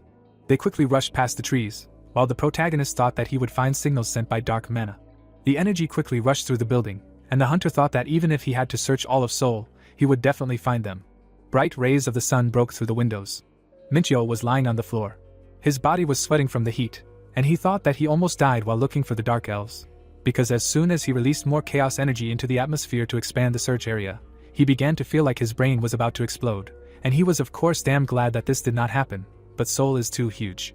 Marking the points on the map, the protagonist said that he spotted about 10 suspicious places, and in all of these points there was about the same amount of mana, so he could not find the main magic circle. He sent a message to the elves, who responded immediately. The guy looked at the phone with a smile, saying that they were obviously waiting for his message, and then thought that in this case, he would leave these idiots to the elves. The protagonist again assumed the lotus position, thinking that he would like to quarter them himself, but the search had exhausted him so much that he could only use 20% of his power right now. Minchio closed his eyes, thinking that he needed to recover first, because nothing helps calm down better than energy flows. He pursed his lip, thinking that he was using ancient Celestia's techniques to melt the world stone. The protagonist looked at the stone, thinking that this way he could separate the two types of energy from it. A bright shine appeared from the red stone. Minchio noticed light energy to the side of himself. Turning around, he saw dark energy. The sun began to heat up, and the system reported that the power of chaos, the effectiveness of ancient Celestia's techniques, had been increased by 0.1%. The sun was shining brightly outside. The protagonist let out a sigh of relief, thinking that he felt much better. He squinted his eyes, wondering what time it was. Looking outside, he wondered why he felt chaos energy elsewhere. Looking into the trees, he wondered if he had missed it because he was busy searching for dark mana, and his feeling was familiar to him. A bright portal appeared in the middle of the trees. Minchio frowned, recognizing it as a breakthrough from a gate in one of the nearby districts. Looking up, he felt the same energy as when he broke through the black gate, and the kobolds that appeared from there had chaos energy. The hunter put his hand to his chin, wondering in his mind if this breakthrough could be caused by the dark elves in Seoul, although he had no evidence to suggest that. He smiled, wondering what it mattered to him. The protagonist was lost in the memories of the wolves, thinking that he couldn't miss the chance to profit from the chaos energy contained within these monsters. The guy confidently began to quickly jump on the roofs of the buildings. He spread his arms out to the sides, shouting that this gate was his. The frame of the portal glowed with a bright light. There were many worshippers sitting in the magic circle. The magic circle began to emit mana, while someone from the crowd said that the great ritual was completed on time. The elf looked at the bowing subordinates, saying that everything was happening according to his prediction. The protagonist stepped forward, saying that it seemed like the breakthrough had not yet begun. He confidently walked out of the gate. Looking around, the guy said that this is what the dark gate looks like from the inside, and there is very little mana here, not to mention that he does not feel any life. Squinting, Minchio said that this world was as if someone had destroyed it. His pupils sharply decreased in shock. He placed his hand on his hip, reading in the system that this world had met its end, and most of the astral bodies had been destroyed by the war that broke out between the gods several centuries ago. The protagonist smiled maliciously, thinking that if he was not mistaken, then in such cases it was customary to say bingo. He remembered Griff's stories, thinking that the rituals that the dark elves performed in different parts of Seoul were needed to open this dark gate. Suddenly, a furious roar was heard from the side of him. Minchio turned around, saying that he did not expect his elixir followers to gather in one place to greet him. He was quickly surrounded by vicious wolves. The elf crossed his arms over his chest, saying that the guy was quite brave for a representative of a lower race, to which the other elf smiled, saying that he had already managed to get bored guarding this gate, so it was time to have some fun. He suddenly extended his hand towards the protagonist, shouting that despair would consume him. Minchio slapped his fist into his palm with a mischievous smile. His eyes immediately lit up brightly, and he shouted that they would all die today. The guy quickly attacked the two wolves, activating the Great Palm Strike and the Lightning Emperor's Destroying Fist. The sharp dagger caused scarlet blood to spurt out from the enraged beast's head. The protagonist confidently attacked the other beasts, thinking that the dark wolves were almost no different from the kobolds, since they were C-rank monsters with B-rank characteristics, and dealing with them was easy, so using chaos energy techniques would be a waste of effort. The elves' eyes widened, fearfully asking if the guy had really dealt with them all by himself. They looked at the wolves running away in fear, asking where they were going. Minchiol surrounded his body with holy fire, and with a mad smile, he shouted that none of them would leave here alive. The elves rushed to attack, shouting that the demonic Lord Deimos would destroy all of their enemies. After a while, the elves' bodies lay motionless on the ground. The protagonist grabbed the wolf's neck tightly, and absorbed the chaos energy, which began to increase. The guy smiled, saying that thanks to them, he was able to absorb a lot of chaos energy, and the wolves are quite juicy. He turned his gaze to the side, saying that even despite the recent battle, he did not feel any fatigue, and was even able to use martial arts while covered in holy fire, and it turned out to be quite effective. Minchiol looked at the elf sitting in the center of the circle, saying that he was very grateful to them, and then asked how he should pay for such a chance. The old man looked at him coldly. The guy threw the wolf down, asking if the elf was not going to answer. He grabbed the sword tightly, saying whatever the old man was doing, he advised him to stop if he didn't want to end up like the others. The elf saw the blade in front of his face, and then grinned. The hunter brought the weapon closer, asking if he still didn't understand what situation he was in, and what he was laughing at if all his subordinates were dead. The old man looked up at him, grinning, and replied that his comrades followed the path of the great Deimos, and he was sure that they were proud of their sacrifice, because thanks to their dedication, the ritual was completed and the guy tried in vain. The protagonist smiled, thinking that it looked like he would have to dirty his fists again to shut him up, and then asked what the point of following Deimos was if he had been dead for a long time. Without looking away, the elf replied that the hunter didn't know anything, because they were not following the deceased god of war, to which the guy frowned, asking who. The pillars began to shine brightly, and the old man shouted after him. Minchiol smiled in confusion, wondering in his head what kind of sound it was. Blinding rays of sunlight burst out from the sky. The elf raised his hands, shouting for their master to wake up from his slumber, and plunge this world into chaos.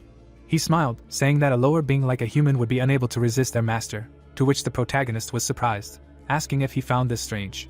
Minchiol pointed his finger at the sky, asking why the elf's master had not appeared yet. Only 2 bright rays were visible in the sky. After a while, the hole closed up. The protagonist punched his opponent in the face with all his might. The old man opened his mouth, shouting that it was impossible, since they had performed all the rituals according to his instructions.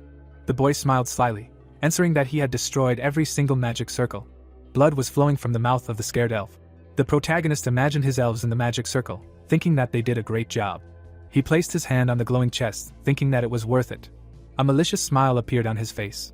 The guy squatted in front of the old man, asking who ordered them to do this, to which the elf fearfully answered, the demon Lord Deimos, after which Minchiol added that he would cut off one of his fingers every time he would talk nonsense. The hunter looked at the confused elf, thinking that the dark elves have no idea of honor, unlike their light brothers, and he barely restrained himself from cutting off his head right now, but if he wants to know who is behind all this. The ground beneath his feet began to shake violently.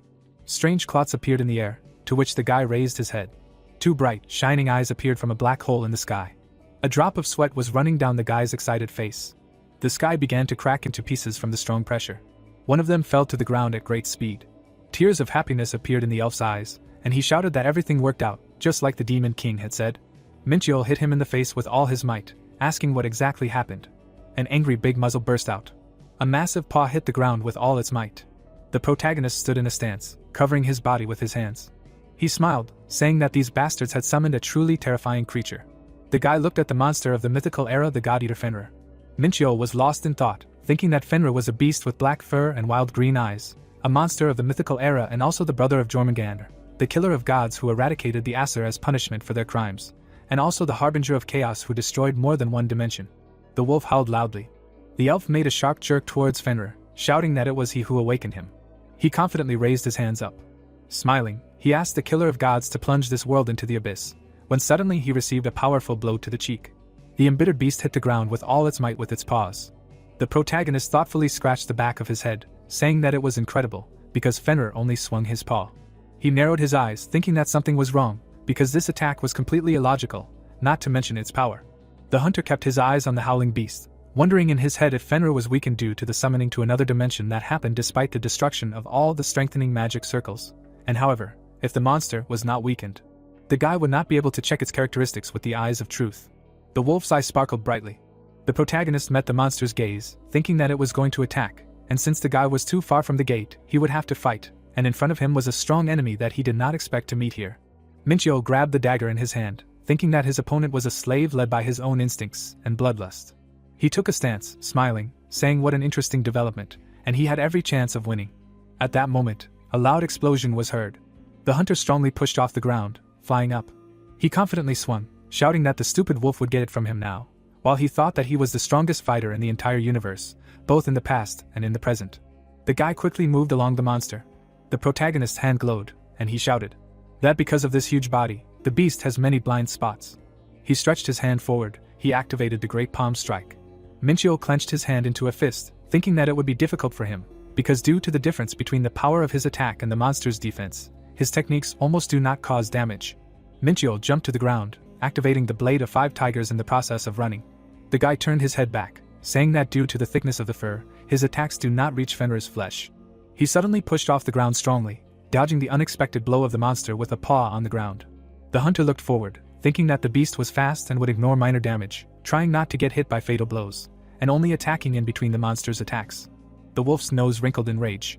Minchio extended his hand forward and released Hellfire, asking if the wolf thought the boy would not attack back.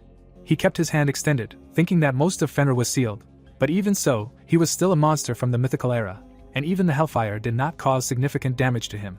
Raising his head up, a cloud of fire began to gather in Fenrir's throat.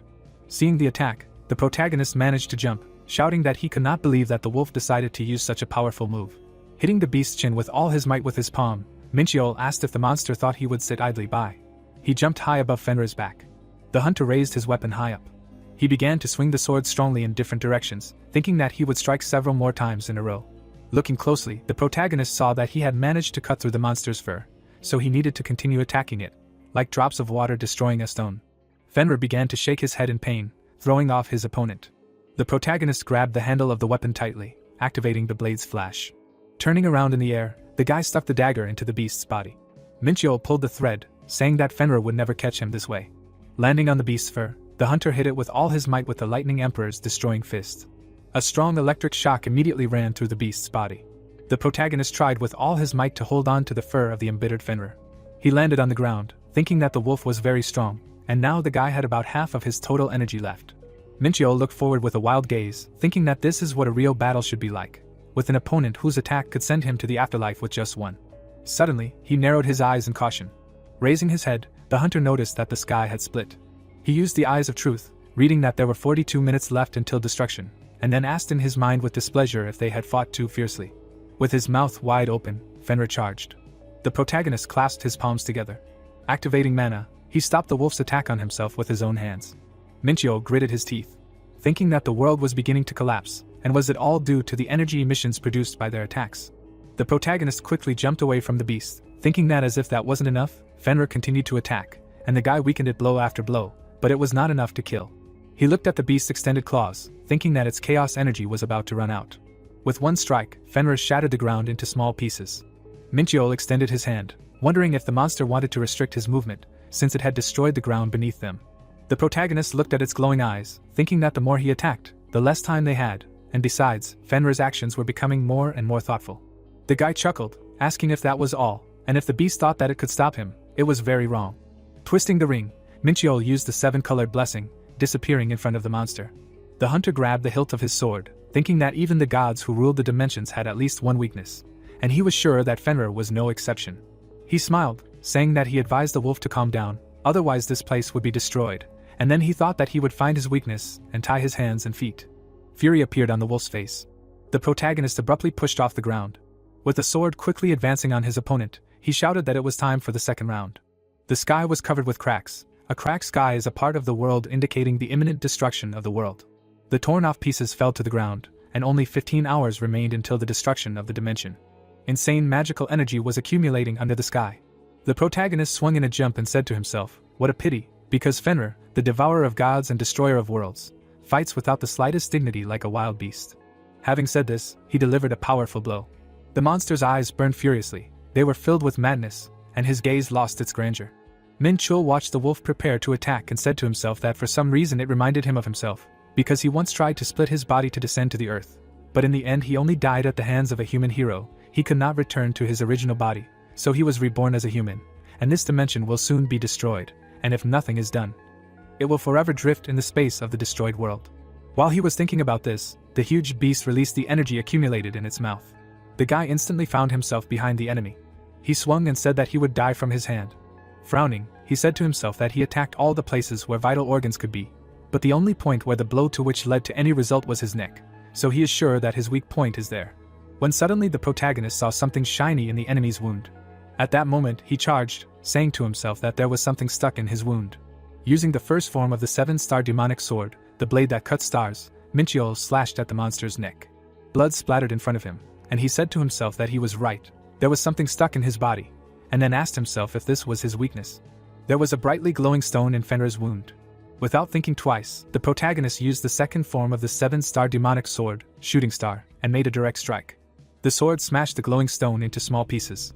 Immediately after that, Fenrir screamed in pain. A second later, the huge beast fell to the ground, and the protagonist, looking at it from the side, wondered if this crystal was really its weakness, adding that he did not expect such a reaction, but it does not matter, because he has to finish the fight, so he will cut off its head and be done with it. With these thoughts, the guy moved towards the monster. But unexpectedly for him, Fenrir opened his shaking mouth and said that his neck hurts very much. Hearing this, Minchio froze in place and wondered if he had regained his mind. The huge beast looked at the guy with tired eyes and asked where he was and who he was. Coming closer, the protagonist answered that he was Fenrir, to which he came to his senses and exclaimed that he was Fenrir, adding, Ragnarok, he fought with the gods, or he was released to fight them. The guy frowned and asked what he was saying. It seemed to him that he was confusing something, because he absorbed the strongest gods and destroyed several worlds. Hearing this, Fenrir's eyes widened and asked what kind of nonsense this was, because he definitely fought with the gods, and after the protagonist asked if he looked like a god, he answered that this was not so, because he was an ordinary mortal, a lower being, a human. Minchio did not take his eyes off the huge beast, telling him to listen to him carefully, because his family was killed by the gods, while his brother Jormungandr took the throne of one of the 72 lords of Pandemonium. The big beast's eyes were surprised at what he heard, and he asked if Jormungandr had really gone over to the demons, but it was all very strange, because he didn't remember anything. Then the protagonist put his hand in his pocket, and said that it seemed he didn't believe him, but then he should take a look. After saying this, he took out a gift from Jormungandr himself. Feeling the power of his own brother, Fenrir closed his eyes and said that this couldn't be true, because Jormungandr had been preparing for the war with the gods with him, or not, because he didn't remember anything. Then Minchio put the gift away and said to himself that something had definitely happened to his memory. Was it really the crystal he had broken that was to blame? After which he asked what his last memory was, to which he replied that his last memory was this. Receiving no answer, the boy raised his hand behind his head and said to himself that this was all useless, and yet he couldn't leave it as it was, because there was nothing worse than traveling through the void between dimensions for an eternity, and by doing this, he was doing him a favor.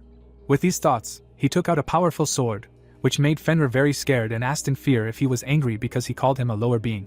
Minchio took a step towards the huge beast and said no, after which it asked him to talk and lower the sword. The protagonist frowned and firmly said that he would rather die from its claws than put away the weapon, after which Fenrir loudly screamed that he pointed his blade right at him, and he could not harm him, because he just wanted to live. The boy approached the monster, saying that he was too strong and he could not miss this chance, to which he screamed in horror that the gods had said so too, so they chained him up and tortured him, despite the fact that he had done nothing. Closing his eyes, tears appearing in them, he finally screamed that he did not want to die, because he had only fought for his right to live. Minchio tightly gripped the hilt of the sword and firmly said that he did not believe him, and how could he? But suddenly Fenrir screamed that he would serve him, which stopped the boy. He suddenly remembered the powerful creatures and asked himself, would he really serve him? Would a creature from the mythical era, whose power was comparable to the angels of Elysium, really want to serve him? The huge beast opened its tear-stained eyes and said that it could even swear an oath of obedience, since the gods repeated it over and over again, forcing it to swear, and when the boy said that he refused, Fenrir explained that he did not want to serve them, since they pierced his chin with a sword. The protagonist looked down and said to himself that the monsters of the mythical era that possessed ancient magic were extremely proud. They would rather die than agree to lick boots for the sake of survival.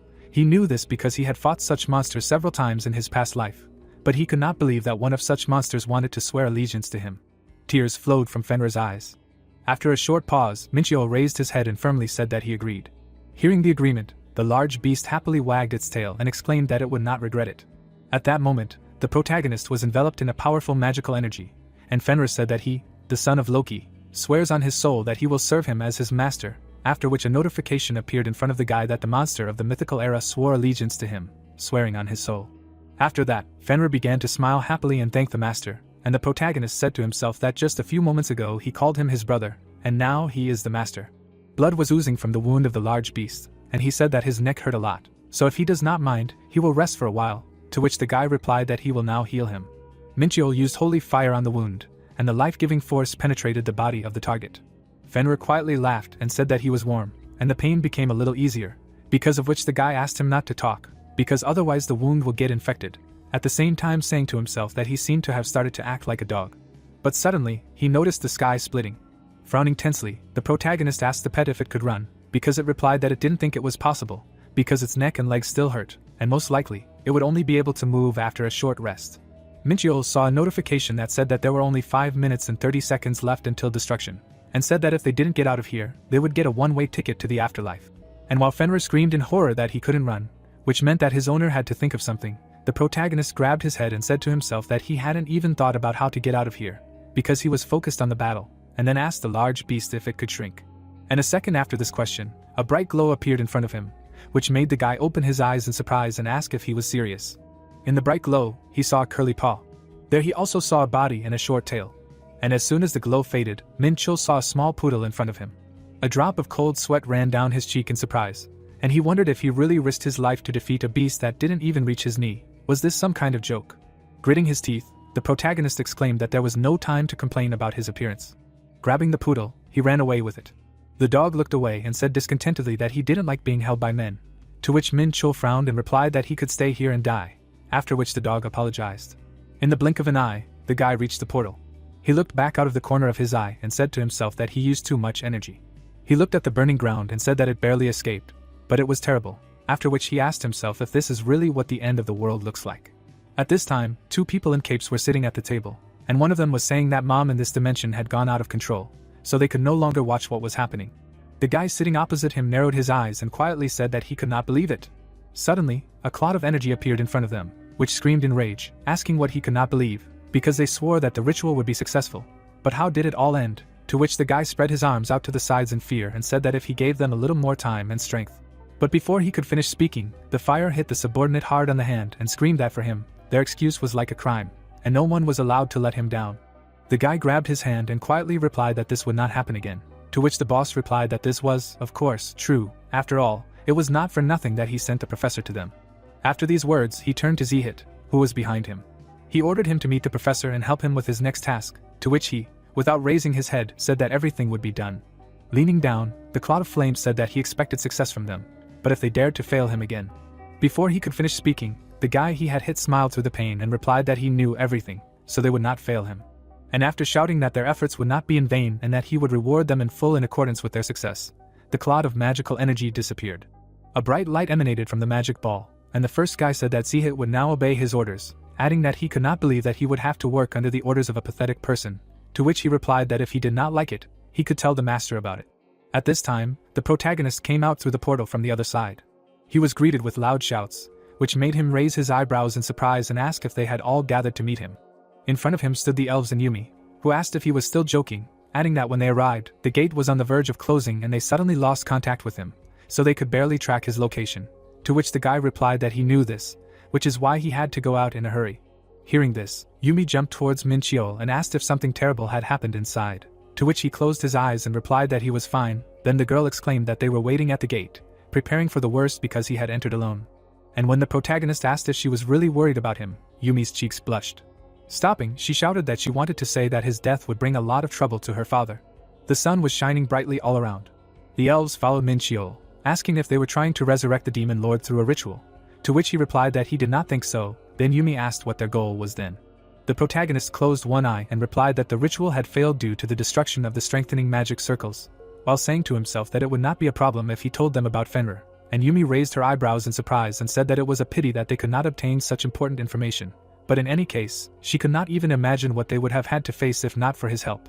Hearing this, the protagonist raised his index finger and said that if she wanted to thank him, then he should give him a worthy reward, to which she replied that she would talk to her father about it. Suddenly, she brought her hand to her mouth. Leaning over, the girl asked if this was really his puppy, to which the protagonist replied yes, after which he wondered if it was true that she did not recognize him as Fenrir. Yumi narrowed her eyes and quietly asked if he really took this puppy with him into the gate. Then the boy pointed at Fenrir and said that he picked him up on the way here, after which the girl exclaimed that it was unthinkable. How did he even think of taking such a defenseless boy to such a dangerous place? And while Min-chul said that he thought that he was abandoned by his owners, and he could not leave him on the street, Fenrir barked and screamed that no one abandoned him. The puppy barked, and Yumi lectured the protagonist, while he, closing his eyes, said to himself that he was very tired. After the gates were closed, the representatives of the Elven Embassy began to look for traces of the Dark Elves, but they did not find anything. However, they managed to capture several criminals while destroying the strengthening magic circles. The rest fled the battlefield and covered their tracks, as if they were never there. The Dark Elves were sitting tied up on the ground. This is why Varys personally asked the protagonist for help when he met him. Min-chul remembered how he absorbed the chaos energy of the creatures from the Dark Gate, and also remembered that there was no proof that the Dark Elves did not serve Daemos. And finally, he picked up Fenrir, so he highly doubted that they could offer him anything good. After leaving his memories, the boy smiled and said that he believed that he had done enough, so he had to refuse, to which the elf replied that they really should not rely on his help all the time.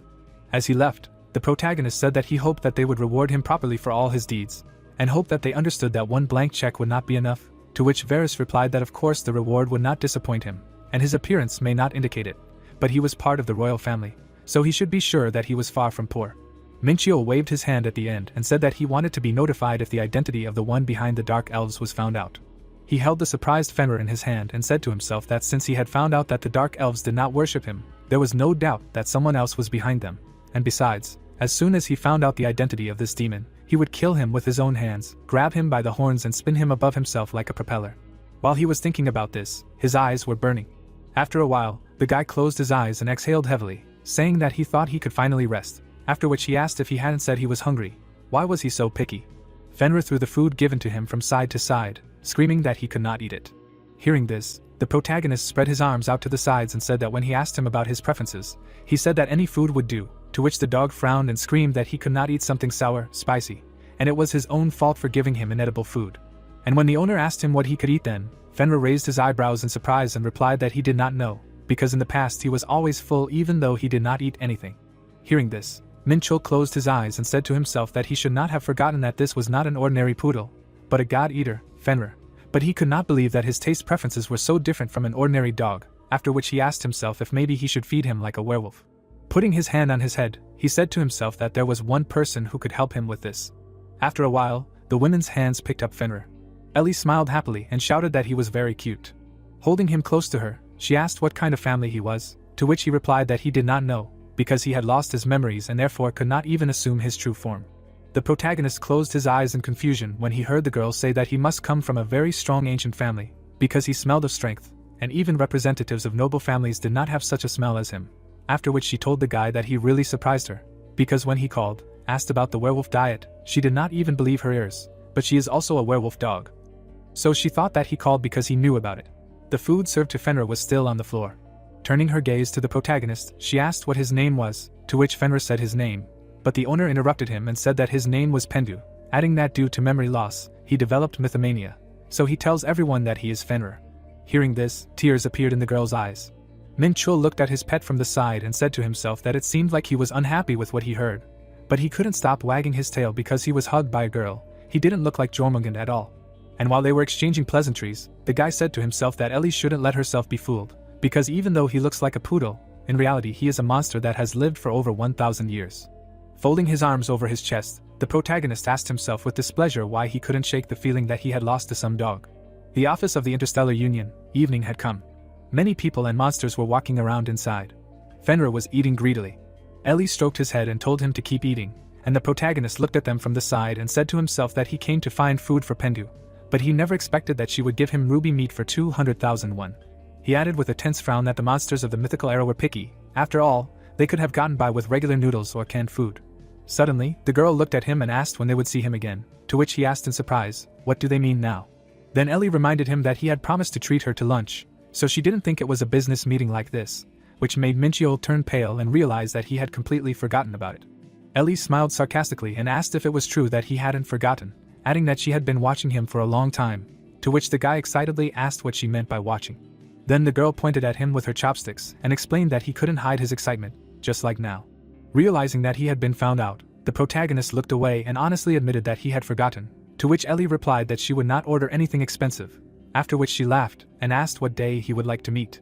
But before she could finish speaking, The dwarf Martin appeared behind the protagonist and joyfully shouted that he did not know that he had arrived. Coming closer, he asked if he could join them, to which the boy agreed. When Martin sat down next to him and began to drink beer, Minchell asked him if he was sure that he should drink, since he was the head of the department, to which he replied that for them, dwarves, beer was like sweetened water. The doors to Martin's office were shining brightly. The protagonist was sitting inside and saying that he needed his help. The dwarf stood in front of him and happily said that he did everything in his power. Then Minchell took out Jormungandr's gift and asked if he could enchant it. The dwarf grabbed the item handed to him and asked in surprise where he got it, adding that it looked incredibly valuable, to which the boy replied that he found it in the tower. Without thinking twice, Martin used his ability on the item. But suddenly, surprise appeared in his eyes. Looking up at the protagonist, he said that this item blocked his recognition skill, so it would be difficult to enchant this item, and then asked what it was.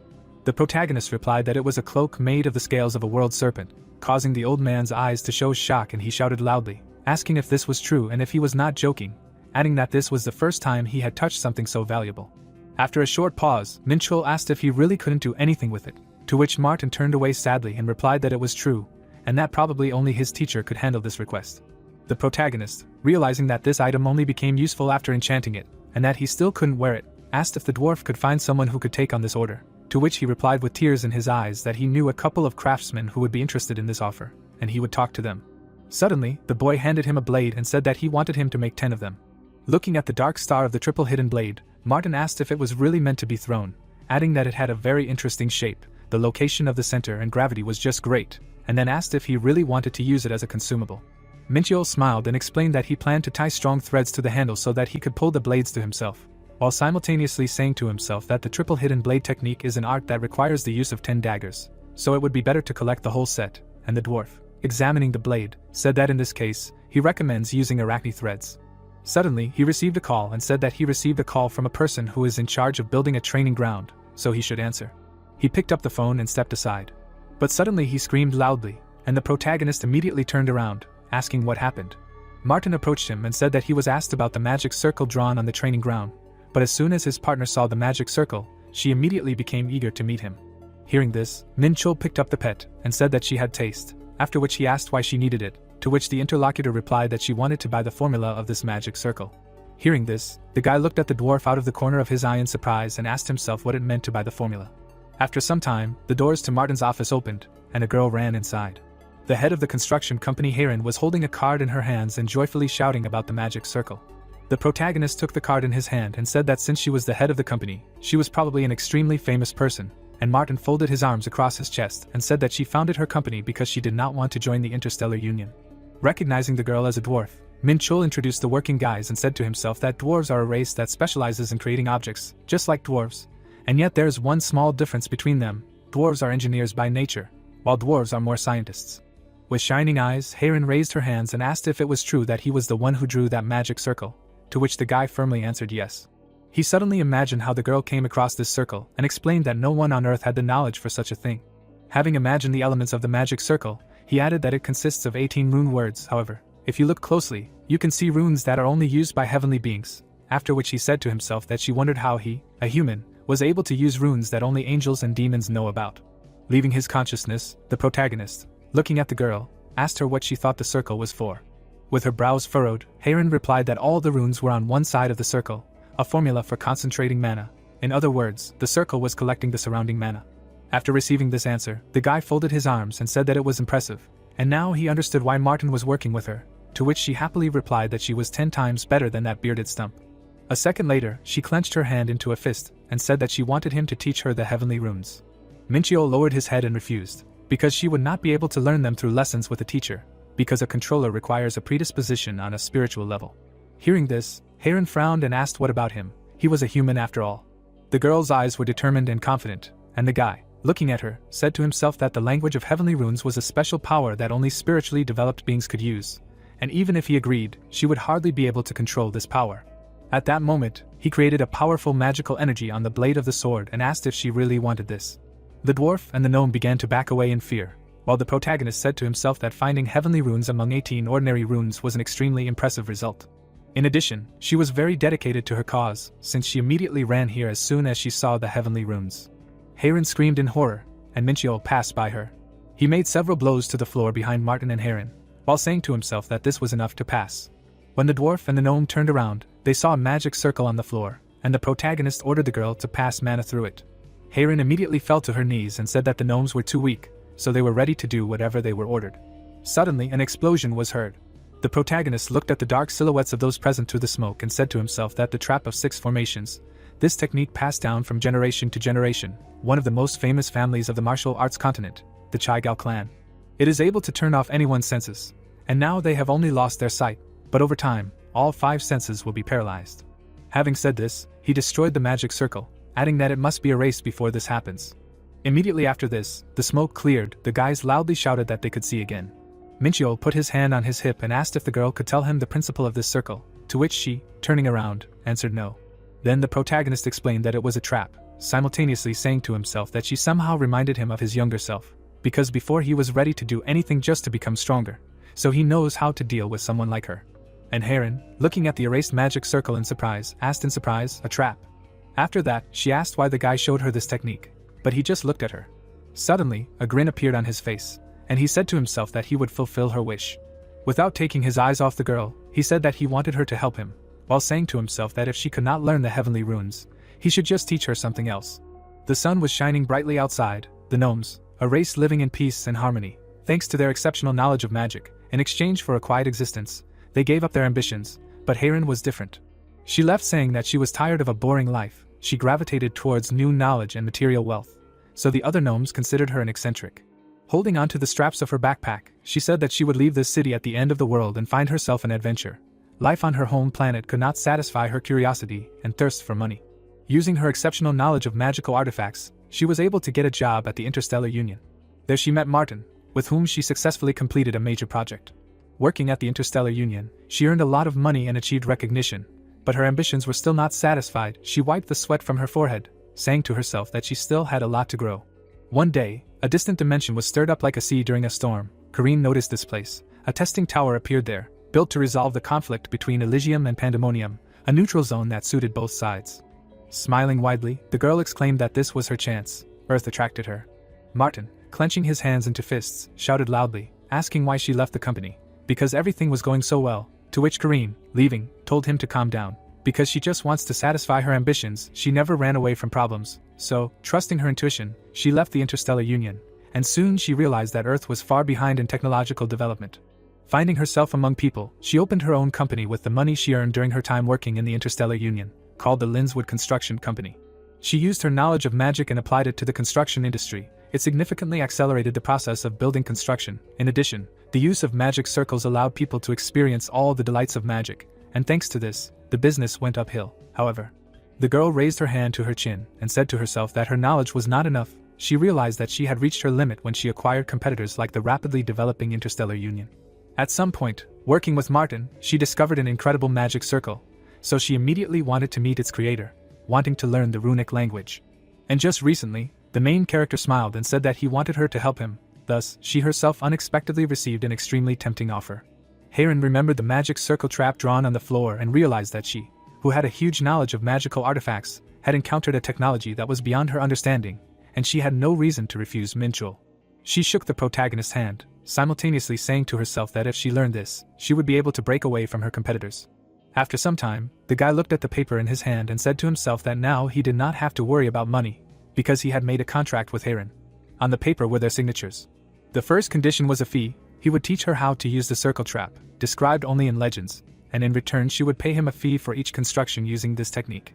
After introducing the people of the martial arts continent, he said to himself that he was the only one who could use this technique, because the martial arts continent did not last long, and the people of that world were skilled in using internal energy, but they could not achieve success in other areas, and besides, they hardly interacted with the inhabitants of other dimensions.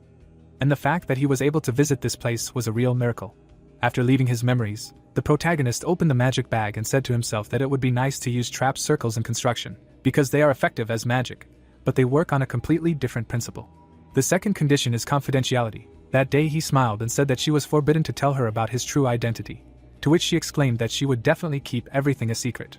After that, Min Chul turned away and said to himself that the bigger the Linswood Construction Company gets, the richer he will become, and if it goes bankrupt, he will not lose anything. In the past he met a few people with a sparkle in their eyes like Heirin, because she is confidently going towards her goal, It is her ambition that will make Heirin rise from her knees every time until she achieves her goal.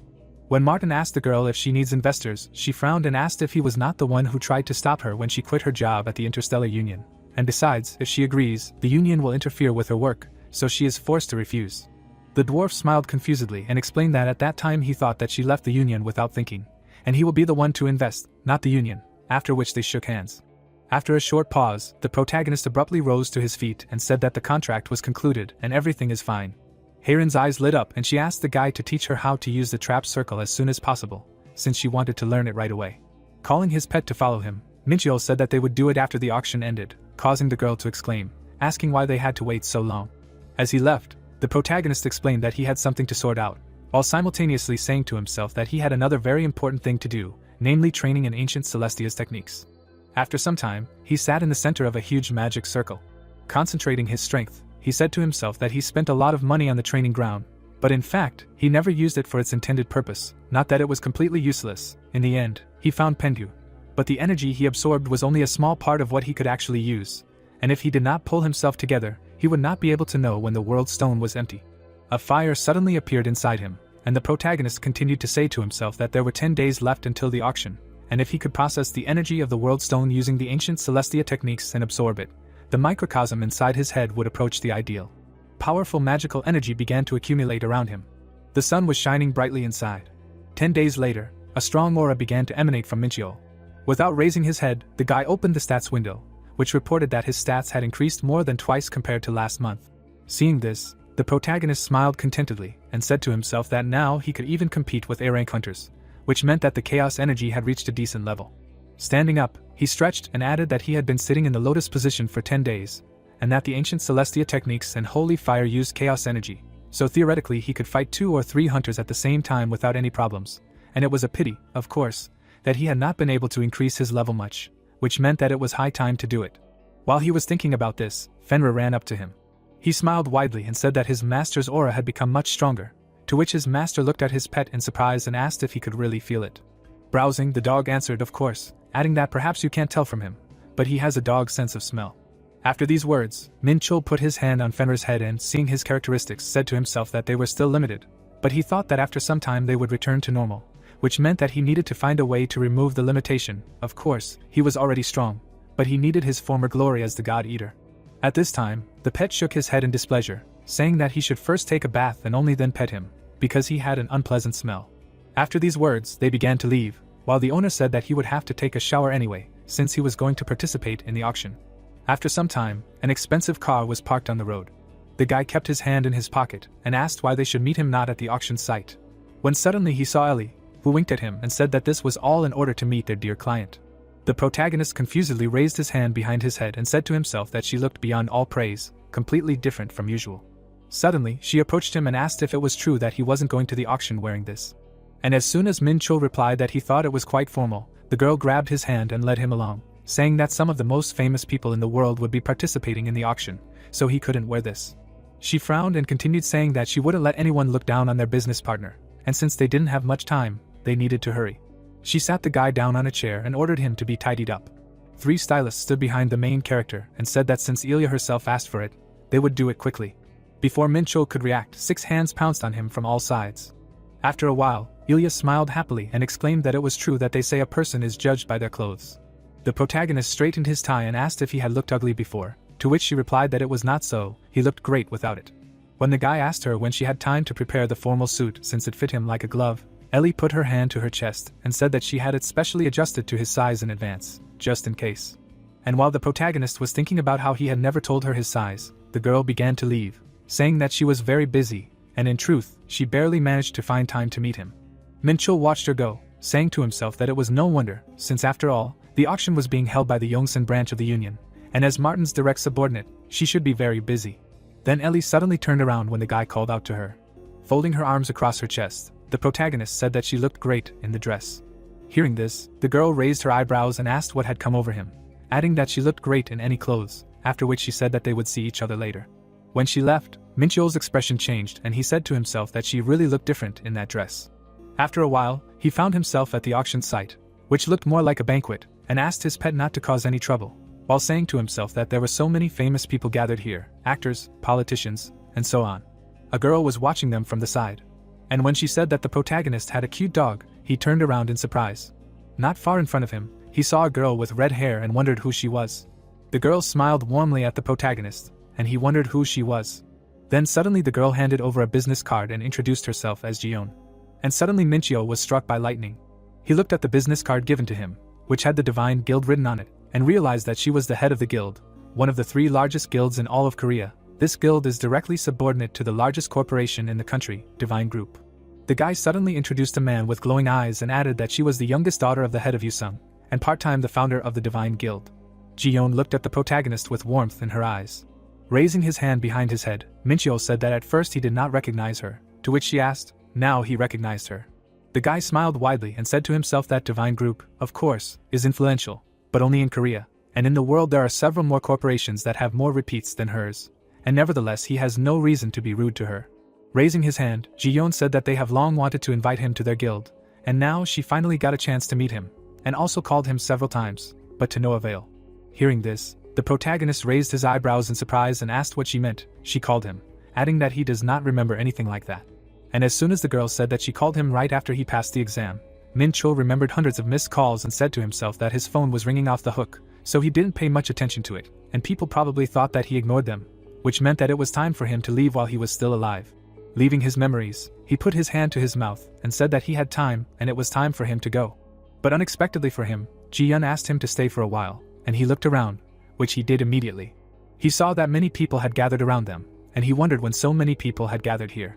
They were all looking at them, and the protagonist didn't want to attract unnecessary attention.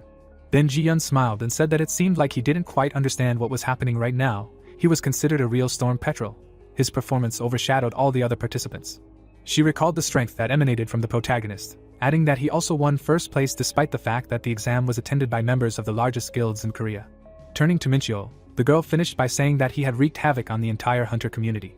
Everyone's eyes were focused on the guy who said that he was not going to join the guild, to which Jiyeon replied that she knew about it, so she did not suggest anything like that, but she could not vouch for the others. When the guy asked her why she had brought up this conversation then, she raised her glass of drink. Moving closer to her interlocutor, the girl replied that she wanted to build a friendly relationship with him. Lowering her attention to the contents of the glass, she continued to say that in truth, she had seen a video of him fighting the Blue Guard, and as soon as she saw it, she immediately knew that he would become the strongest hunter in Korea. The protagonist swallowed nervously after hearing this and asked himself if she had really seen his potential and had only made his conclusions after watching that video, adding that he was just a newbie who had just started learning martial arts. Jiyeon tucked her hair behind her ear and said that she wanted to become friends with Korea's strongest hunter and that they thought it was a worthy reason, and Minchyo realized that she was far from an ordinary person, after which he replied that she was wrong. Hearing this, the girl raised her eyebrows in surprise and asked what it was. Then the protagonist smiled and replied that she would become Korea's strongest hunter and that he would be the best hunter in the world. When Jiyeon heard this, she put her finger to her lips. Suddenly she grinned. The guy folded his arms across his chest and asked if it was true that she was not laughing at him, to which she waved her hand and replied, "Of course not." Jiyeon smiled warmly and said that in that case she wanted to become a friend of the best hunter in the whole world, and the protagonist said to himself that in her gaze he saw firm self-confidence and pride in her strength, and in her words there was neither fear nor false flattery. Suddenly, white noise appeared on the TV, and a voice said that the auction would soon begin, so all guests should proceed inside. A security guard immediately approached Jiyeon and said that there was very little time left before the auction, so he wanted to take her to the VIP box. Finally, the girl turned around and told the protagonist that she hoped that they would meet again. After these words, she left. A few seconds later, Fenrir jumped forward and said that she was very beautiful, just like Ellie, and the owner asked him if it really mattered, to which he replied that words and actions were different things, adding that there were always so many beautiful women around him, which meant that he was a real womanizer, just like his father. After a while, the protagonist was asked to look at the invitation to enter the auction. Then he was scanned to verify his identity. After that, he was asked to put on a mask before entering the hall, and at the same time, Fenrir's identity was being verified. Suddenly, surprise appeared in the guy's eyes. He saw a bald lion mask on the table and realized that he would take it, after which a notification appeared in front of him, which said that the illusion effect was activated, and an illusion of a lion was cast on him. After putting the mask on and on his pet, Min Chul entered the auction hall and said to himself that since his image was hidden behind an illusion, he did not need to worry about his privacy. And why on earth did he do makeup then? But this mask reminds him of the person in charge of training in the tower. He sat on one of the chairs and said that there were a lot of people here, while saying to himself that the person in charge gave him a key that could open the treasury on the 3rd floor. Suddenly, a ray of light fell on the stage, and everyone realized that the auction was starting. Martin stood on the stage, greeting the guests and thanking them for taking the time to attend their modest auction. The main character could hardly contain his laughter at what he saw, and his pet asked if they had really come here to watch an insecure dwarf try to overcome his stage fright, to which he immediately answered, "Of course not." Ellie followed Martin and thanked everyone for waiting.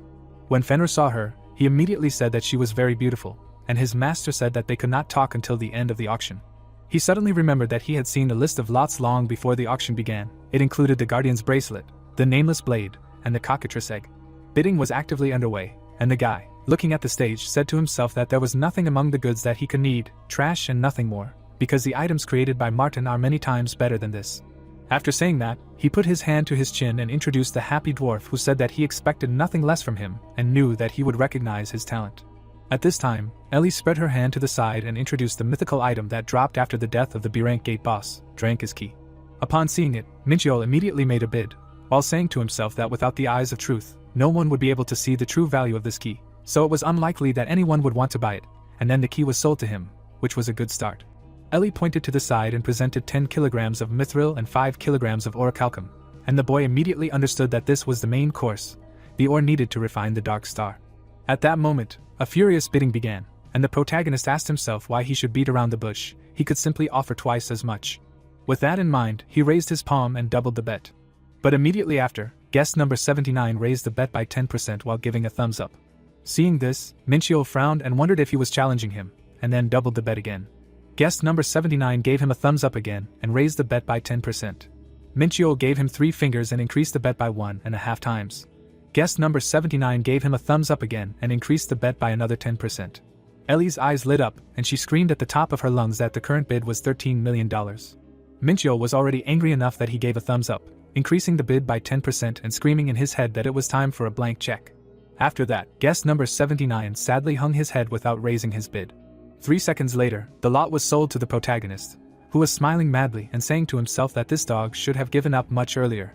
But just as he thought about it, guest number 79 turned around to look at him. His eyes were shining brightly. After a while, the protagonist walked out of the auction hall and said to himself that he had bought all the items he wanted and the auction could be considered a success. He put his hand on his chest and added that it reminded him of the times when he got his hands on everything he wanted. The auction was fun, but now he wanted to take back his purchases. Suddenly, a guy stood in front of him and asked him to wait. He introduced himself as Alfred with his hand outstretched and asked if he had some time, to which Minchiel said to himself that it seemed like they hadn't met before. Turning away, he apologized and said that he had things to do. Suddenly, Alfred smiled. He spread his hands outstretched, showing his aura, and said that he needed the mithril and orichalcum that he had bought. Hearing this, the protagonist turned around abruptly and asked himself how he knew that he was the one who bought them, and then asked him to repeat what he had just said. Alfred continued to smile, answering that he knew everything, that he had bought the mithril and orichalcum, and then the protagonist realized that the guy in front of him was wearing a blue dog mask. Then he showed his aura and asked with displeasure if he was really a blue dog, while saying to himself that all of this was very strange, because the mask had illusion magic cast on it, and even his eyes really couldn't get through it.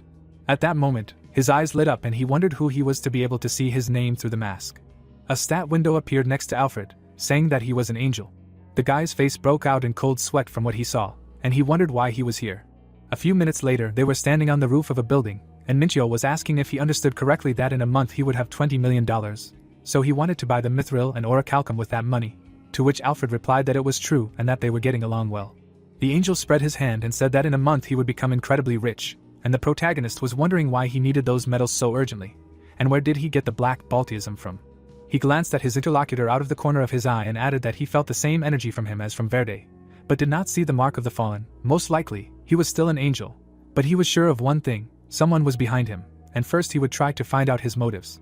Lowering his hand, the guy asked if he could use translation magic, because this manner of speech was starting to irritate him, to which Alfred replied that he would not be able to, because he did not understand it. But as soon as Minchiel asked if this was not a basic spell for angels, Alfred's expression changed.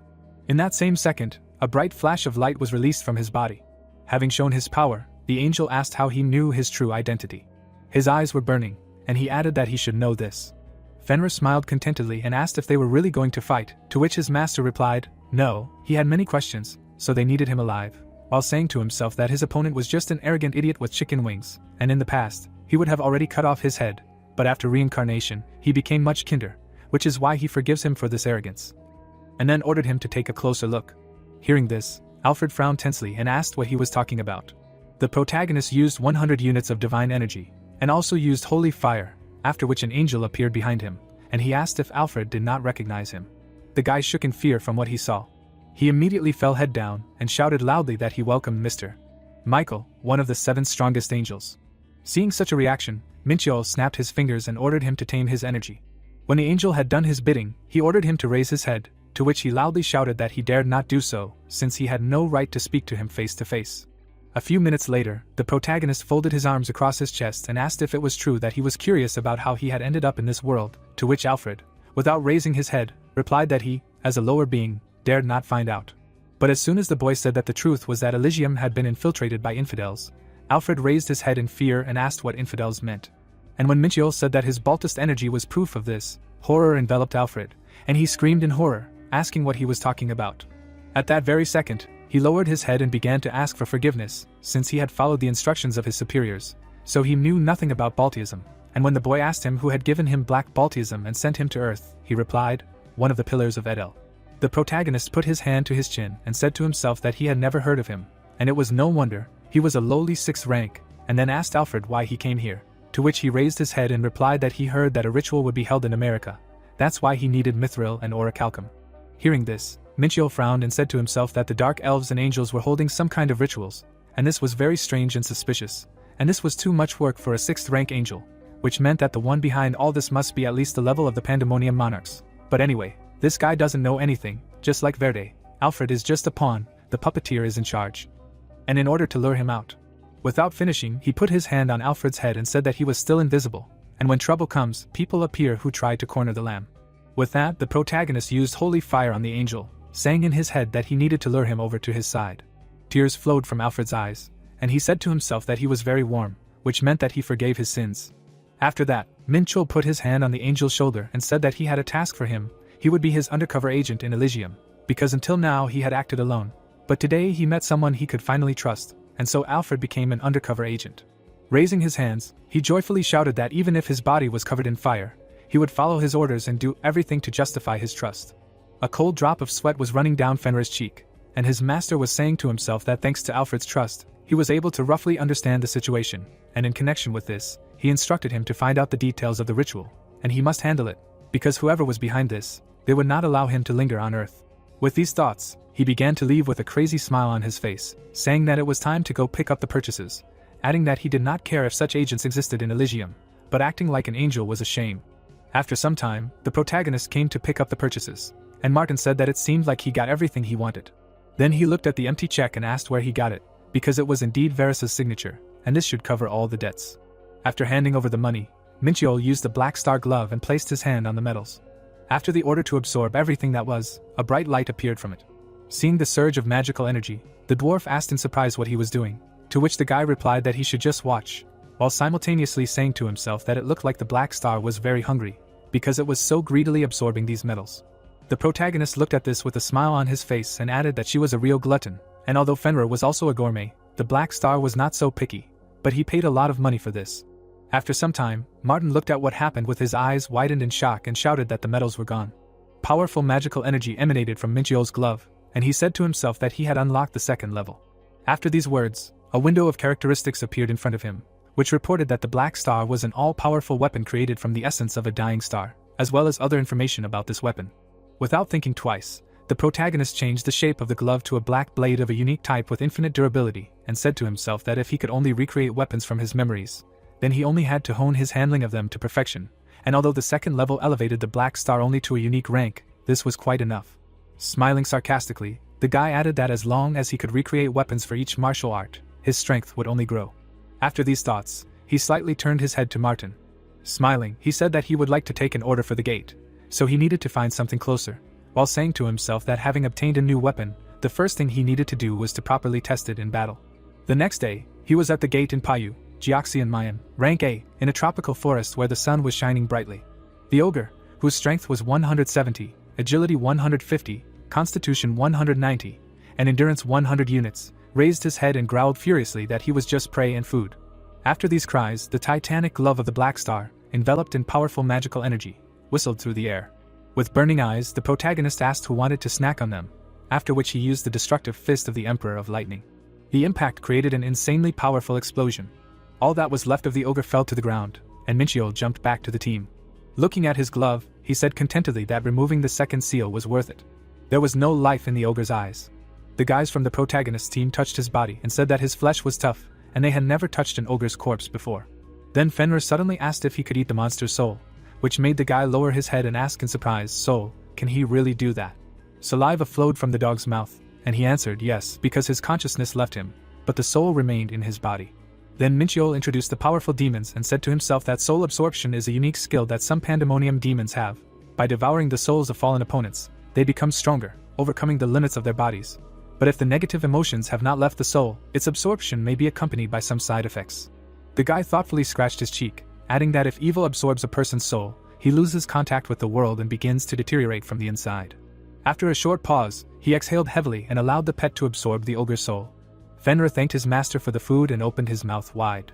At the same second, the soul was released from the monster's body, which greatly frightened the team members. Fenrir quickly swallowed the ogre's soul. After the meal, he licked his lips contentedly. He was suddenly enveloped by a powerful magical aura, and he said that his seal had weakened, and the protagonist saw notifications appear next to him, which said that he had received +1 strength and +1 mana, after which he said to himself that his stats had increased, albeit slightly, but no matter what he did, he could not remove the seal, which meant that he just needed to absorb souls. While he was thinking about this, Fenrir came up to him and said that he wanted more. Then Minchil stroked the pet's head and said that he would get him a lot of food, while saying to himself that if so, he could easily return Fenrir to his former glory. After a while, the hovering hidden blades of the black star whistled through the air. They pierced the legs of the ogres. One of them raised his staff in rage and screamed that they were being attacked by a human. With a wave of his staff, he released a fireball towards the guy. Minchio, seeing this, tensely said to himself that if he flies to the ground, this place will turn into hell, so he must kill him before that happens. He used the Black Star Blue Dragon Blade, activated the Blue Dragon skill, and also used up 50 units of chaos energy. Then the Blue Dragon's fury caused the blade of his blade to burn brightly. At that moment, an insanely powerful explosion was heard in the air. The next moment, the guy was flying towards the ogre. He tightly gripped the sword handle in his hands, using the Black Star Emperor Sword and activating the Emperor Sword skill. Using the pressure skill, he cut the monster into two. Blood splattered in all directions. Landing on the ground, the protagonist firmly said that one is ready.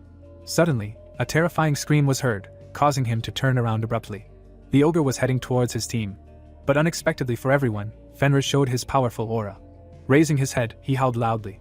A huge shadow covered the members of Minchio's team. An equally huge creature appeared in front of the huge ogre, who screamed in rage that he was an ordinary nonentity who dared to attack these people in front of his eyes. The ogre became enraged and used the berserk technique. But before he could do anything, the protagonist's pet bit off his head.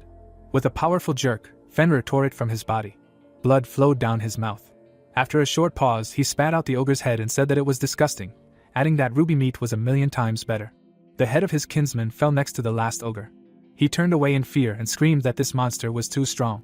But before he could run away, he was enveloped in powerful magical energy, and the protagonist asked if he was really going somewhere. Pulling him towards himself with the help of the gravity technique, the guy used the titanic glove of the Black Star.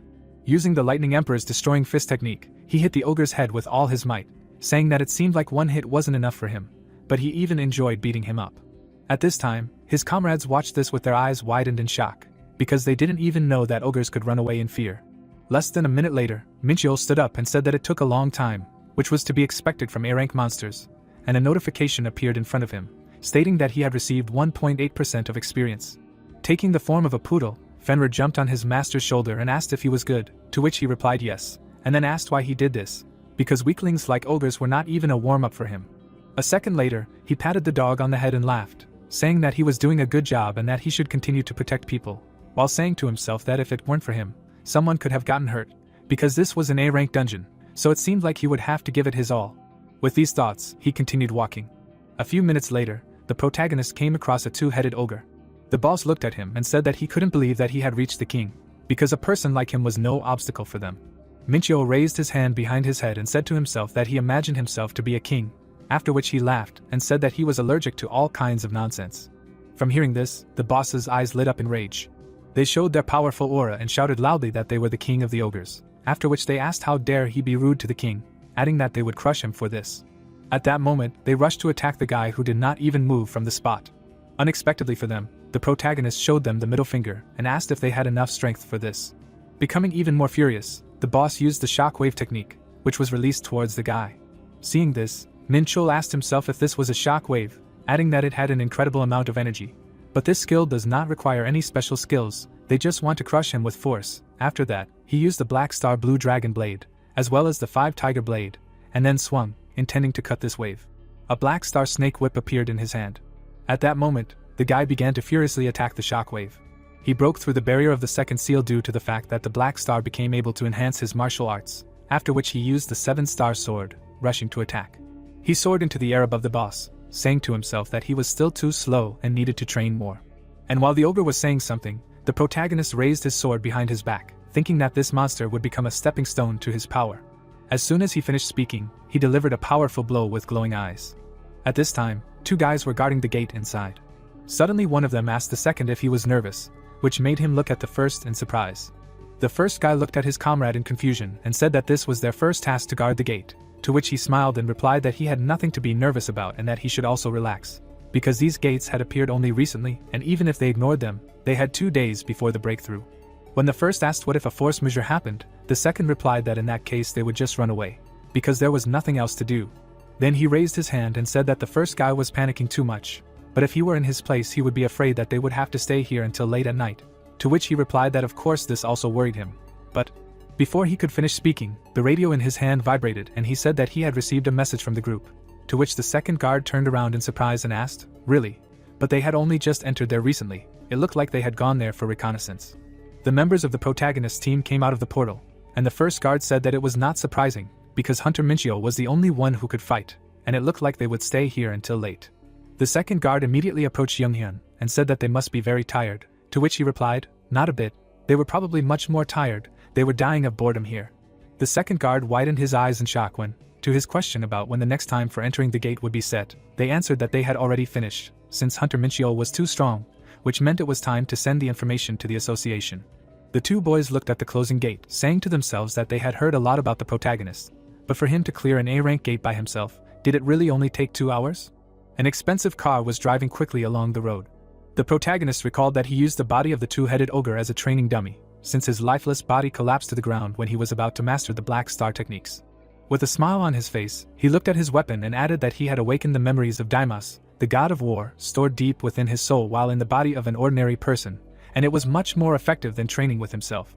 After leaving his memories, the boy continued to smile, adding that he cleared the gate much faster than he had planned, and even gained a new level, adding that absorbing the World Stone, training in the Sea of Death, and overcoming the seal. Perhaps it was thanks to this that he was able to become strong in such a short time.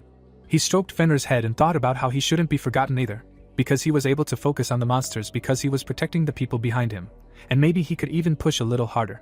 With these thoughts, Min-chul looked out the window.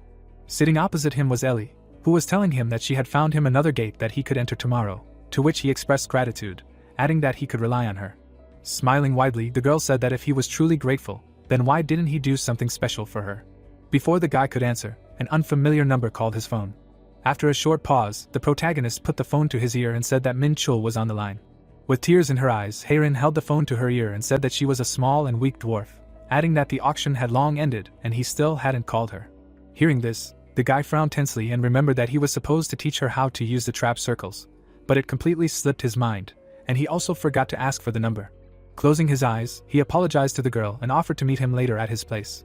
After this conversation, Ellie raised her eyebrows and asked if he had forgotten about the promise he made to the girl, to which he replied that a lot had happened recently. Min-chul finished clearing out during the day and met with Heirin in the evening to teach her a new technique.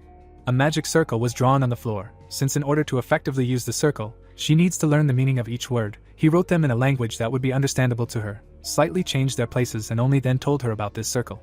Folding his arms across his chest, the guy asked if she could repeat it, to which she exclaimed with shining eyes that she was a professional, adding that she did not want to admit it, but he really helped her a lot. The protagonist decided to alternate between clearing A-rank and B-rank gates because the latter gave much less experience. But he couldn't do anything because there was a serious fight among the hunters for the right to clear the A-rank gate. A whole week passed like this. He didn't give himself a single day of rest, destroying monster after monster. Clenching his hand tightly into a fist, the guy said to himself that he already had enough chaos energy, so now he needed to train his body, and he decided to distribute bonus attribute points into strength and agility. Smiling sarcastically, the protagonist said to himself that he had almost reached level 30. There was only one left. Everything in the mountains was covered in snow, and the wind was blowing strongly.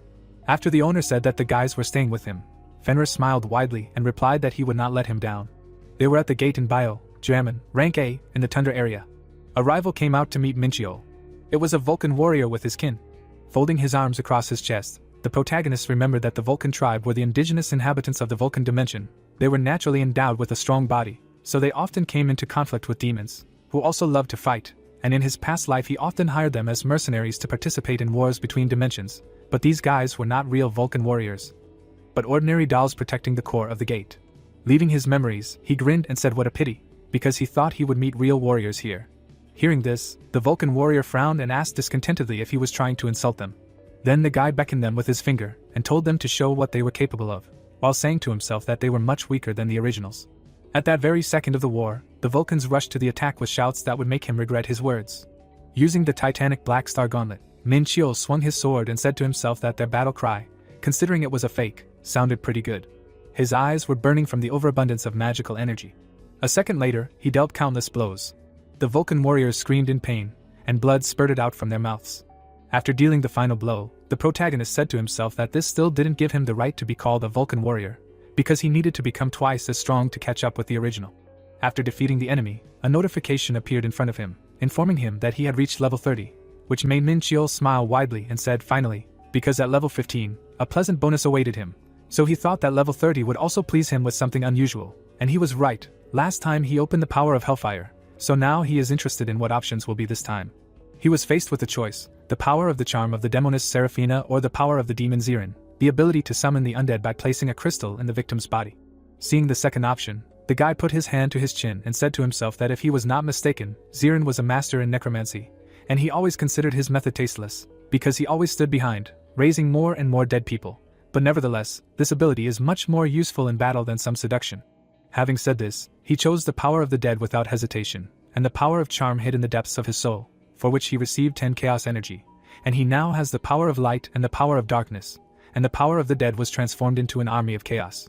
The main character was enveloped in a powerful magical aura, and he closed his eyes, seeing that the army of chaos allows him to summon both the army of light and the army of the dead if he places a dark crystal in the victim. After a few seconds, he turned to look at the dead Vulcan warriors and said to himself that the power of immortality can only be used on living beings, so he can't test it right now, so he might as well start with the army of light. With that in mind, the guy used the army of light. In the bright warm light, the outlines of angels appeared. As soon as the glow died down, Iru, Rafid, Casper and Finis, for angels, appeared in front of the protagonist. They knelt down in front of the owner, and Minchio wondered if these were chicken wings again. Taking his chin, he added that he didn't remember there being such guys in Elysium, and it seemed that his limit was 4 warriors, and although they looked like angels, their energy was significantly different, and judging by the characteristics, they were much stronger than the Vulcan warriors, about the level of ogres, so he would like to know how useful they are in a real fight. The angels stood with their eyes closed while the master looked through their characteristics. But suddenly the boy heard angry screams, which made him turn towards them. Seeing the Vulcan warriors running towards them, he pointed his finger at them and ordered the angels to deal with them. The creatures he summoned rushed to attack, shouting loudly that they should return victorious. Minchil silently watched the ensuing battle. Suddenly, shock appeared in his eyes. The Vulcan warriors grabbed his subordinates and gave a worthy rebuff, and then the boy realized that they were incredibly weak. After some time, a dead Vulcan warrior lay on the ground. His comrades were also dead. The protagonist smiled in confusion. The beaten angels returned to him and said that they were ready to carry out any of his orders. Hearing this, the boy remembered the battle that had taken place 5 minutes ago and wondered if this was some kind of joke. Not only were they bad at flying, but they were also fighting by simply swinging their sword from side to side. Putting his hand to his face, he added that he understood that they had won, but with such characteristics, they could have done it without a single injury. After these thoughts, Minchul ordered them to line up, simultaneously wondering what he should do with them now. Folding his arms across his chest, he said that they simply did not know how to use their strength, since none of them had found a worthy use for their increased mobility and high characteristics. Casper and Finis did not dare raise their heads. Iru and Rafid, who were sitting next to them, frowned tensely while the owner scolded them that this was not so bad, and then asked if they at least knew that a sword was a weapon, and a weapon was made to strike or pierce its enemies, and not to swing it from side to side. Stretching out his hand, the protagonist used holy fire and healed their wounds, after which he said that they were ordinary weaklings, and healing them with magic was a waste of his strength. He frowned with displeasure, saying to himself that he saw no point in calling them to participate in the battle, because it would be much easier for him to fight alone. But he understood that they could develop. But with such worthless knowledge, they would hardly learn anything. When suddenly Rafid raised his head and apologized for his impudence, but he wanted to object. Without a drop of doubt in his eyes, he looked at the owner and claimed that they were not weak. Raising his eyebrows in surprise, the boy replied that their battle with the monsters had convinced him otherwise, and then asked if he had hurt his pride.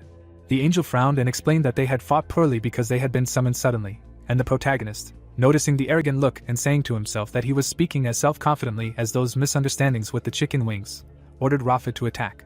Hearing this, the angel raised his eyebrows in surprise and asked what he was talking about.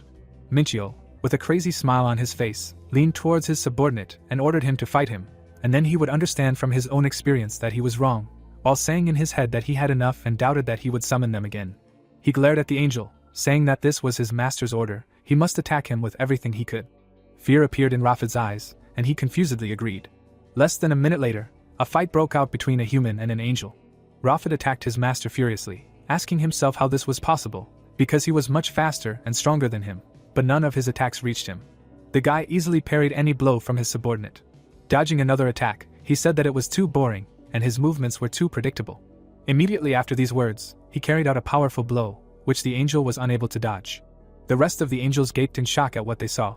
The main character put a blade to Rafid's neck and asked if they understood now, adding that this is exactly what the inability to use this power leads to.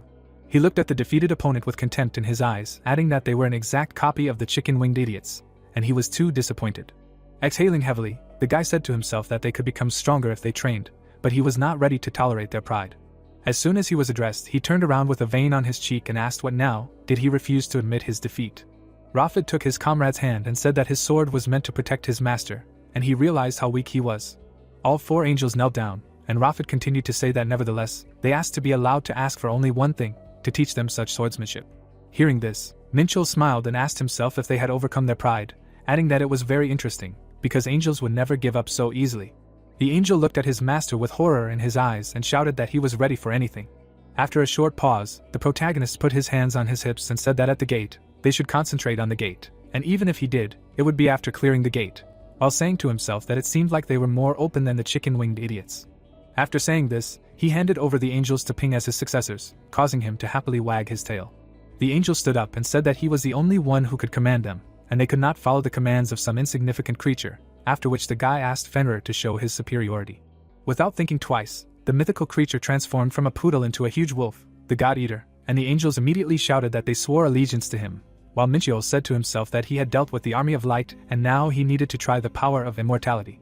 He extended his index finger and created a magic stone in front of him and said to himself that in order to use this technique, he needed the target to be a living being, so he would grant immortality to the monster, and after death, it would become a living dead. While he was thinking about this, he saw Vulcan warriors running towards him in the distance, and realized that it was time to try out a new technique. Minchul fired the magic stone straight at the Vulcan warrior's head, and then used the power of immortality, lowering the target's stats by 10% due to the curse of immortality. But if the target died, he would be able to summon a living dead. At that moment, the protagonist pounced on his subordinate rival. With one blow, he took his life.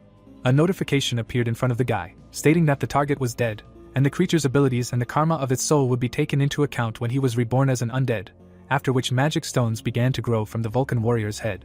Minchul watched this with a smile on his face. When the undead points reached 50, a bright glow began to be released from the magic stones. And at one point, an immortal warrior burst out of them, who greeted the master. Seeing him, the protagonist smiled even wider and said to himself that he was strong. His characteristics were even higher than those of the two-headed ogre, adding that this colossus could easily fight a rank S hunter alone, after which he ordered the immortal warrior to kill the remaining opponents. The Vulcan warriors retreated in fear. The immortal warrior created a powerful weapon in his hand and said that he would fulfill the master's order. With one swing, he destroyed the opponents who were trying to escape from the battlefield. Looking at this, Minchul said to himself that he was incredibly good at fighting, although a warrior was the lowest rank in the hierarchy of the undead army, and it seemed like this was the order: warrior, knight, general, king, and apparently, the power of immortality was much stronger than the army of light. Having said this, he glanced behind him out of the corner of his eye. The angels bashfully averted their gaze, and their master added that if they failed even after training, he would never summon them again. At this time, Young Hyun, along with the rest of his comrades, opened their mouths in shock and said to themselves that this was unbelievable, because he did not even know that Hunter Minchul could summon such monsters, how strong he had become. Night fell, and a bright light was burning in the building. The protagonist threw the sword over his shoulder and said to himself that he could only summon 5 living dead now, and it was convenient that he could keep them in a special space of immortality's power. But it was a pity, of course, that they were extremely clumsy due to their size, and besides, it was a little annoying that he couldn't find out the conditions for unlocking an additional skill, but he would do that later. Because now he needed to teach the angels how to fight. With these thoughts, he stopped in front of the 4 angels. Looking at them, the guy warned that if they didn't learn anything during their training, they would never see each other again, to which they loudly shouted that they understood everything. Closing his eyes, Minchio said that they would start right away with practice, so they should watch carefully, adding that he wanted to clear another gate tomorrow, so they should finish it quickly. After these words, the protagonist showed the angels the plum blossom style and said to himself that it was unlikely that they would be able to learn his martial arts. But there was a very flexible swordsmanship style designed for fighting in the air and allowing one to mock enemies, so he believed that it would be best suited for the angels. A powerful aura emanated from his blade. He finished this move with a sharp lunge and said to himself that, of course, no one guarantees that they will master this style after seeing it only once, since it is almost impossible even for talented martial artists. Taking the sword in both hands, the guy asked if the angels had caught anything, adding that they should say if they did not understand something, and he also wants to note that when skillfully using this style, the blade should exude the aroma of plum blossoms.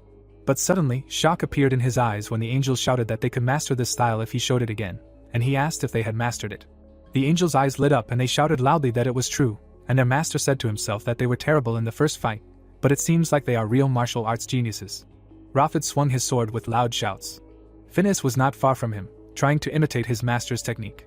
The protagonist looked at the angels from the side and said to himself that he thought they were martial arts geniuses, but it seems like he was a little mistaken. He folded his arms and added that he couldn't believe that they mastered the wind gust after looking at the technique only twice. It's not just talent, it's soul synchronization. He imagined 4 souls connected to one, and said to himself that the experience and skills that were dormant deep in their souls were awakened when he used martial arts. His knowledge was automatically transferred to them. Minchio saw Phineas smiling happily, and said to himself that he couldn't believe that they were getting stronger thanks to his skills, so he took back his words. The army of light was not weaker than the power of immortality, and now he wondered how much stronger they would become if he continued to train them. Thinking about this, a sinister smile appeared on his face. After a while, he approached the angels and said that this was enough, and to tell the truth, he was very disappointed with them at first. Hearing this, the angels lowered their heads in disappointment. But unexpectedly for them, the master said that they had now proven their strength, causing them to raise their heads with eyes shining with joy. Snapping his fingers, the protagonist said that he was ready to give the first order. A magic circle appeared on the floor, and he continued to say that they should train the cherry blossom and wind gust styles until they reached 3 stars. They needed at least 3 stars to use it in a real fight. Smiling maliciously, the guy added that they should become stronger, and then he would let them become his blades. At these words, the angels smiled widely and shouted loudly that they would do so. A bright moon floated across the night sky, and the lights in the training hall were still on.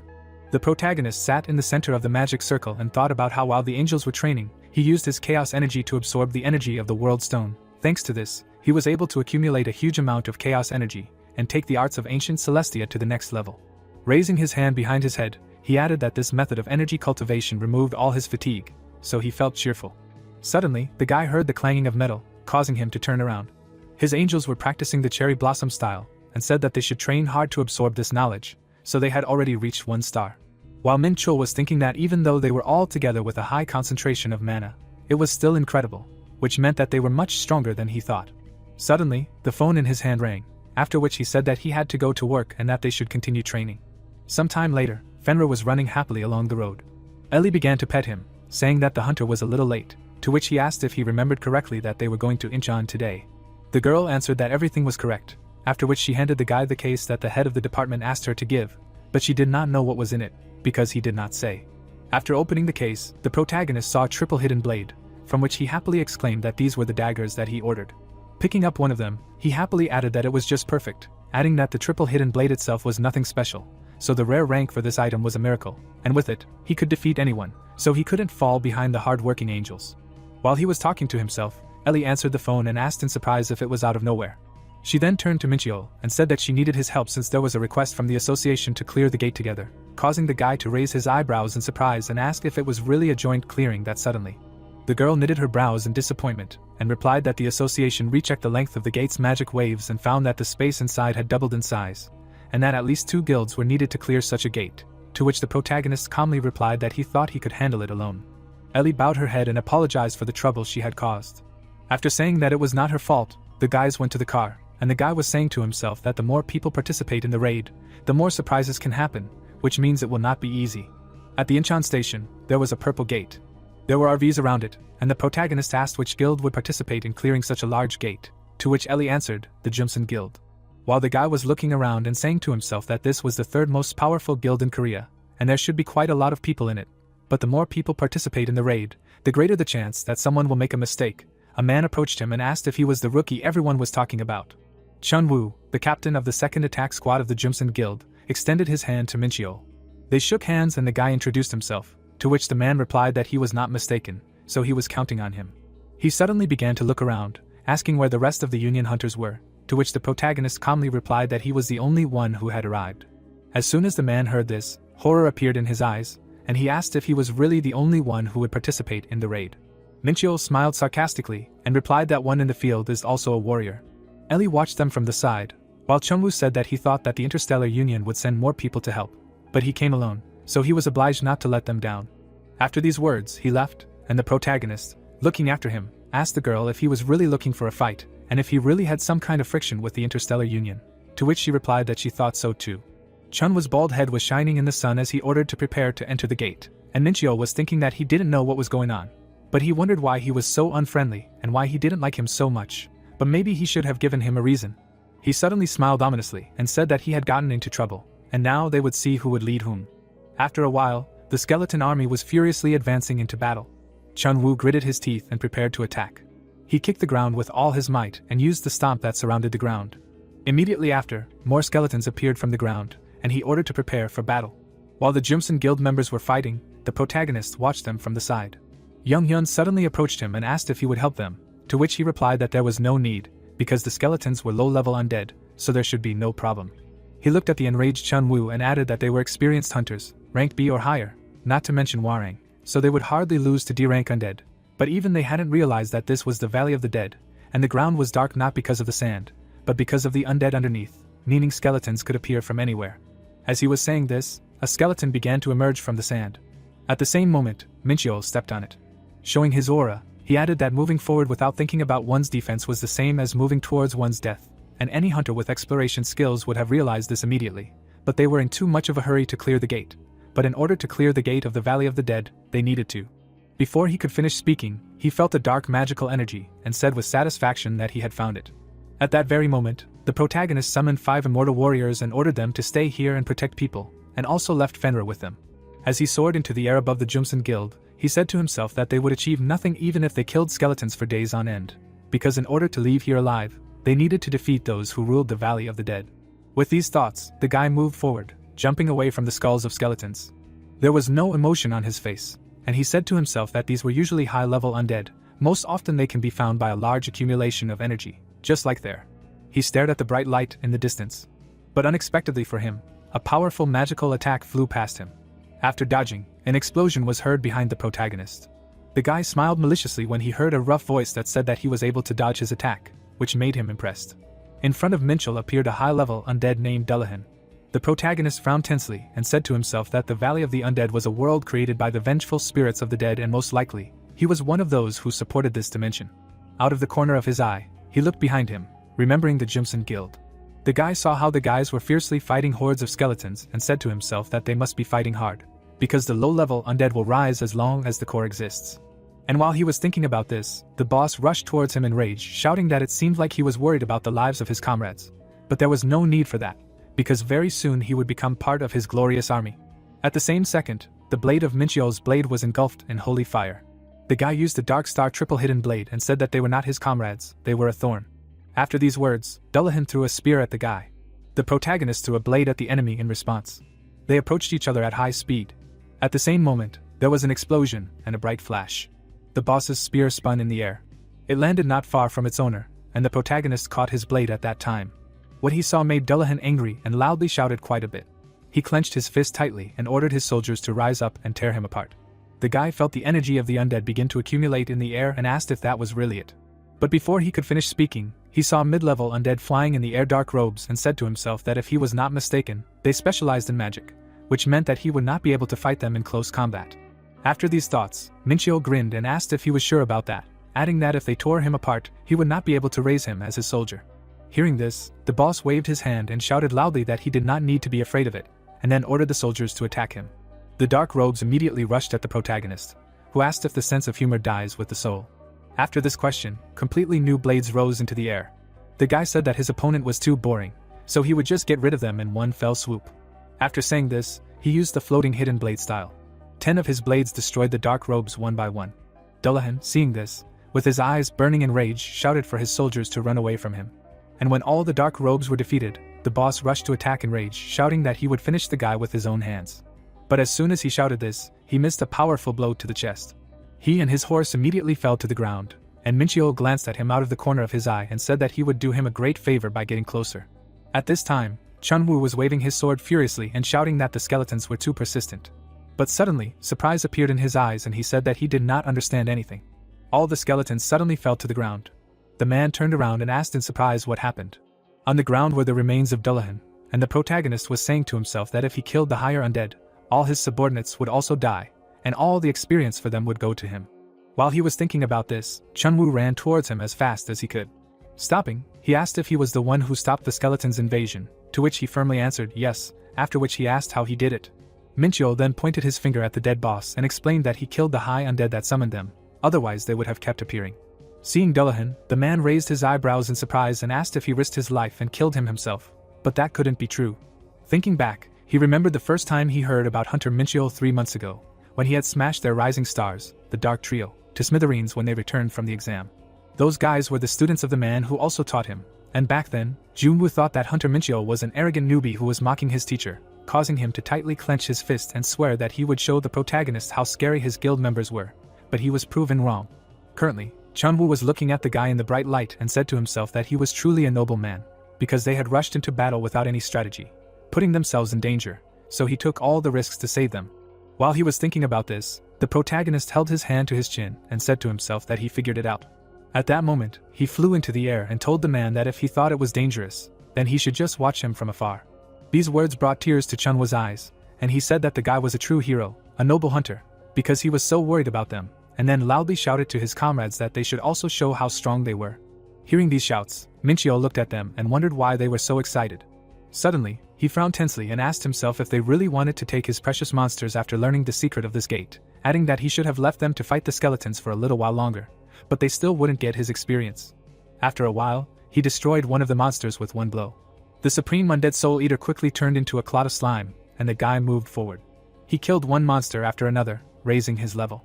Landing on the ground, the protagonist said that he destroyed 4 cores, which meant that only 1 remained. But suddenly he felt a very strong tension, causing his body to shake. He saw that the energy of the dead began to gather in one place, and realized that the last core was starting to form. A monster's hand appeared from the thick darkness. Its eyes were burning furiously. A second later, the darkness turned into a terrifyingly scary monster. Looking at his opponent, who was smiling madly, the protagonist realized that his last monster was a beast, and said to himself that he had encountered it several times in his past life, but it was hard to get used to this nasty carcass. Before he could start the fight, Chunwoo appeared next to him, shouting loudly that they needed to leave, because they couldn't handle such a monster, so they needed to call for reinforcements. But while he was saying this, the blade of the protagonist's sword was enveloped in holy fire, and the guy told them to leave, and he would kill this monster, adding that they just shouldn't interfere. He smiled widely, and his entire body was enveloped in holy fire, which neutralized the effect of the negative energy. Without thinking twice, Minchio rushed to attack, and horror appeared in Chunwoo's eyes. The beast opened its mouth and screamed for the protagonist to join them, because they were thirsty for warm blood and flesh. But the hunter, smiling maliciously, said to himself that he was certainly strong, but this did not mean that he would allow others to kill his monster, because the reward after killing this piece of meat would be simply incredible. Enveloped in holy fire, he flew towards the giant monster, and Chunwoo looked at it with tears in his eyes and said to himself that he was fighting alone to protect them. The protagonist flew towards his opponent at great speed. The beast is a monster born as a result of the fusion of several vengeful spirits and their dead bodies, and to control this body, at least 10 conscious dead people are needed. In other words, this is a bunch of corpses controlling one body, but having enormous power, they are not able to reveal its full potential. The monster threw out its hand and screamed that it would kill the guy, and he would become part of them, joining them. Minchio immediately cut the limb into many pieces using the power of the holy fire, the emperor's sword pressure, and the swing of the boundless heavens. He then extended his hand, which was quickly enveloped in a powerful aura. He used hellfire, causing the other parts of the monster's body to catch fire. Jumping away from them, the protagonist said to himself that the memories from his past life did not fail. He smiled widely, adding that this was one body controlled by several souls, and the more body parts he cut off, the weaker the monster would become.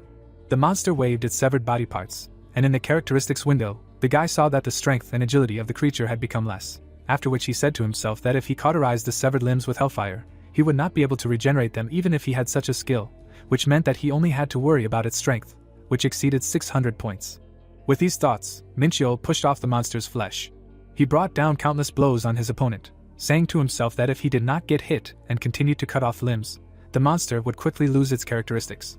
After some time, the hunter wiped the sweat from his face and said that he was very tired, at the same time saying to himself that thanks to Fenrir, he had experience fighting large monsters, but the battle was still difficult. He had to use the Rainbow Ring skill, and he had already run out of chaos energy, and the fact that he was moving was already a miracle, but nevertheless, he was able to destroy most of the creature's body.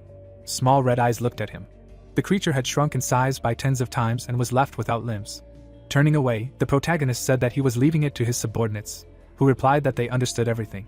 Horror enveloped the monster, and when the immortal warriors said that their master had ordered to kill it, the creature screamed in horror, and tears poured from its eyes. Less than a minute later, the undead destroyed the creature, and their master received 42.2% of experience. The guy picked up a small ball from the ground and said to himself that it was simply huge, after which he asked himself if the huge number of corpses was the reason for all this. But be that as it may, this was a worthy reward for killing the creature, and it was unlikely that the support squad would be able to do anything with this pile of meat. He looked at what was left of the monster, holding the core of the undead in his hands. Looking at it, the boy said to himself that the only thing it dropped was the core, and that this horrible little thing would continue to summon undead if left here, so he would take it with him just to be on the safe side. After that, Min Chul closed his eyes and praised his subordinates. But suddenly, he saw the Jumsang guild coming towards him, who seemed to have been waiting for him all this time, and he wondered if it was true that they wouldn't take his things. Frowning tensely, he asked what they were doing here, to which they replied that they were waiting for him because they wanted to tell him something. Tears appeared in Chen Wu's eyes, and he apologized for being rude to him the first time they met, but he was very wrong. At that moment, he bowed along with his subordinates, and added that he was very grateful to him for saving his squad by taking all the risks. Hearing this, beads of cold sweat appeared on the guy's face, and he said to himself that he understood what he was apologizing for, but he did not understand what he was thanking for. After clearing the enemy, he had to take 2 blows from fate. Min Cho returned to the training ground. He suddenly remembered how Ellie raised her eyebrows and said that the support squad had asked for a short break, and besides, there was a real war going on in the gate market right now, due to which she could not find him a gate for tomorrow. Heron raised her hammer and exclaimed that she would be building a trap circle technology in a building for the first time, so she would not be able to see him today. Leaving his memories, the guy looked around and said to himself that now he was free until tomorrow, after which he asked himself whether it was worth devoting this time to training. While he was asking himself about this, the angels lined up and congratulated the master on his return, to which he ordered them to continue training. The angels continued training. They gained experience by synchronizing with the consciousnesses from his past life. Martial arts training should be done under the supervision of a teacher, but they did not need it.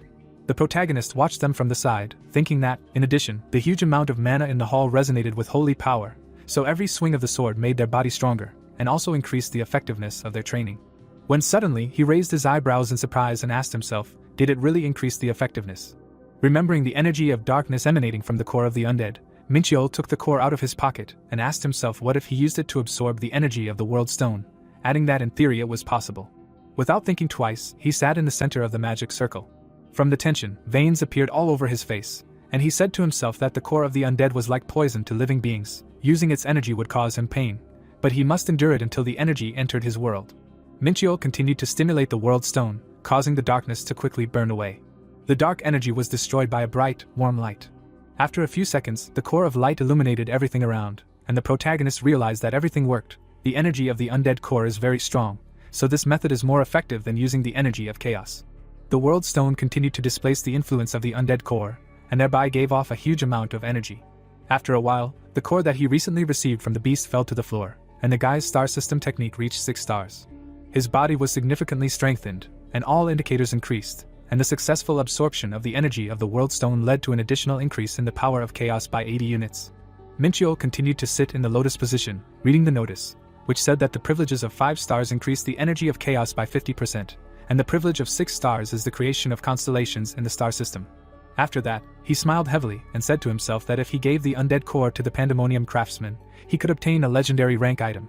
But compared to raising a star system to 6 stars, it was a waste of resources. Then he added that the privileges of 5 stars were not bad, but there was nothing special about it. The most interesting thing began when 6 stars were reached, because it gave the ability to create a constellation, because few cultivation techniques could compete with the technique of a star system. One of them was the path of the Supreme Demon. After thinking about this, the hunter found himself in a space similar to outer space, and a notification appeared in front of him, stating that constellations were able to connect stars using energy flows. Creating such a connection between stars would be considered an achievement, and the list of available constellations depended on the achievements recorded in the user's soul. Stretching out his hand, the boy said to himself that the constellation is the main reason why the technique of the star system is better than all the others. When he was Daimos, he could only control the power of the dark nebula. But now he also has the power of the light nebula in his control, thanks to which the list of potential constellations becomes much wider. After which, notifications appeared in front of him, which said that now he can create 3 constellations, and there is also a search for the achievements obtained by his soul, after which 5 constellations appeared in the search results: Sin, Death, Lord of Light, Holy Fire and Chaos Sphere, some of which were unfamiliar to the protagonist, such as the constellation of the Lord of Light, Holy Fire and Chaos Sphere. Raising his hand to his chin, Minchio said to himself that given that he can only choose 3 of them, it would be better to create the ones that will make him stronger, so it is better to start with the ones he is already familiar with. Putting out his index finger, he said to himself that to start with, he will create the constellation of Sin, which increases the power of chaos by 30 units. After that, he created a Holy Fire constellation, which increased the power of chaos by 30 points, and finally the guy created a Chaos Sphere constellation, and he decided to choose it because this constellation belongs to the power of chaos, which he is most interested in, and it increased the power of chaos by 50 points. The last line was quickly approaching the first core. The protagonist was creating constellations for the first time, so he thought it would be a difficult process, but everything went surprisingly smoothly. When suddenly everything broke off, because of which the hunter gritted his teeth and asked himself if he could not do it, after which a notification appeared, saying that he could not form a Chaos Sphere constellation. He raised his hand to his chin, wondering if all this was because he used the energy of the Dark Nebula. Maybe then he should combine the 2 stars. After a short pause, the guy stuck out his finger and said that he would try again. For several minutes, notifications appeared in front of him, telling him that he couldn't form the Chaos Sphere constellation, causing him to punch the air and ask himself how he could do it. Clenching his hands tightly into fists, Minchio wondered if maybe he should create another constellation, but he couldn't give up that easily. He frowned, adding that he was using a method he hadn't tried yet. Raising his head to the sun of the World Stone, he realized that it was not used in any constellation, which meant he could try placing it between the 2 nebulae and combine them there. Stretching out his hand, the protagonist said to himself that he did not know whether it would work or not, but he had to try. He drew a line from the light and the nebula, and all that was left was to combine them using the sun, after which notifications appeared in front of him, which reported that the Chaos Sphere constellation had been formed using the star system technique. The constellation resonated with the energies of the nebula and the achievements of his soul, and it had also transformed into an infinite connection constellation, which increased the power of chaos by 100 units. The hunter shuddered at what he saw, and he asked himself in shock if the constellation had really transformed. He saw a constellation that looked like infinity, and he said to himself that, apparently, the Chaos Sphere was the sun of the World Stone, which meant that he had acted incorrectly from the very beginning, but thanks to this, he was able to create a stronger constellation. At this time, the angels closed their eyes from the bright flash of light. The protagonist held a sword in his hand, and his aura became several times stronger, after which he said to himself that he was now able to use advanced sword energy, and was beyond the peak of martial arts mastery, between an ascended being and a creator of dimensions. When he lowered the sword, the angels joyfully shouted that this was incredible energy, after which they congratulated him on receiving a blessing. With a smile on his face, the guy waved his hand and ordered them to return to training, while saying to himself that they definitely have good eyes. At that same second, Fenrir ran up to him and said that he was very hungry, and he asked if he hadn't eaten recently. And when the pet replied that the last time he fed him was a day ago, Minchio opened his mouth in surprise and said to himself that he didn't know that creating constellations takes so much time. After a short pause, Fenrir informed the owner that he had received a call on his phone, and the protagonist took the device out of his pocket and saw that he had 20 missed calls, all from the same person. He called back and asked if he had tracked down the Dark Elves, to which he replied that he had not yet. A drop of cold sweat was running down the guy's face, and he excitedly said that the Elven Embassy was handling it, so he was not in the know. When suddenly, he smiled widely and said that he had finally received a second order. The glass door of the cafe opened.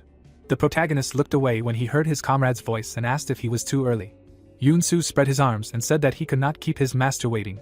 Minchio said that he needed to order coffee. The man handed him a glass and explained that he knew that he liked iced Americano because it was the perfect coffee for such a great man. The guild leader smiled admiringly, and said that only this drink could extinguish the hot flame inside him, and that was why it suited him so much. The guy hit him on the head and asked him not to shout about it to the whole world. The hunter scratched the back of his head and said that he needed to help the Dark Death Society settle in Korea. The young man narrowed his eyes and asked what it was. Yunsu answered that it was a large criminal organization that was the leading force of the Dark Network. The people shook hands in front of the skull. The Dark Network was a global community that consisted of criminals, owned black markets all over the world and had squads of hired killers. The people were holding weapons in their hands. This organization was responsible for almost all illegal transactions that took place in the world, and the Dark Death Society was based in China. Sitting at the table, the man said that he should help them settle in Korea. The awakened one asked if their country also had its own dark network. The player took a sip from his glass as the guild master explained that Elysium and Pandemonium were very interested in this country, as it had good national security. There was a glass on the table. The protagonist asked if his comrade should really help the Korean branch of the dark network. The hunter confirmed it, and added that he did not know any details. Scratching his chin, Minchio realized that someone wanted to expand Pandemonium's influence in Korea, and guessed that this person could be the leader of the Dark Elves. The guy asked how they were connected to the dark network. Yasu raised his eyebrows and replied that they were able to illegally enter Korea only thanks to its help. The young man raised his hand and asked him to follow all orders. The man promised not to let him down. Putting his hand on the glass, the student realized that it would be very difficult to figure this out now, and was glad that he learned about the connection between the dark network and Pandemonium. Clenching the coffee in his fist, the awakened one decided to wait until the villain revealed himself, and thought that he only needed to wait until his turn came. The bright sun illuminated the palace. Tea filled the mug. The player said that he came here because he had nothing to do. Ellie smiled and said that she was busy, but working with him was her main authority. The protagonist noticed that his girlfriend did not look like someone who was working right now. The girl closed her eyes and asked when else she could rest if not during work. Martin ran to the exit. Minchio asked where he was now. The woman replied that he had a lot of things to do, so he could not find a master to complete the order. The guy frowned and asked what the forecast was regarding the next raid. The secretary said that several guilds were currently fighting for the gate, so she did not have a clear answer. The employee smiled awkwardly. It had been a month since the boy had cleared the gate in Donginjong, and buying the rights to go to the Lost Lands had become a real problem. The area was fenced off. There had been a dungeon breakthrough in that place, which had caused the gate to merge with their reality, and now there were many monsters there. Ellie pointed to the area on the map. In Korea's case, the Lost Lands were the northern areas of Gangwon-do, and the Hunters Association would occasionally help the guilds hold back the onslaught of monsters. After taking a sip, the student realized that the fight for the gates was not a joke, and decided that now he needed to raise his level and increase his stats as quickly as possible, so he would have to go to the tower again. The awakened closed his eyes and asked his friend to cancel all requests for the gates. The girl asked if he was really going to go to the tower. The answer was affirmative. The player's eyes widened in surprise when the woman said that he forgot something. The secretary closed her eyes. The protagonist assumed that there was something else besides the gate. The employee frowned and suggested that they discussed this not long ago. Minchio replied that he did not remember anything. Ellie glared at him and was indignant that he forgot that he promised to treat her. The guy's eyes turned white with fear when memories of this flashed through his head. The young man offered his friend to have lunch, but the girl turned away and said that she had something to do. The woman looked back and saw the student frantically finishing his bitter coffee. The awakened man shuddered when the secretary asked if he really had nothing else to say. The player scratched the back of his head and asked when she would have free time. The employee replied that she would be free only closer to night, and until then she would have things to do. A smile appeared on her face when the protagonist asked her to call him after work. Ellie winked and warned him that he would have to wait. Minchio said that he would try not to fall asleep. The lights were on at night in the cafe. The girl was enjoying the food with chopsticks in her hands. Sitting at the table, she said that it was very delicious. The guy closed his eyes and thought about how his girlfriend seemed to become a different person outside of work. Her eyes sparkled. The young man noticed that she looked so happy, as if she had acquired all the riches in the world. The student remembered how they walked down the street and was surprised that his colleague chose to eat at Gopchang instead of another restaurant. The woman stuffed her cheeks full of food. The awakened player wondered when she managed to eat it all. The secretary smiled and admired how delicious the food was. The player decided that it was very noticeable. There were vegetables left on the frying pan. The employee asked how her friend knew about this place. The protagonist reminded him that he was an ordinary student before awakening. Mincho looked up when Ellie called him a VIP client, and realized that she considered him the reincarnation of one of the higher beings. In the memory, the heroes came to a warehouse in the dimensions. Because of the VIP code, the members of the Interstellar Union did not consider the guy an ordinary person. The girl's eyes widened in surprise. The young man imagined a divine sword in front of him, and remembered that he was an ordinary student until he was pierced by Cowlit. The blade pierced his chest. 6 months ago, memories of his past life returned to him, and since then his life has changed a lot. Daima stood behind the student. The awakened one looked down and realized that he would no longer be himself if he continued to pretend. The woman's mouth dropped open in shock when the player said that he wanted to live a normal life despite his VIP status. Frowning, the protagonist stated that he was dead serious when working with the union and thanked them for their help. The secretary pursed her lips nervously. Mincheol didn't want her to think that his life was a game. The boy closed his eyes when the employee shuddered and suggested that they go back to eating before everything burned. Clouds floated above the city. Ellie said that the branch manager asked her to convey his apologies to the mercenary for not being able to say goodbye. Standing by the tower, the girl asked when he would return. The boy replied that it would be very soon. The student flexed his hand and thought that Pandemonium and Elysium were planning something, so he couldn't disappear for too long. The awakened one looked back when the woman called out to him. The secretary closed her eyes and thanked him for taking their relationship seriously. The player smiled and said that it was okay since they were partners. With a wave of his hand, the protagonist bid farewell to his colleague and decided to stop pretending that he didn't know anything. Mincheol's brows furrowed sternly and he realized that he needed strength to protect his life from these unstoppable circumstances. The tower gate opened, and the boy wanted to become stronger to protect the people he cared about. The doors slammed shut, raising a cloud of dust. A red mist descended upon the castle. Daima sat on the throne. The demon king frowned and asked what the trial tower was. The servant raised his eyebrows and replied that it was a storehouse of secrets where many powerful beings from his previous dimension had gone. A white dragon flew across the sky. The tower was connected to other worlds and challenged strong warriors to climb to the top. The knight frowned sternly. Each floor contained a special test. There was a crystal ball on the stand. Those who could overcome all the difficulties would be generously rewarded. A chest of gold stood on a mountain of coins. The Lord of Pandemonium smirked. Daimos leaned on his hand and said that it sounded interesting. The protagonist looked ahead with confidence. The tower's tests were so severe that people died during their completion, and the increasing difficulty of the floors pushed them to death. Mincheol approached the doors. The tower generously rewarded those who overcame all the trials, and granted them unimaginable power that exceeded human capabilities. The guy stepped onto the ground of the third floor. In front of him was a giant castle. The young man entered the black fortress. The student looked up. On the wall stood a skeleton archer. Awakened, he realized that he needed to defeat the waves of monsters and protect the core of the black fortress. At the far end of the courtyard stood a crystal ball, which was not guarded at all. Someone came out of the building. The player assumed that there was an administrator here too. The bird opened its beak and grinned. The raven frowned and called himself a local merchant. The protagonist thought that he did not look like a merchant at all. Mincheol waved his hand and said that they had nothing to talk about if it was not the administrator. The NPC said that meeting with the administrator was not that easy. The bird stood in the guy's way and shouted that he would regret it if he did not listen to her to the end. The hunter reminded him that he could buy information for points, but still decided to listen to him. The raven closed his eyes and told him that the task of the third floor of the Tower of Trials was to protect this fortress. The NPC presented a diagram of the attack on the fortress and added that monsters would appear from the wormhole and head here, and the hunters should defend themselves using 3 bases until the waves ended. There were undead on the walls that helped defend the castle. The awakened one could move between bases after each wave of monsters. The skeletons burst into tears when they saw that the durability of their wall had dropped. The player could use points to repair the fortress. The protagonist narrowed his eyes and wondered if he would have to go through this trial alone. The bird raised its wing and said that a group of 5 participants could pass the trial. Mincheol asked it to tell him about a way to assemble a group to pass. The boy frowned in displeasure when he learned that one group had already completed the trial about 12 hours ago, and he realized that he couldn't waste time waiting for other people. The raven said that there was something that could help him. The boy walked past him and said that he wasn't going to buy anything. The NPC shouted that he couldn't complete the trial alone. The student summoned fire and explained that he wanted to at least try. Many golems came out of the portal. The awakened one said that they didn't have much time, and ordered them to split up and go to different bases. The bird's eyes widened in shock. The player put his hand on his belt and said that he didn't care at all about the lack of a group, because his only goal was to destroy everything and everyone. The first wave of monsters ran towards the fortress. The trolls bared their fangs. The protagonist remembered how he fought them at the gate in the Palbach area. Mincheol looked at the skeletons assembling a cannon and concluded that he had chosen the most destroyed base. The dead fired a ballista, which the guy considered the only useful thing here. Traces of shots appeared on the monster's body. Unfortunately, they did not cause damage due to rapid regeneration. The young man, enveloped in purple energy, declared that he would not spend points on strengthening the ballista and that he would have to cope with the wave alone. Fortunately, he did not have to worry about wasting energy.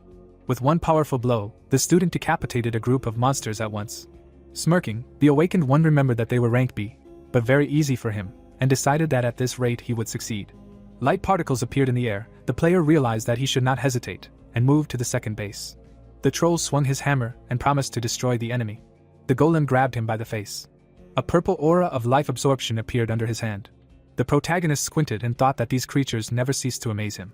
The knight swung his axe. He had the advantage in strength, speed and size. Minchio realized that he had won before the battle even began. The monster lying on the ground bared its teeth in displeasure. The boy swung his sword and decided that the immortal warriors could have missed one or two enemies, so he needed to be careful. The young man ran forward and realized that it would be much easier for him with Fenrir, so when he returned to Earth, he would need to be loaded with work. The student put his hands on his belt and wanted to return to the fortress. The first wave was cleared, and there were still 60 minutes left until the second. When the awakened one returned to the first base, he saw how two immortal warriors easily killed monsters. The troll licked his lips. The knights could not cope with a whole crowd of monsters, so some of them managed to take damage. Raven asked if it was easy for him to defend the fortress alone. The player closed his eyes and asked the merchant not to anger him. The skeletons installed a ballista. The bird suggested installing more fluff. The protagonist asked if it would be possible to take them with him to the next floors. The raven widened his eyes in surprise and answered negatively. Squinting, Minchio wondered if he really needed the ballistas, because they would not be able to defeat all the trolls, and decided that he would be able to find something more worthwhile. The guy widened his eyes and remembered the man in the bear mask. The merchant opened his beak in amazement when the young man said that someone gave him one useful thing. The bird saw a blue stone in his hands and asked where it came from. The student replied that it did not concern him, and remembered that it was the key to the treasure room. The Oron fragment lit up. The awakened one realized that he could find something worthwhile if he used it. A wave of energy burst out of his hands. She flew to the gate. The player asked where the beam led. The raven answered that there was a wormhole in that direction. The protagonist smiled and suggested that by going to the wormhole, he would be able to kill all the monsters at once. The merchant asked him not to even think about it. Minchio looked away and asked how he managed to find out his intentions. The bird frowned and said that he was not the only one who thought about it, but no one had been able to do it before because the wormhole was guarded by a very strong monster. The corpses of people were enveloped in a red aura. That monster was stronger than all those who attacked the fortress, and no one could escape its punishment. The guy scratched his chin and thought that an unsuccessful attack on the boss would lead to a failure of the test. Turning away, the young man said that he would still try to do it, and realized that he was very different from the other hunters. The student frowned and decided that it would be stupid not to go to the wormhole, having the key to the treasure. The awakened one approached the portal and realized that treasures always come with danger. Someone stopped behind him and asked him not to move. The player raised his eyebrows and wondered what kind of monster was guarding this place. Jiangshi raised his hand and called him very observant.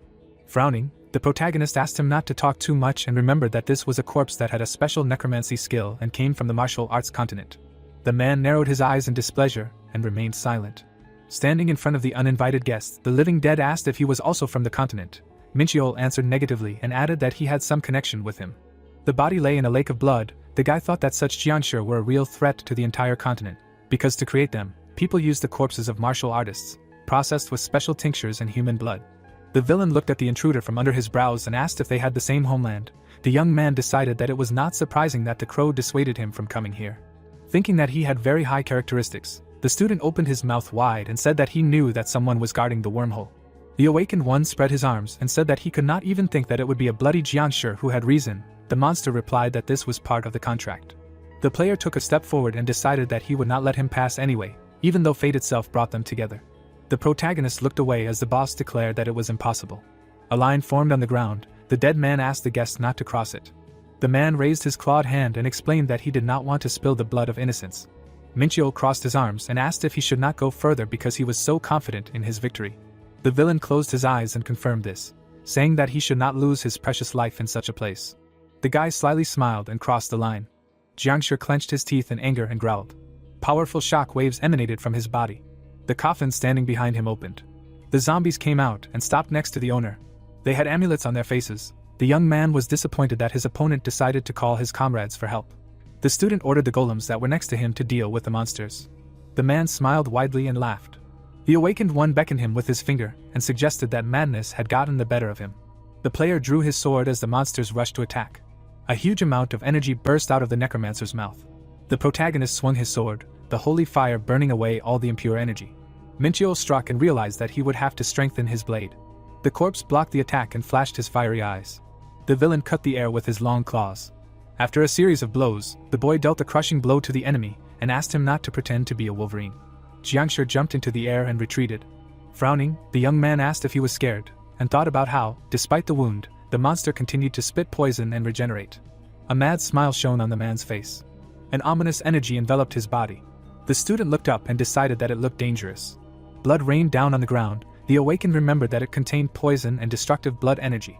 The holy aura protected his body from the drops. The player finally understood why everyone hated the blood cult so much. The protagonist raised his sword in front of him and realized that he had no need to dodge. A purple aura enveloped the blade. Minchio thought that even necromancy has its limits. A wave of energy rushed forward. The guy realized that the monster's pathetic tricks were nothing compared to true power, and used the first form of the 7 stars. A wound appeared on the monster's chest, and it used the art of blood again. The young man jumped to dodge and realized that the enemy wanted to weaken his defensive energy. The student summoned a long spear and wanted to get closer to use the falling star skill. The awakened one dashed forward and pointed the weapon at the enemy. Jiangshi opened his burning eyes wide. The hellfire skill was activated. His body disappeared into a dense stream of energy. His face began to melt due to the heat of the fire. Frowning, the player stated that he should not rely so much on his regeneration, and decided to use power in case martial arts did not work. The man's hand fell to the ground. The protagonist knew that these creatures were still vulnerable inside. Minchio stepped on his wrist and decided to burn the opponent from the inside. The boy approached the bear skull and said that his body was not able to survive this. The youth left the corpse of the monster behind and thought that gaining experience here was much more effective than in the gate, so heading to the tower was the right decision. The student looked away and remembered the iron Jiangshi. The zombie gritted his teeth and raised his hand. The immortal warrior swung his axe and called him insignificant. Watching the fight from the side, the awakened one realized that his subordinates still did not kill anyone. The corpse struck the knight in the chest. The player realized that it would not be so easy to kill them due to their high speed, but on the other hand, they would never be able to penetrate the thick armor of the soldiers. Scratching the back of his head, the protagonist assumed that they would never finish like this and decided to intervene. Minchio cut off the head of one of the monsters. In front of him lay the corpses of the Jiangshi. The guy said that they were finished. The young man took out a fragment and asked the immortal knights to guard this place just in case. The student approached the wormhole and wondered what was waiting for him inside. The awakened one held out the stone forward and wished to quickly find out what the treasury of the 3rd floor conceals. The curtain opened in front of the player. Ahead was a hall full of racks of weapons. The hunter smiled happily and assessed the local assortment. The system told him that he only had 5 minutes. The wooden rack sparkled. It was a whole room filled with artifacts. Walking down the corridor, the protagonist realized that there were hundreds or even thousands of them, and wondered if he would be able to carry them all. The system reported that the user can only choose one item from the treasury. Minchio scratched his chin and decided that this was terrible news. Imagining the artifacts in the chest of gold, the guy realized that he should not choose a reward at random, and assumed that this was a test to check his ability to choose a worthy artifact. The young man looked at the rack and remembered that he had a way to check the value of the artifact. The golden weapon glowed. There is an ability that allows you to evaluate 1,000 items in an instant. The student was enveloped in the energy of heavenly techniques. The awakened one closed his eyes and remembered that the rarer artifact has a